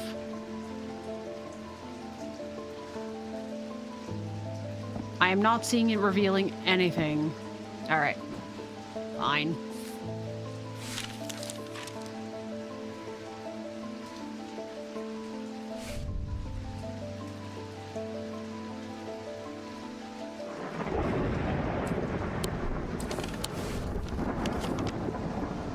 So this is as far as he went.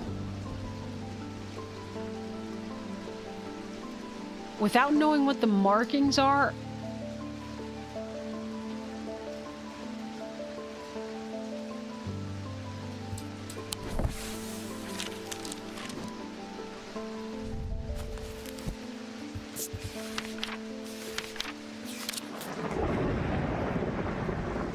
Yeah, I'm not sure. All right, let's get started with a couple customers for the day. Barton, Potter. I think we've already had a couple, actually. You having problems talking there, huh? Let's see. Speech becomes impossible with Tormund's paralysis. Tormund's bane. These can be rolled along the tongue to cure Tormund's paralysis or worn about the neck to protect against the disease. Like most items that ward against cures, they emit a diurnic field pattern. Rolled along the tongue. Are the bones at 1356 further north? I don't know. Give me a few minutes here. We're going to try to fix this guy's mouth, and then we can look at it again. Let's go. Let's check the diurnic field really quickly and see. Okay, you're diurnic. So you're the double circles.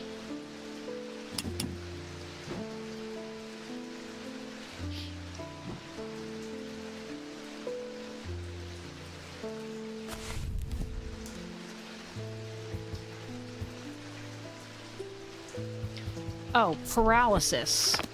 Is it you? You're all about paralysis. No.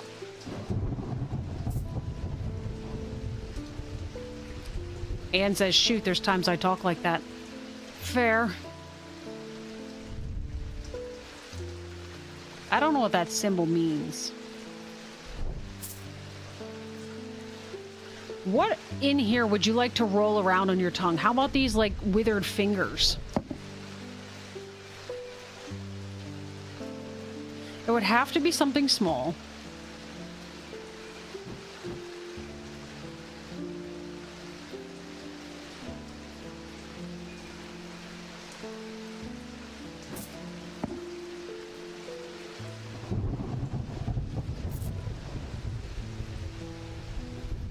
There's something about speech.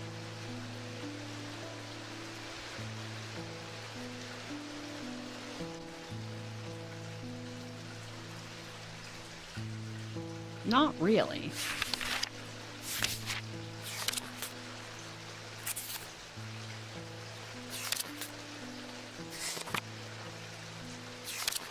Yeah, the only thing we have is that paralysis symbol.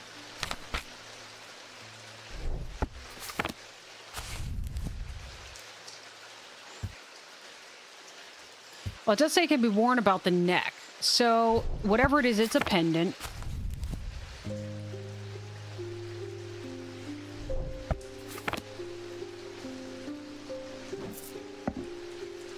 Okay, it's not you. It wasn't you, right? No. It wasn't you, even though you have that symbol. I think you were one. What does this symbol mean?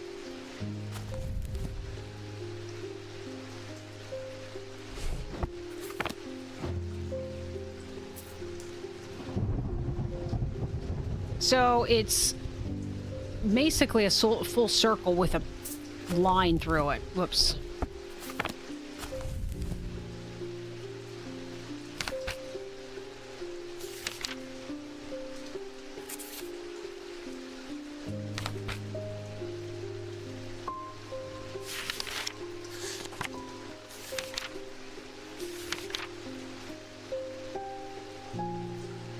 Maybe it's... okay. Do you suppose it's sort of an inverse of paralysis? You know what I'm saying? So, like, this is paralysis. The circles go outwards. And in... where did it go? I was just looking at here, this guy. The circles go inwards. Almost like it's fixing it.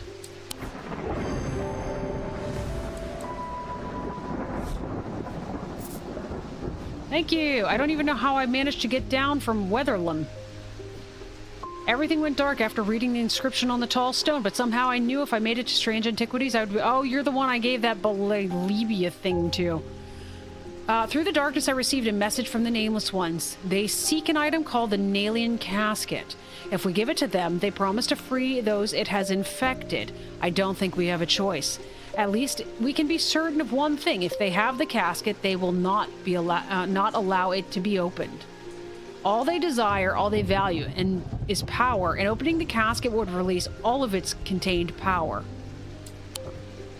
Yeah, well, talk to the dude that's trying to open it with the other dude. Anyway, whatever. Oh, I forgot we were... Oh, no, Verona! The time has come to decide, Thaumaturge. The casket wants to be opened. The casket will be opened. Nothing can stop it now, and yet there is still a part of this mind that will not be quieted. Help me to calm this clamoring rage inside. Absolutely not. This is your chance to elevate yourself above the scurrying ants that absently crawl through their meaningless lives. Yeah, we're not doing that. Zephyrim or Mether? Abrasive Mether or Zephyrim? Whoops.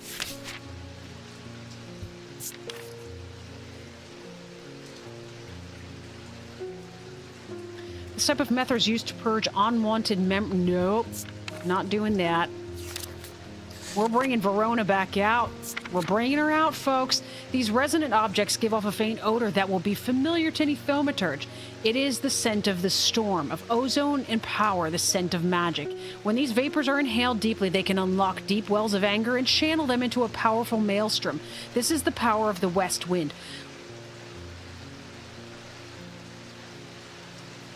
Actually, which is bad? Unlock deep wells of anger? Hang on. I think we want to I think that's Verona. Verona's the rage, right? She wants out. We need to let her out. A resonant object, it's the scent of storm. Well, we had a scent of storm.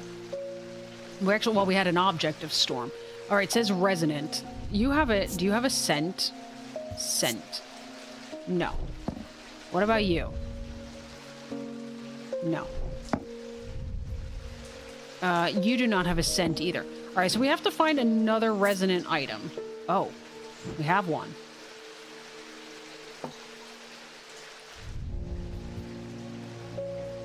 It gives off a scent like that of a brewing storm.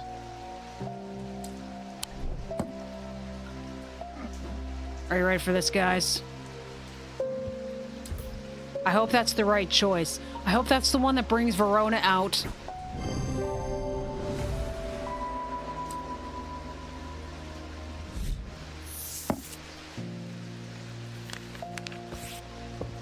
Goodbye. I shall see you hopefully never. All right, Jupiter. It's time to end the day. Oh, we still didn't find Grammy D wanted us to check. Are the bones at 1356 further north? Oh, you mean these ones? Touché.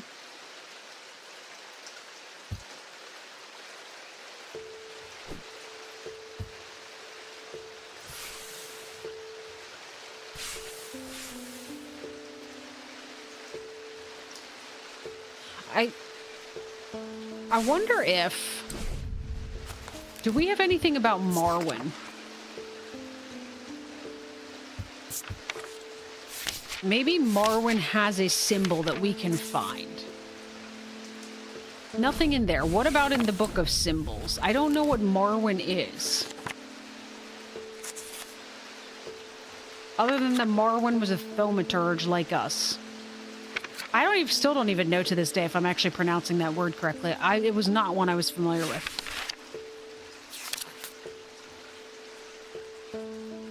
I have no idea.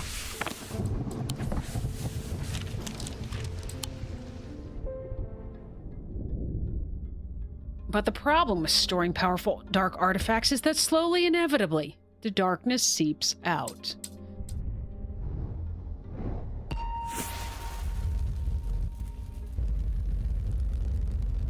What is that? It looks like an amoeba. Oh, it's a yarn bowl. It's for Jupiter. Well, that's cryptic.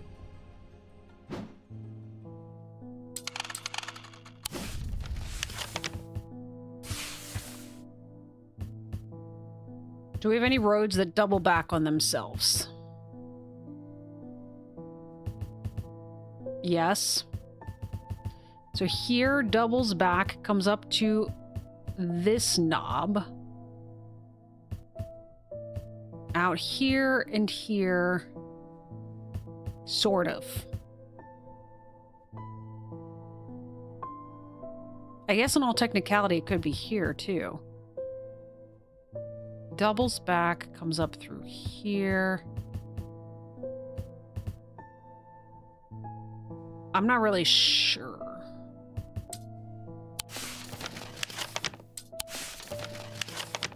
Does that match any of these patterns?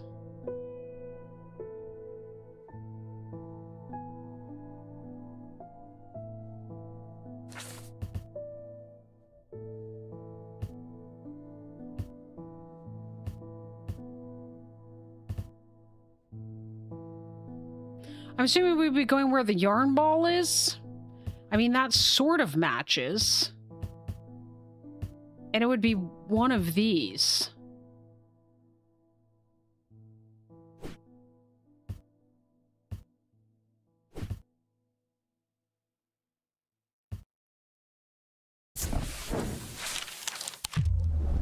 It's a good way to start the day. We're going to try this one, though, too.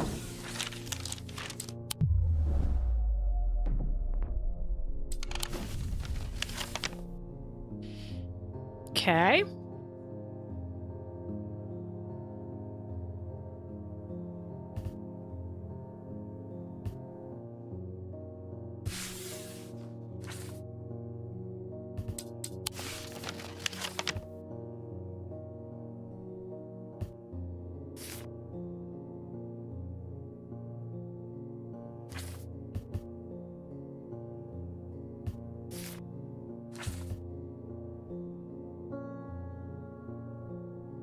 I don't see like a sewing place or a yarn place or that one, yes. Well, the only one I didn't try was this one. I guess we can try that right away. All right, I tried all three of them in that area.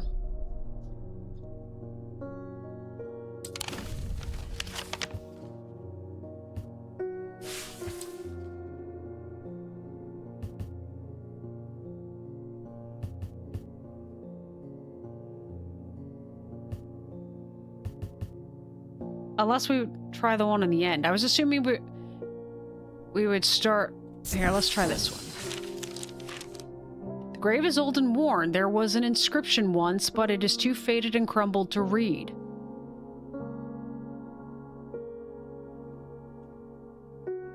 How do we make something visible?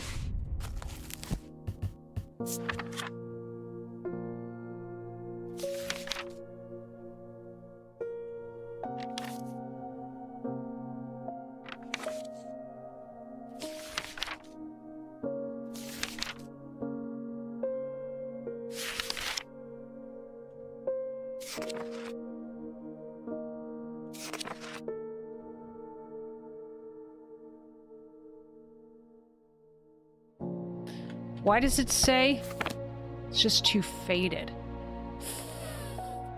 I don't know what the answer to this one is, guys. We're gonna leave for now because I don't know what to do with it. Good morning, Jupiter. Marion Lancaster. Someone very dear to me has fallen ill. I would like a nephroquant. Do not be concerned, dear. I've used that one before and I know what I am doing. What's a nephroquant for?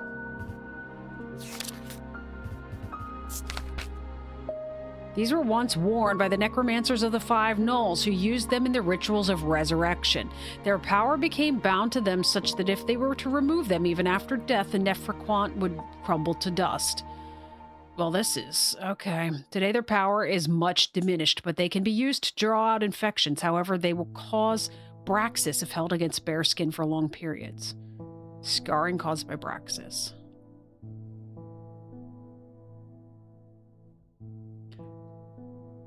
So it can be used in resurrection.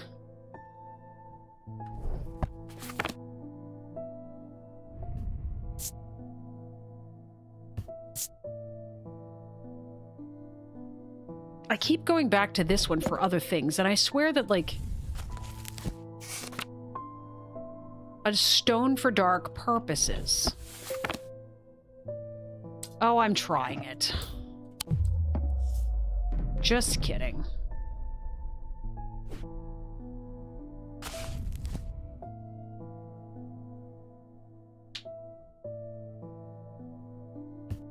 All right, so you know what? Actually, there's a stone that's used for...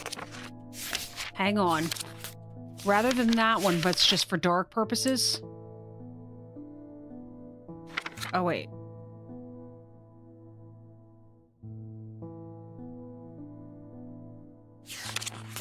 No, I thought there was one that actually said it was for resurrection.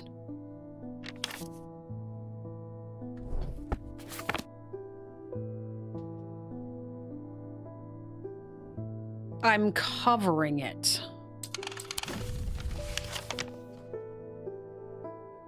What you talking about, Tara?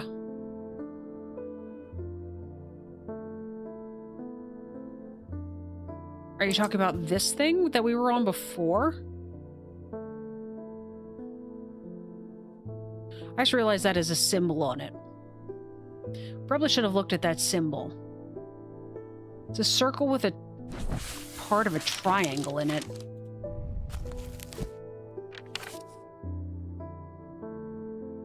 It's kind of like a triangle with feet.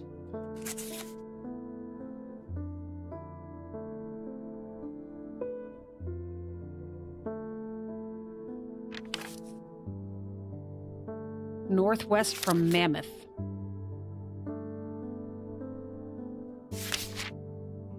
Okay, hang on.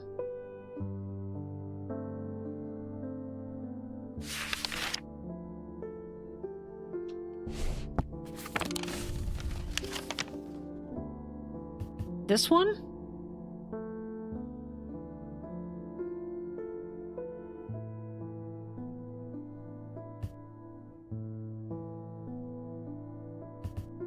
Okay, that actually makes more sense because it goes out to the entryway. Good call, Tara. Inhaling deeply from the spirit vault to stave off the madness of the depths, I make my way carefully down crumbling passageways past decaying crypts. Placed carelessly on top of the tomb is a collection of clay plots. Clay pots, not clay plots. Clay pots. Some lie in pieces, but most are whole. At first, the collection seems unremarkable, but one in particular stands out, and I take it back up to the surface to take a closer look. Cute. So the interesting question now is, what is this one? Because it's going to let me open it. But you see that symbol? It's like I said, it's like a triangle with feet. Sort of.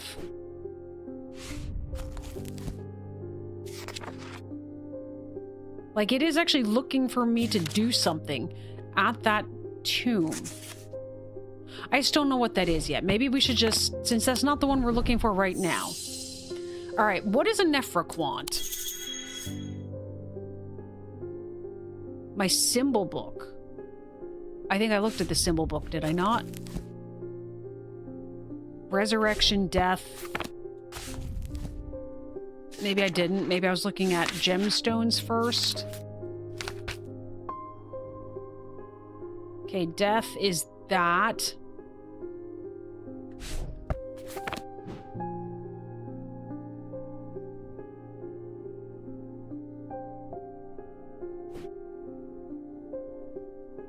I didn't realize I could be used on all of the things on the shelf. I thought it was just used in the, That is so much easier. Probably for you guys, too.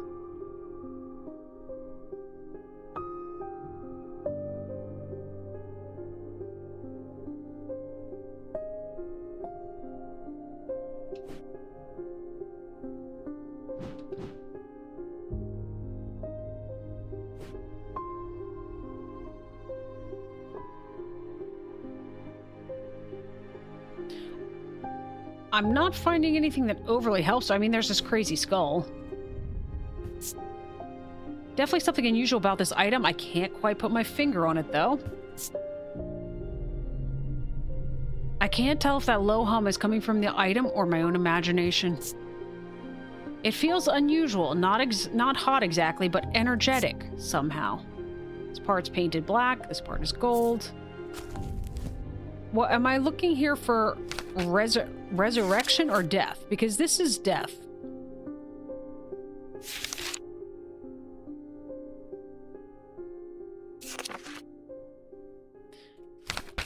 Feel free to yell if anybody sees resurrection. But, like, that's the imbuements. And this is as far as we go.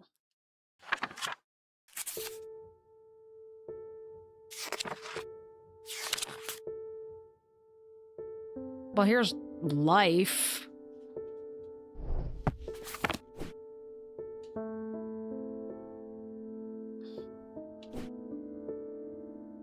What else? Make a symbol of reap. Oh, I didn't. Was there a symbol of rebirth? I found life.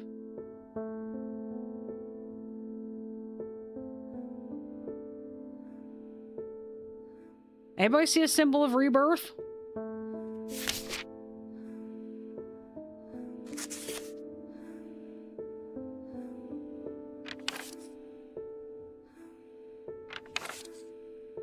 Oh, here we go.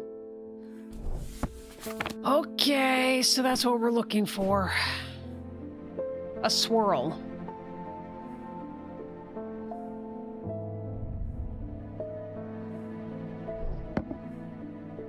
Indeed there was, Grammy D. I had to have a hint to find it, but that was me apparently sucking at the game. All right, what did you do before you were... A Daedalus link. What was a Daedalus link?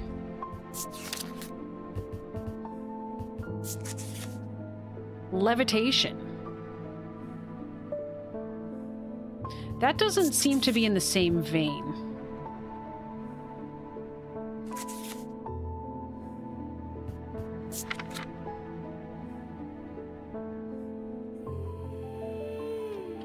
All right, what else? The fact that these items cannot be removed and cause bracts suggests that they might still be attached to blackened flesh. Oh.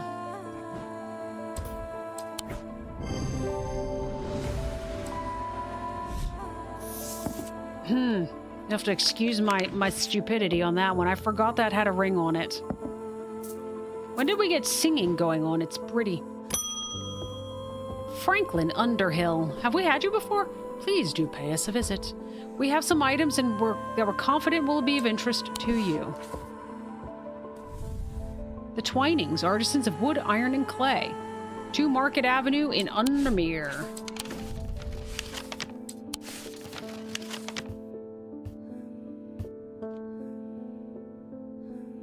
Here's Market Avenue, the Twinings.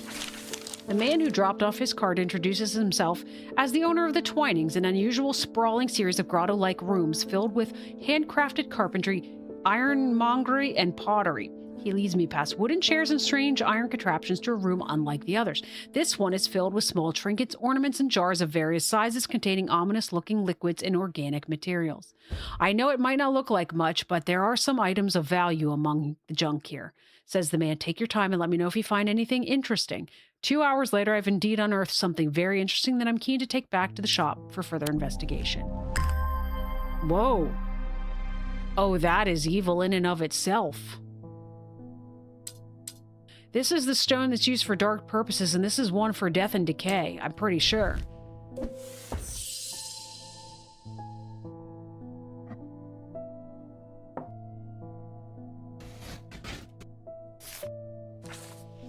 Let's archive that. I am leaving the Twinings with my haul when a man shouts at me from across the street. As I look round annoyed, I notice to my heart that the man's eyes are as black as coal. He rushes towards me and I stumble backwards, fumbling with the strap of my satchel as I try to grab an item to stop him. A Wixic cord.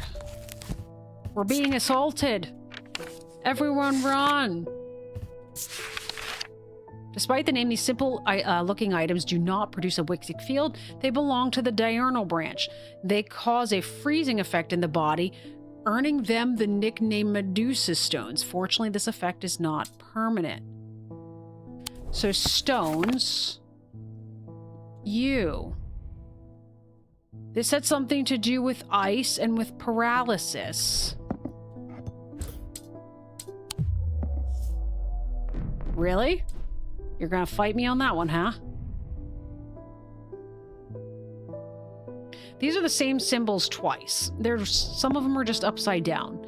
So let's look at what those symbols... Hang on. It was a triangle and a triangle with a line at the top.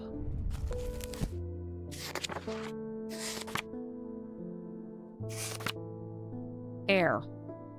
Fire and air.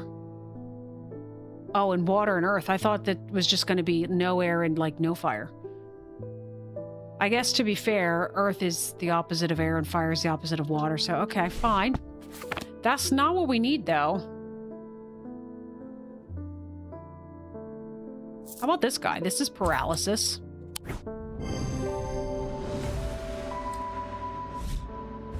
I've been hanging on to that one for a long time till we finally got a name for it. To my relief, the man goes rigid almost immediately and topples forward onto the cobblestones. I turn and run, wanting to put as much distance as possible between myself and that creature.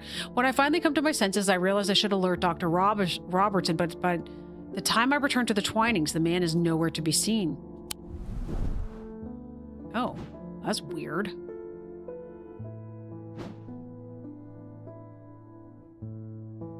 We still have notes we haven't figured out. Edmund Bishop. Something bad is about to happen. The ravens know it. My grandfather once taught me how to use a Cassander to see the paths ahead, but I saw what it did to him and vowed never to touch one again after he died. But the gnawing worry of what is coming has become too much for me. A Cassander. The eyes of a Cassander focus on the power of the mind, enabling those skilled enough to see the path or paths ahead. These items do not produce a mentic field as one might expect, but rather the more mysterious selenic. That's the one that looks like horizontal DNA strands.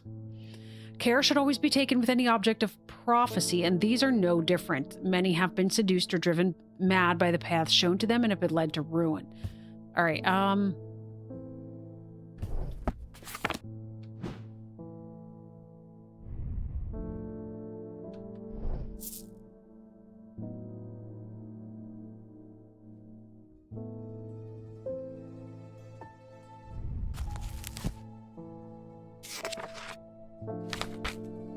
there's supposed to be a stone of the mind. Kyanite. I don't think I've got anything else that's kyanite, though, so unless we're reusing stuff... I think this was the only thing that we actually had that was kyanite, actually.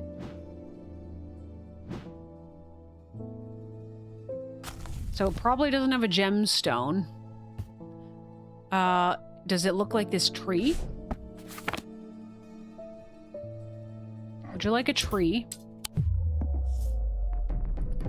Oh, we're rolling dice. I actually, like I mentioned, I would play a whole game just with this dice thing. I think it's super fun. All right, let's bank that one. Once I figured out what I was doing with it, you know? Let's go ahead and get rid of you.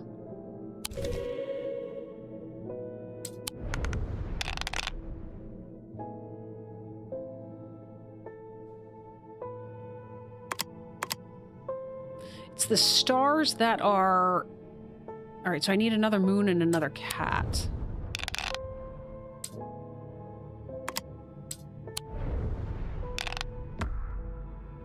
Can I not just have 3 cats? Come on now, this is just like Yahtzee, right?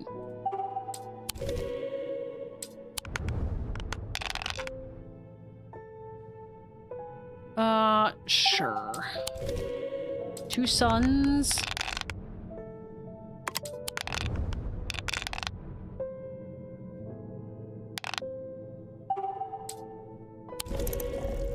We be out.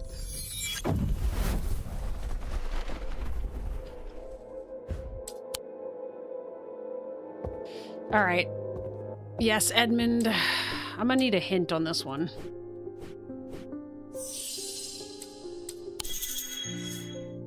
Eyes might not mean literal eyes. True. I've already figured that out.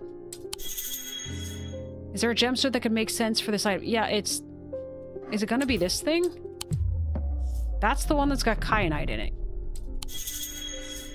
Need to find an item that has more than one malachite. Malachite? That's not the one of mind. A fourth eye, a stone of... Okay. There you go.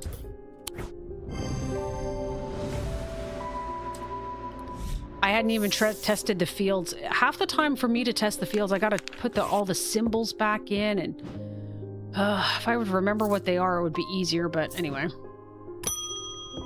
Gilbert Ames. There always seems to be something going on in Undermere. The sooner I can get this sorted and be on my way, the better. My uncle gave me a ring, and I have had nothing but bad fortune ever since. I'm starting to think it might be cursed. Is there any way to uncurse it? Oh, you're killing me, game. It's not a specific type of curse. Like, he didn't... Oh, bad fortune. He did say.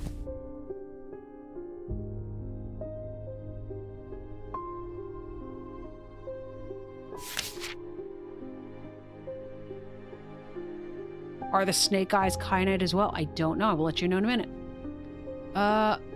Yeah, it's none of these types of curses. Snake eyes. They look like jade. Yeah, they just say green.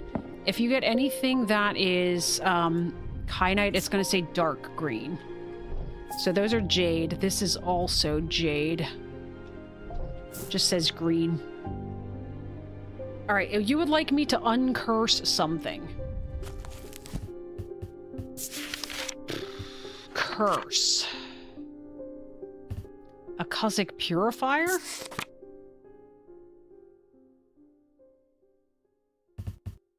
Yeah, here we go.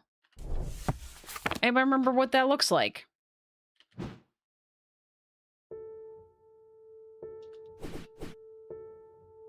Never mind, found it.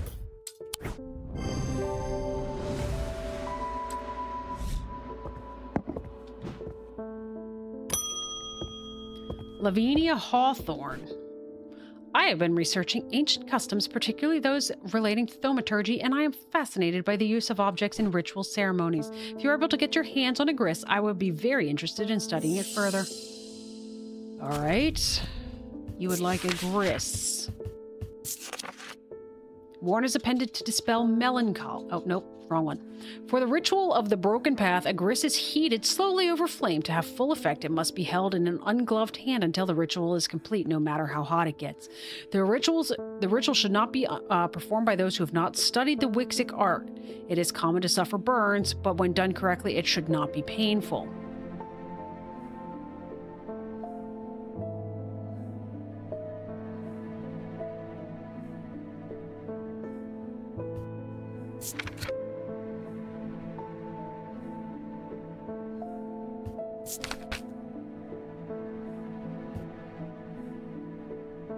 What does this have to do with... Oh, broken path. The League at the... they guard their secrets. Nameless gods communing them with the broken path. I'm just trying to find something else that'll lead me to where I need to go here, because I'm not...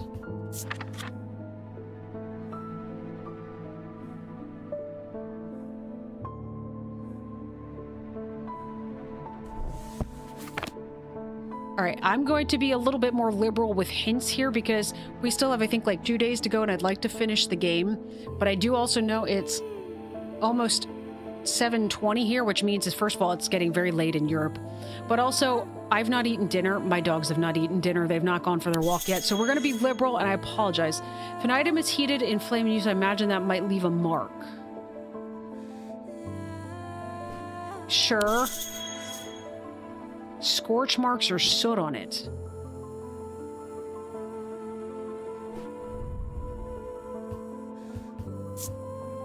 A chalky black residue that coats my fingertips.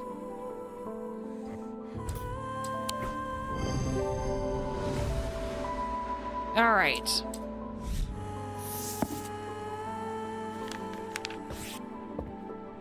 I now know what a gris is. Leopold Morris. There has been a basilisk sighting in the hills across the river from Backbarrow. I wouldn't say I'm a brave man, but I have a duty to protect my livestock in my village. Better me than a younger man with his life ahead of him. I've come to prepare my sword. You need the basilisk thing, don't you? No, that's right, the basilisk. The thing that was the basilisk said it wouldn't even help against a basilisk.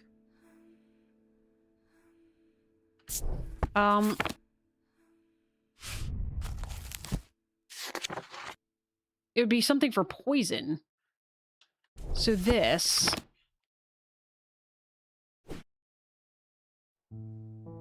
I'm assuming he wants some form of poison to kill it.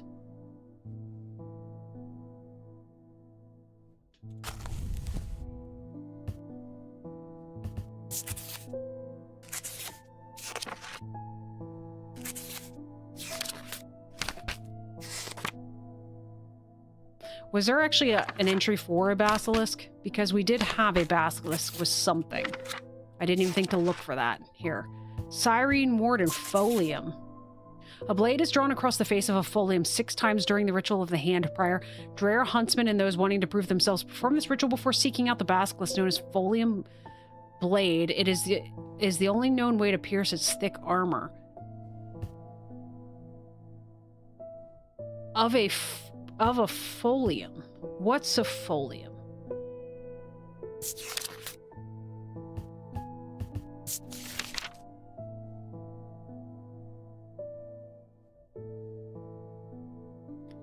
Drawn across the blade of a folium.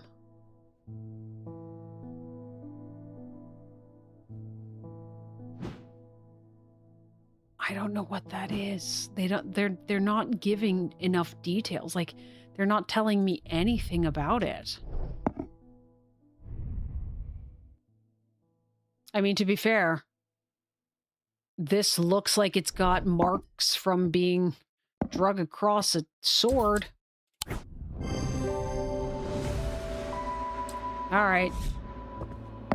And that's the reason it gave for me to do that. Francesca Robertson, how are your patients? They've escaped.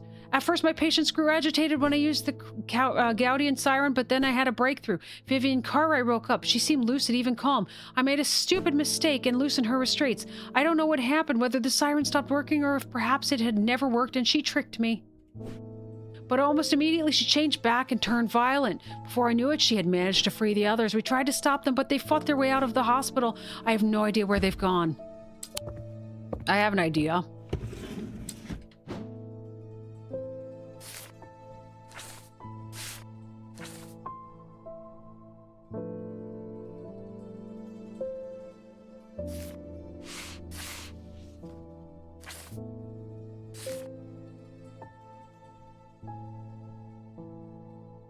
I don't see it here anymore, but it basically said that when things get crazy, you're supposed to go do something somewhere. And this is what we're supposed to do.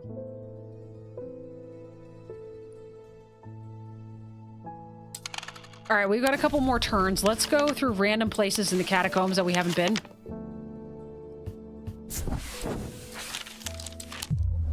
Because our meter will reset tomorrow. I still do not know what the thing is we're supposed to be looking for.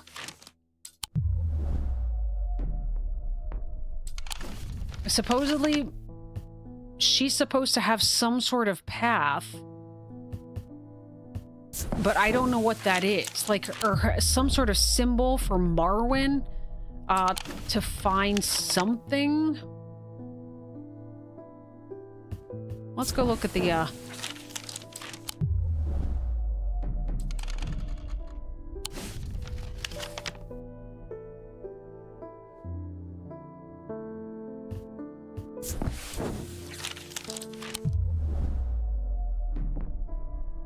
We might be able to once or twice more. We went here, right? Maybe not. I'm not sure. I don't know what the game is expecting of you here. I don't understand. Left a trail to her hidden stash, so the story goes. I followed as far as the ossuary, a chilling bone-filled alcove carved with natural... Unless it's just bones. We can go down to these other bones. Maybe that's her thing, is bones. She's went bones.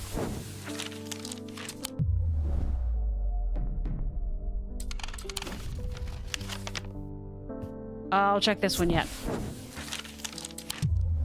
Don't know. All right. End the day.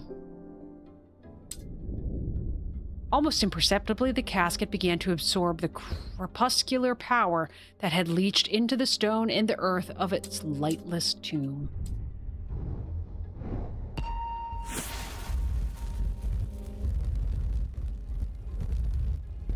It's a tombstone. I think. Oh, it's a clock.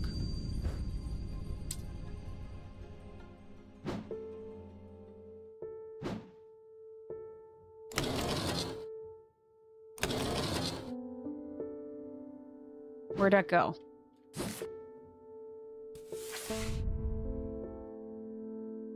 So this is 3:15 and 30 seconds, or is this? I'm not sure. 3:15.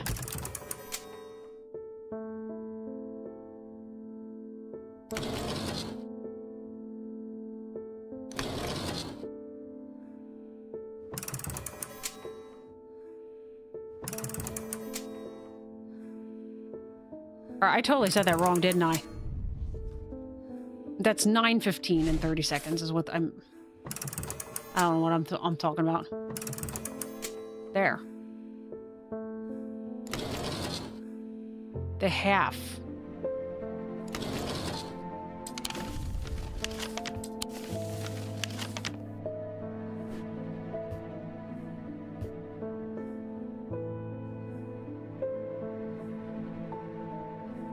Some of these have moons. Here we go. There is stifling in the darkness, and the claustrophobia of the tunnels almost overwhelms me, but I press on. I remind myself that there are few who venture down here, which means the chances of an interesting find are higher. It doesn't take long for my search to bear fruit. That looks like one of those things that you use the plums. All right. Good morning, Jupiter. Thaddeus White. You, sir. The witherance was a terrible idea. I've only gone and made things worse. I wish Eli was back. He'd know what to do. Some years ago now, a friend brought an item to me, a black casket, and I learned that it was a dark article. I should have brought it to Eli right then and there, but I knew he would want to destroy it. I'm a collector of things. It seemed too important to allow it to be destroyed, but I see how naive that was now. This casket is far more dangerous than anything I have come across before, and now I hear they are looking for it with their black eyes. Either I need to keep them out of the museum or bring the casket here to Strange Antiquities and hide it in one of its secret places. A dread vivant or a lunima. A dread vivant is the only way to handle some of the more dangerous artifacts. It can siphon power away from oneself for a time. The power rising up off a dread vivant is subtle but noticeably invigorating. These objects represent the balance of life and death, of good and evil, of hope and despair. Or a lunima. Also called a moonpool or heart of tranquility, harnesses the power of the elements to create an aura of unease. They can be used to keep people away from places they are not welcome. There is a superstition among thaumaturges that says that a lunima should not be used when the moon is full. It's not known where this idea came from.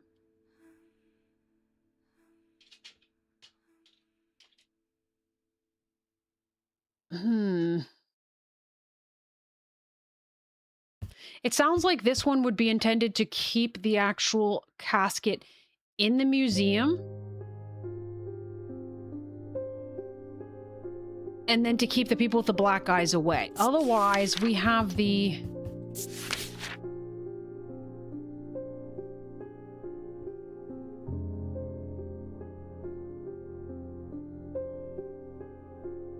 Like, I don't know that I want it here.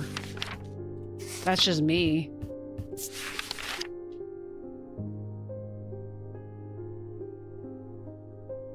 Power of the elements.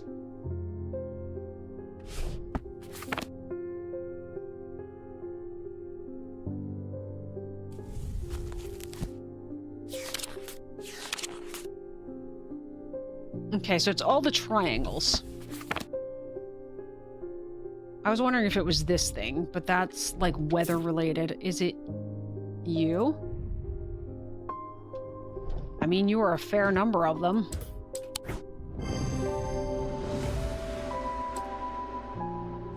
That it was in fact the Lunima.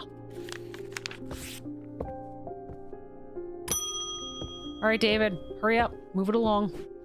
There's an uneasy quiet in the town today. There aren't many people out and about. I'm heading straight home as soon as I'm done with my deliveries. Sounds like a good idea. All right. I have recently come into possession of a number of texts on the subject of arcane artifacts. You are welcome to them if they're of any use to you. If I don't hear from you, then I will donate them to the library across the street. Okay. Library is 26. I guess you're the most closely across the street. Several of the scrolls look promising, but they are written in the Dradic script, and my understanding is too rudimentary to make use of them. If Verona was around, I'm sure she could translate them, but she isn't, and I can't.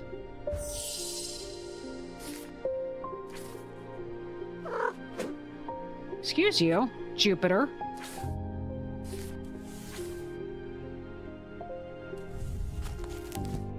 This is something...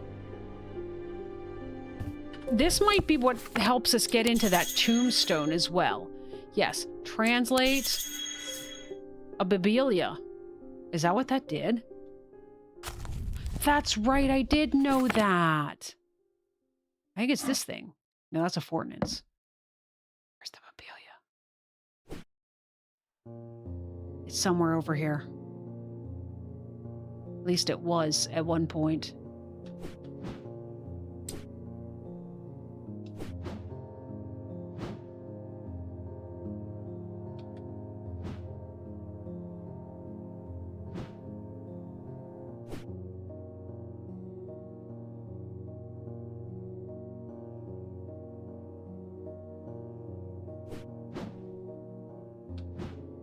I don't even remember what the Bibelia looks like. I thought it was the tall tower thingy. Oh, here it is. It was. The effect of the Bibelia makes my head spin, and I close my eyes tight for a moment as my mind catches up. The pages swirl and blur in front of me, letters and words floating in and out of focus. After a time, I find that I can read them, though it takes some effort, and I feel drained as I reach the end. Fine. All right, really quickly. Catacombs. Here. Bibelia.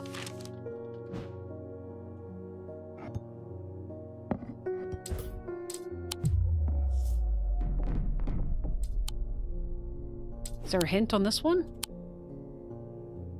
All right. Maybe we're not supposed... We're definitely supposed to use something here. I'm just not sure what it is. All right, next person. Anna Bryant. With all that's been happening in Undermere, I picked the worst week possible to lose my Brinic charm. I hope you have one that I can replace it with.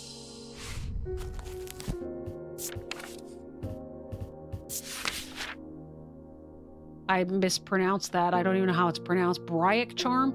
A powerful item that offers hope in times of worry, protection in times of darkness, and wisdom in times of uncertainty. It wields the power of the maiden, the mother, and the crone, the Wiccan triple goddess. Protection, darkness, and wisdom.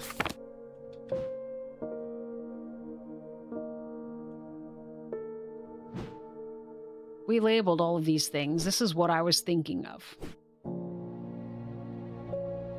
I think we've used them all anyway.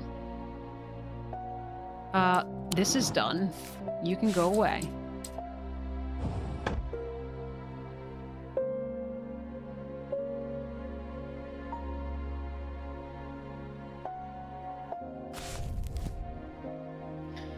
The maiden, the mother, and the crone.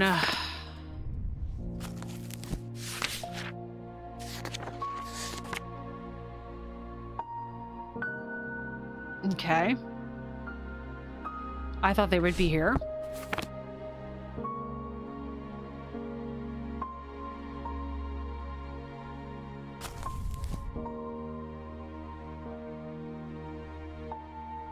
A torch, a knife, prayer.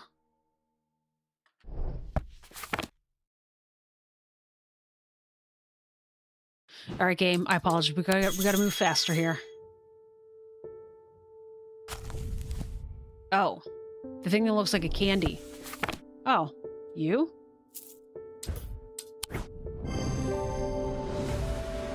Interesting.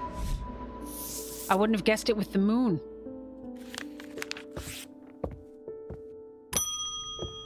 Eli, you're back. Go rein your brother in. I'm sorry I did not intend to be away for so long.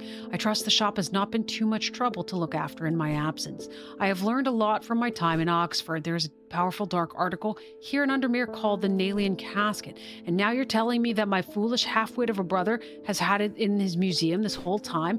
I know how to destroy it, but it's not going to be easy. Whatever happens, it must not be open. We will need to create a pillar of Calaris. From what I gather, such a feat has not been attempted in over 500 years. I just hope there's enough time to prepare. Can we not just take it up to the crazy voices that what's-his-face Barton found up on the hill? I'm afraid I can't stay, but I'll be back as soon as I can. Pillar of Calaris is a powerful blast of energy that can consume the darkness, in my opinion, is the safest way to destroy powerful dark articles. It can only be produced at a place of significant thomic convergence. Strength and weakness, light and darkness. Align the opposing powers at opposing compass points. With Korchin's light, the strong will be made weak and the dark will be made light. Strength and weakness, light and darkness.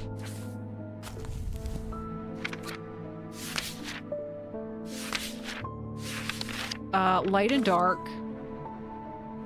Upside down, double triangle. Light is a triangle. It's like a cheese wedge. A Swiss cheese wedge. That was light and dark. And then strength and weak. The strength is the one that looks like the person. The weak is the upside down, like, flag, I guess. To me, if I was going to guess, it's probably going to be somewhere in here.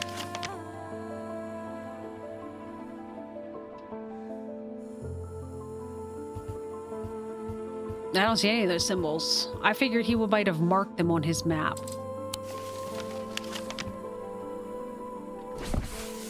I have no idea what the answer is here. Put it down here. Let's keep going. Isabel Stowe! I have had my energy drained by some disturbing evil power for days. Now I felt tired and frail, and then today I found something that horrified me. Beneath my bed I discovered a carved wooden effigy with a strange symbol painted upon it. I don't know who has done this to me, but all I want for now is to lift this feeling of weakness.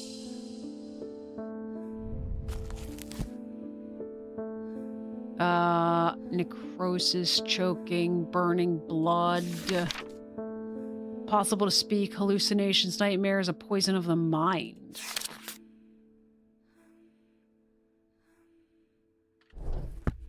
Weakness.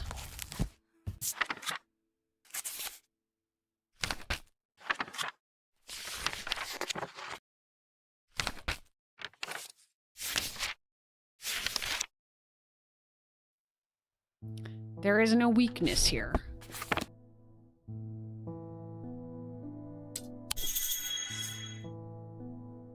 Okay, I guess strength would be the opposite. That kind of makes sense. Fortnance. Alright. That's true, we had this before. Fortnance is... where again? Here, have this.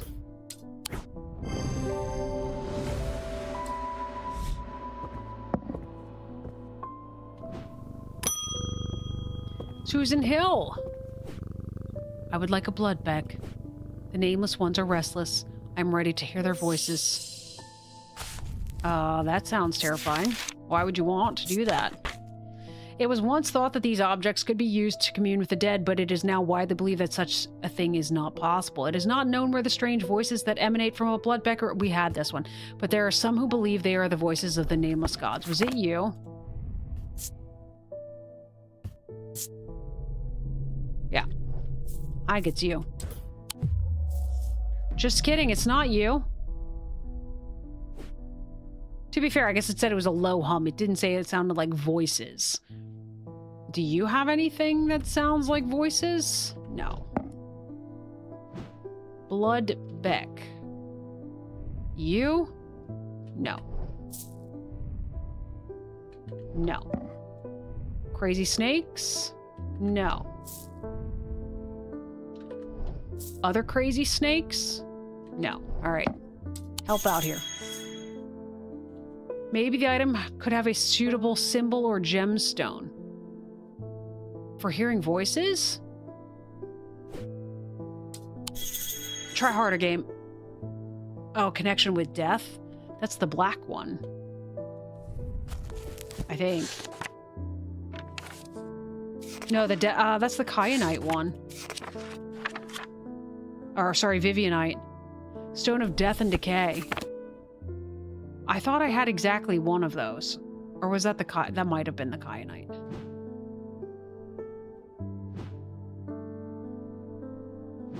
It was this guy. Okay. I did that already. I checked for voices. Game. All right.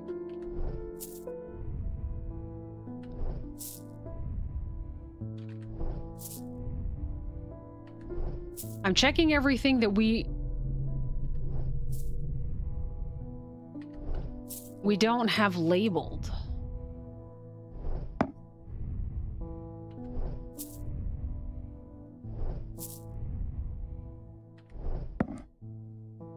I didn't check you.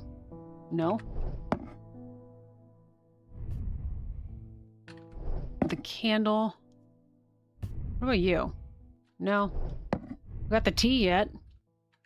Sharp aroma. All right, game. Do better.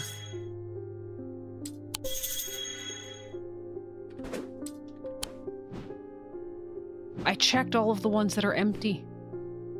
You have to help, game. I don't know what a bloodbeck is, and you're terrible at some of these other ones.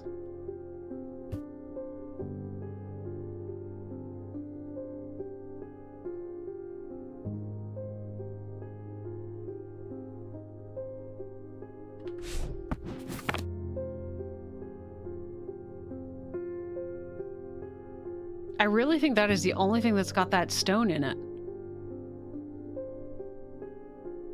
Out of everything that I have. Like, even you're not the blue-green stone. You are the... just blue.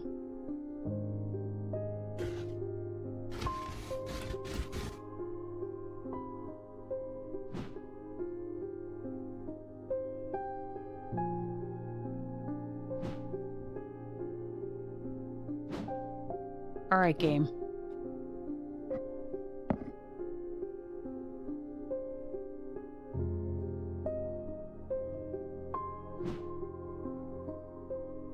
All right, we're gonna have to do some quick Googling here because, like I said, I really, really have to go, and I really don't want to consider this, or just have to do it like another stream, drag this out for you guys for another stream, just because of the fact that, okay, it's,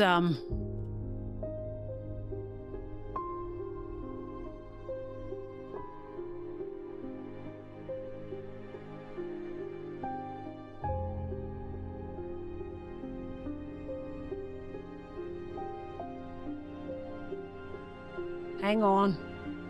Working here. Oh, wait, where did that even get to? We did have another one. Where did I put... Oh, it never made it to the... This one got seated on the counter, and that... Actually, it's not the only one. Just got shoved on the counter, and I'm only looking... Okay, never mind. That's the blood back. All right. Thank you. There we go. End day. Thaddeus runs along the dark corridor, his eyes wide with terror. He clutches the largest remaining shard of the shattered lunama in his hand. He only has one thought in his head. He must not allow his pursuers to reach the casket. He will draw them to the armory. It's his only hope. His heart sinks as he rounds the corner. No! 3 more black-eyed assailants are coming from the other direction. He is trapped. His final thoughts are consumed by fear. There's nothing stopping them. Now the casket will be opened. It's all his fault. It festered and pulsated until it could no longer be contained. Some part of it reached out from the darkness, creating eyes so that it might find itself enhanced, so that it might open itself. The casket wanted to be opened. What is this?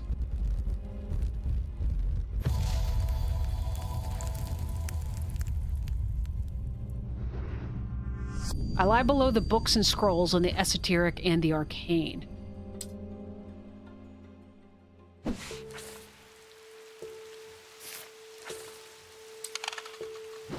I really have no idea how this game is going to end based on the fact that there's a couple of things we've not solved yet.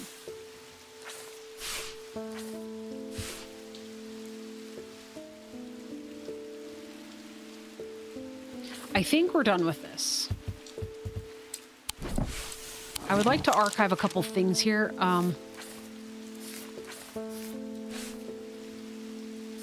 Not that. Where's this other letter? Yeah, that's the thing that explains how to use this disc.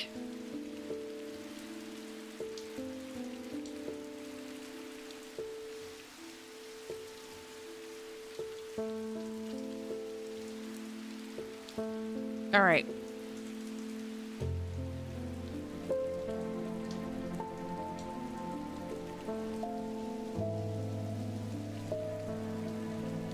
So, interestingly enough, I figured if we're Googling a couple things right now anyway.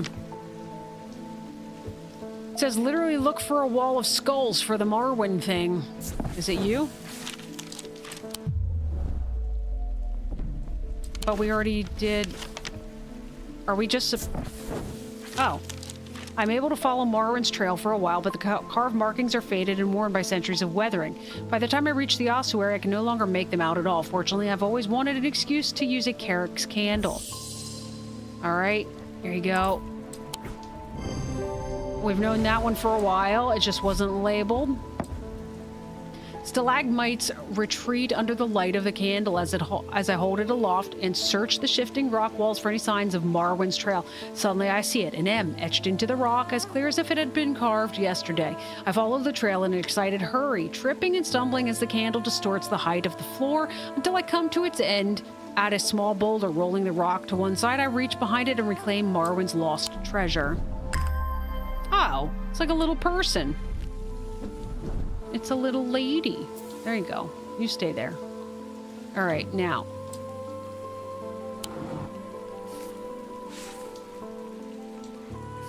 I still have no idea what to do with this. Let's close this.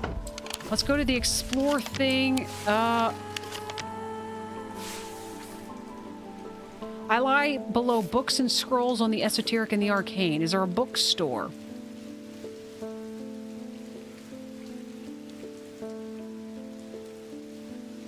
Oh, look, here's strange horticulture. That's the first I've noticed that. Up here, strange horticulture.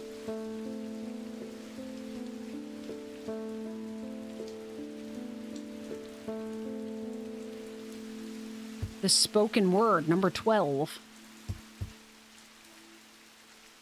I lie below books and scrolls on the esoteric and the arcane, so it's 14.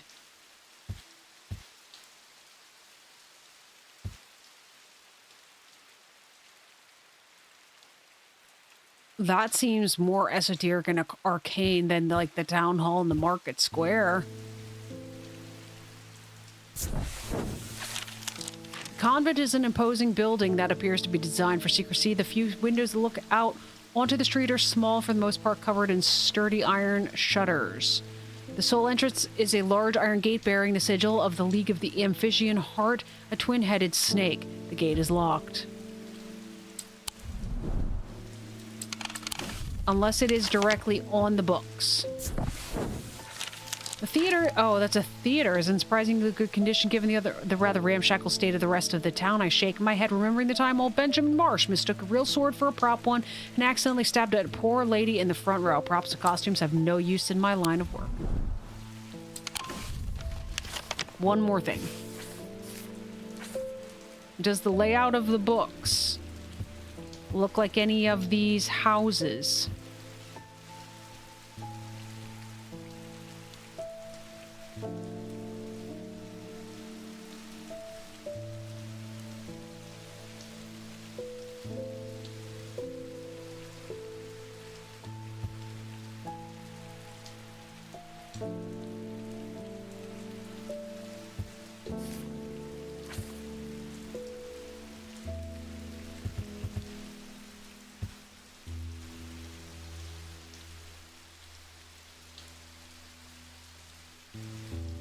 Oh, a library. How did I not see the library?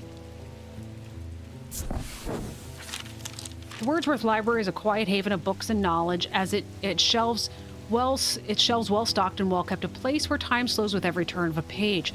The librarian, Simone, sits at the desk, her focus fixed on her work as always. I found some old books that dig into the history of strange antiquities, she says without looking up. It's very old, you know. I'll be sure to visit if I uncover anything useful. Oh, was I supposed to do this for a while? 15? We were at the Twinings before.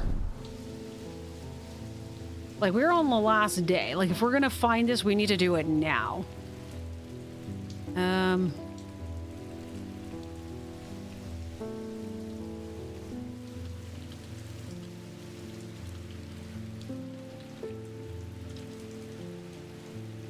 Does this have a hint? No. All right, somebody else has a question about this final clue card.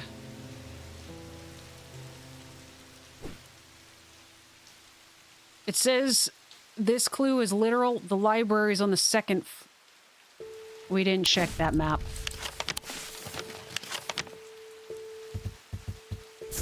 Good call, Tara. Entering the library, I'm drawn to a dark alcove round to the right bearing the title Esoteric and Arcane. I'm sure there is much to learn here, but sadly a cursory glance is all I have time for today. Piled up on the reading desk, I find books on ornithology alongside bestiaries of the old world. You can learn a lot about a person from the books that they read. Oh, but I have to go below the library. So here. Or the other one. Or do they mean... Wait, this... Is it the floor? Like this... Oh, this is the first floor.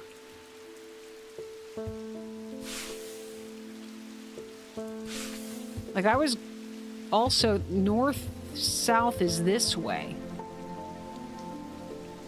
Oh, this is first floor, ground floor. Okay. So this would be above... this stuff. How do I know which one?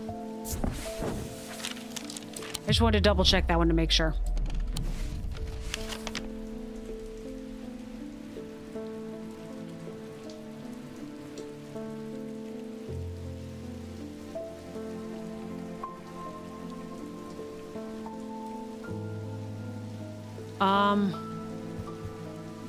I'm just not sure which one we're supposed to go to. If it's first floor. Did it tell me? Hang on. What did it say?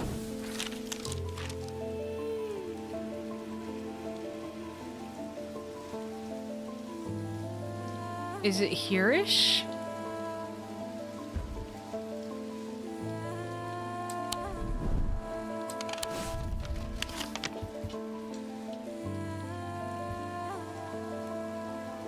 I don't even know anymore.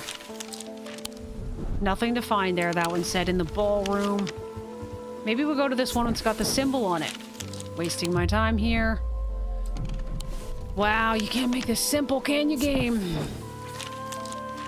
I'm literally just clicking squares now. It's almost 8 o'clock. Game's killing me.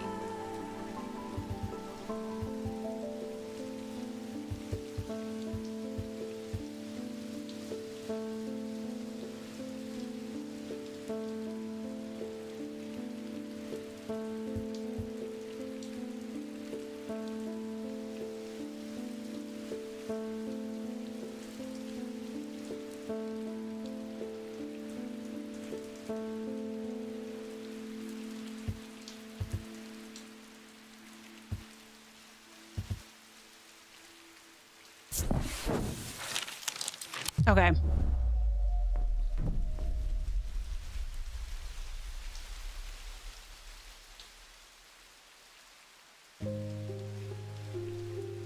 Artifact is on the first floor, according to this hint.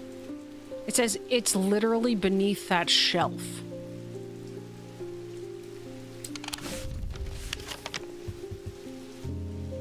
I think I clicked on all these, didn't I? Maybe I didn't.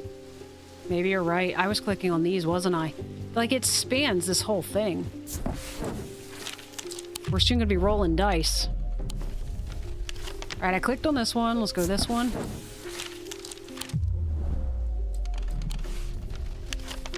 Can't make it easy, can you, game? Oh my gosh. As I open the door, I am hit by the musty smell of damp. This room hasn't been entered for some time. The corner of the room is piled high with scrolls of parchment and old books, but underneath the debris I find something of interest. Oh, that's unique. Alright, let's put it somewhere that actually I will look for it later. Eli, you're back. The museum was ransacked last night. I went looking for my brother, but he's nowhere to be found. The good news is they didn't find what they were looking for. I moved the casket myself and hid it here in one of the strange Antiquities vaults. It's safe for now, but we can't leave it here for long. I have more to prepare, but I've left instructions on how to access the vault in the desk drawer. Have you now? Hopefully not in the archive. That wouldn't make sense. A candle that gives off no light, an anchor that has never touched the ocean, a finger but not of flesh.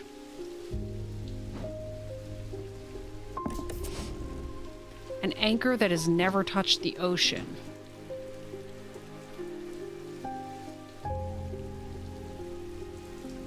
This kind of looks like an anchor. Let's try it. Not sure how visual we're going here. A finger but not of flesh. This is actually withered flesh, is it not?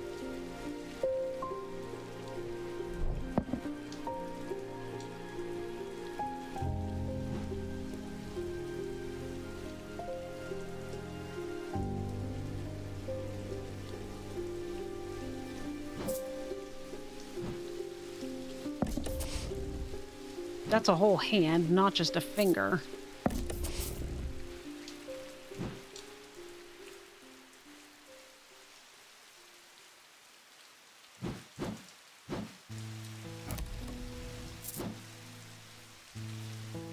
I'm certain the first part is right.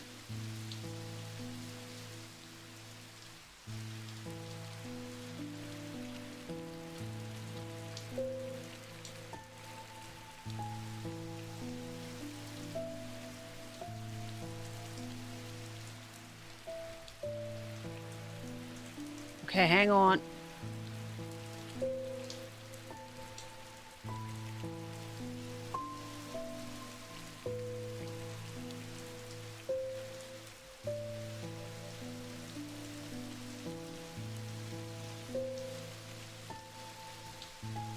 I apologize, guys. I'm not a big fan of looking things up, but I'm also like, it's 8 o'clock.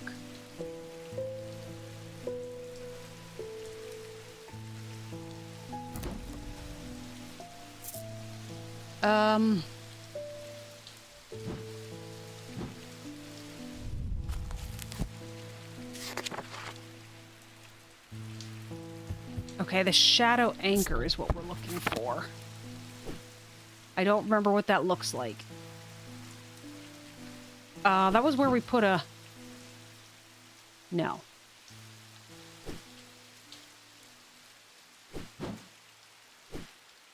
Here we go. Shadow anchor. Let's try the fingers.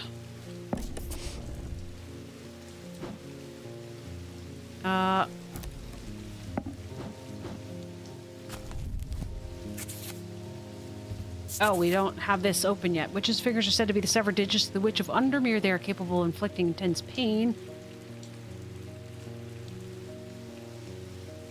How are those not it?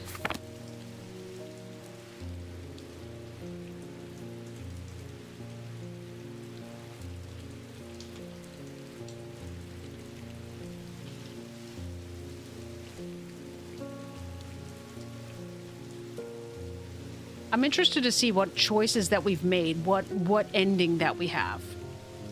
Oh, it's this thing. This is called Witch's Finger, in case anybody's curious.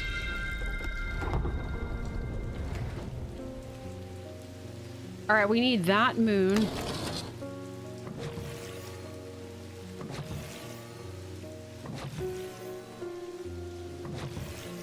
All right. So we need you, you, and you. All right. Put it on the table, please.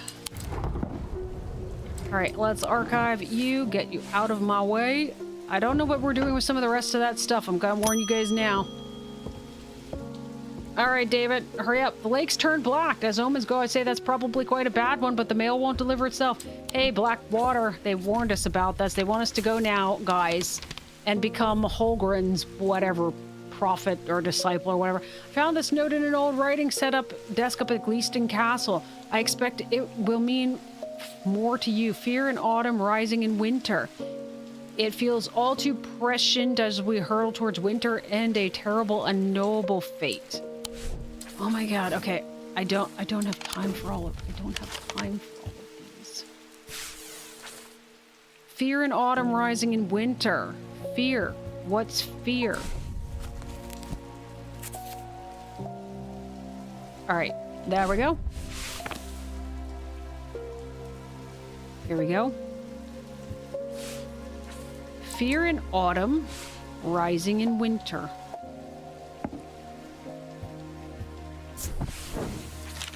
I searched the room at the foot of the western tower quite thoroughly before finding a stash of papers. To my dismay, they are largely scrawlings of a madman, but in amongst the nonsense, there's some valuable information.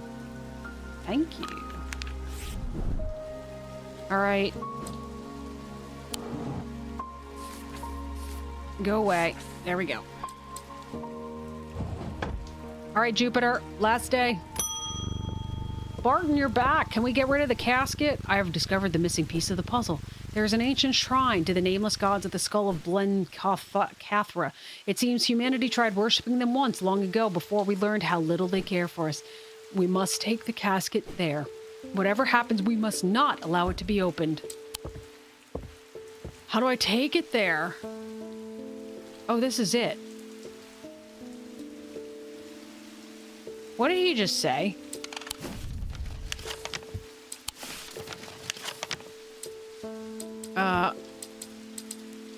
Where are my people? Hang on. Barton. Barton, where are you?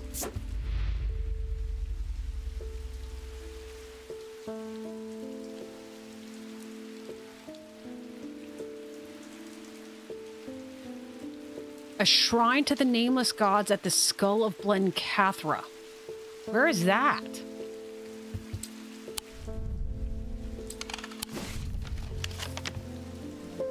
I doubt that's probably on the map.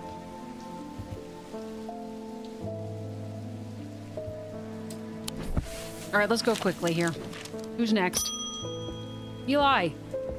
I have this thingy. It's time to end this. Now. Bring the casket to the pit.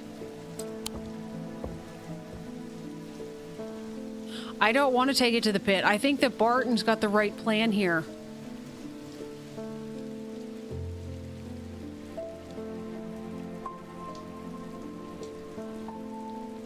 Hang on 1 second. 1 second. Where was Barton again? Barton.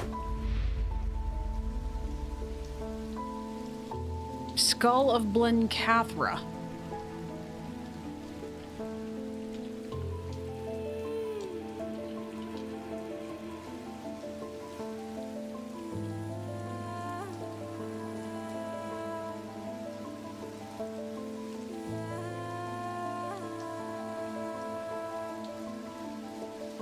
Okay, that's in the catacombs as compared to... He wants us to go to the pit.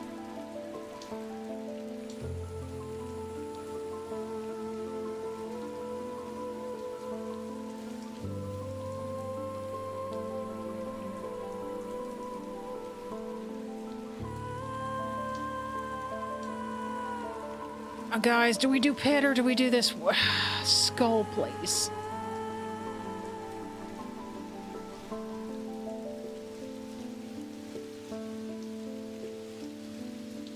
I'm still trying to look up here if we actually have like a location for the skull place. I got it like a thing that says it's in the catacombs, but I don't. Skull of Blencathra. I don't know what that means.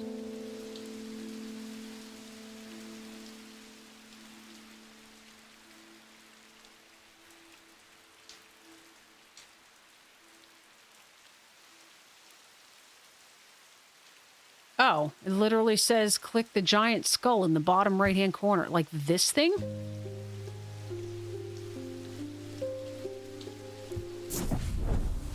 I meet with Barton Potter at the entrance to the catacombs.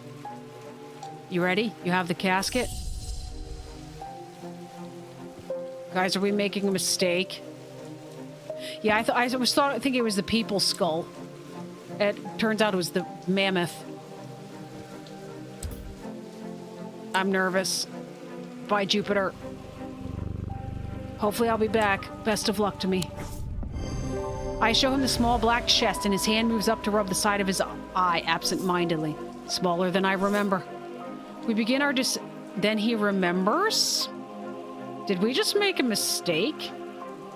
We begin our descent into the depths, down twisting tunnels and past silent tombs. It is hard going, and we pass the time deep in thought, only speaking when we need to consult the map.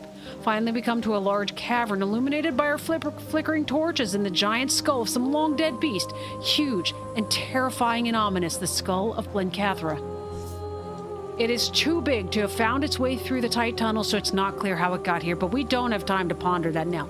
It soon becomes apparent that our journey has only just begun. The skull marks the entrance to a new map of tunnels, ones that are not marked on our map. We trudge onwards deeper into the earth, trying not to think about the pressing weight of rock above our heads. Stop. He says it so abruptly that I nearly drop the torch in panic. Then I see it, a terrifying chasm in the path ahead. By some trick of the shadows with him and with my mind elsewhere, I had come close to stepping out into nothing. This is going to be tricky. At first, I don't see how we can get past this obstacle. The gap is too big to jump, and attempting to traverse it would be too dangerous. Then I remember the items I have with me. Surely there is something I can make use of.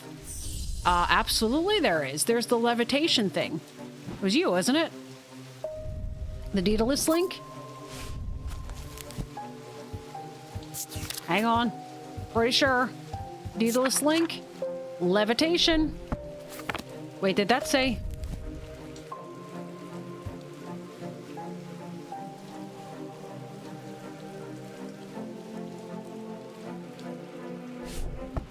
We're gonna try it. If it's not the right one, we'll get more dread.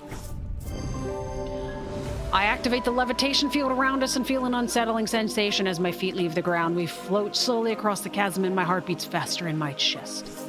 It is tempting to race across to the other side and feel solid rock beneath our feet again, but a Daedalus link requires a delicate balancing act and must be used slowly and carefully. We reach the other side with great relief and continue on our way down the narrow corridor. I'm the first one to spot the next obstacle. As we approach a bend in the tunnel, I see a flickering orange light sending shadows dancing across the wall. Peering around the corner, I am confronted by a bright light that my eyes struggle to adjust to.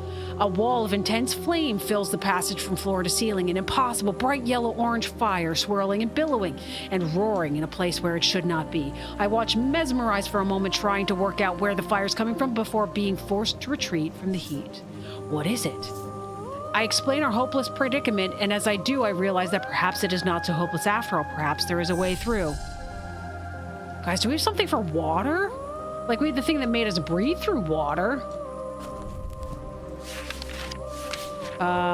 Water?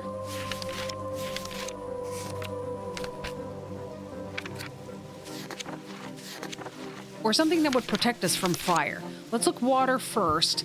Manus and water shadow. According to Whitlock, these are lighter than evocatant. Conjure precious water from cool night air. That doesn't sound like quite enough. Water shadow. Is alleged that a water shadow can be used to pass through solid matter, but the art has long faded from memory. That's not going to be right either.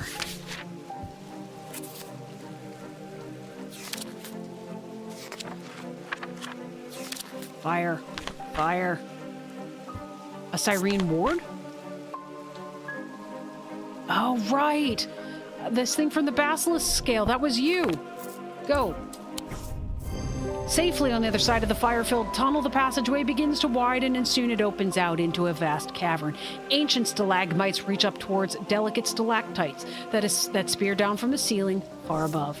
It is strangely warm, perhaps heated by the same unnatural fire that we have just come through. In its center sits a dark pool. Its black depths are featureless, the flickering torchlight offering no reflection upon its surface. Blencathra's Basin. What do we do now? I'm stunned. I thought he knew what we were doing. We begin to explore our surroundings, both of us instinctively staying away from the edge of the imposing dark pool. To be fair, I thought he knew what we were doing, too. We scour every corner of the cavern, looking for some clue as to how to proceed, but after a lengthy search, we find nothing. My companion is growing impatient. I guess we just throw it in? I'm not so sure about his plan, but before I can react, Barton has grabbed the casket and taken it up to the edge of the water. This is not what we do!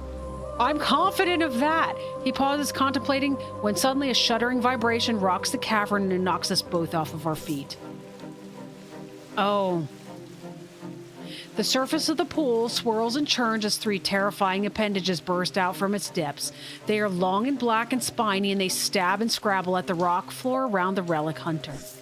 Arrgh! Barton is stabbed through the abdomen, and a second appendage pierces his chest, killing him instantly. It all happens so quickly. Before I know it, the spiny appendages have retreated below the surface of the pool once more, carrying Barton's body and the Nalian casket with them, and the black waters return to stillness. I shiver despite the warmth of the cavern and turn and run without looking back. It has been several weeks now, and I still wake sweating and screaming in the night. I cannot sleep without a moonstone guardian at my bedside, and even then it is turbulent, disturbing sleep. Every night I relive the terror of those moments in the catacombs. Every night I try to rewrite what happened and save Barton. Every night I fail and watch him die again. I am grateful that at least his sacrifice was not in vain. Those who were under the casket's spell, including my friend Verona, have been released. They remember nothing from their ordeal, and there seems to be no lingering ill effects, and Dr. Robertson says they've all made a full recovery. And yet still something feels unresolved. I cannot shake the feeling that whatever took the casket was not the recipient we intended. I push these thoughts from my mind, but at night my resolve is weaker and the fear takes hold. I can only hope that time will help, but something tells me that these wounds will never fully heal. Ending 2, Disturbed Sleep. Eli White, alive. Verona Green, alive. Barton Potter, deceased. He should be the only one. Oh, Bonnie's insane. We knew that. Okay, Audrey Bell's deceased, murdered by her own bloodthirsty followers when the casket was not opened. Who's this? Jack Hungerford's insane. Thaddeus White's deceased. That's right. He was the one that was... Okay. And Jupiter's rescued. Oh, yay.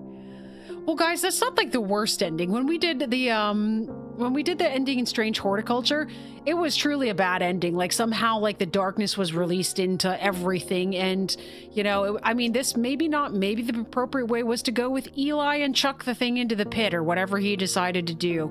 But I feel like it's good. We brought the people back. There's nobody that has access to the casket anymore to release whatever was inside of it. I think that's a win.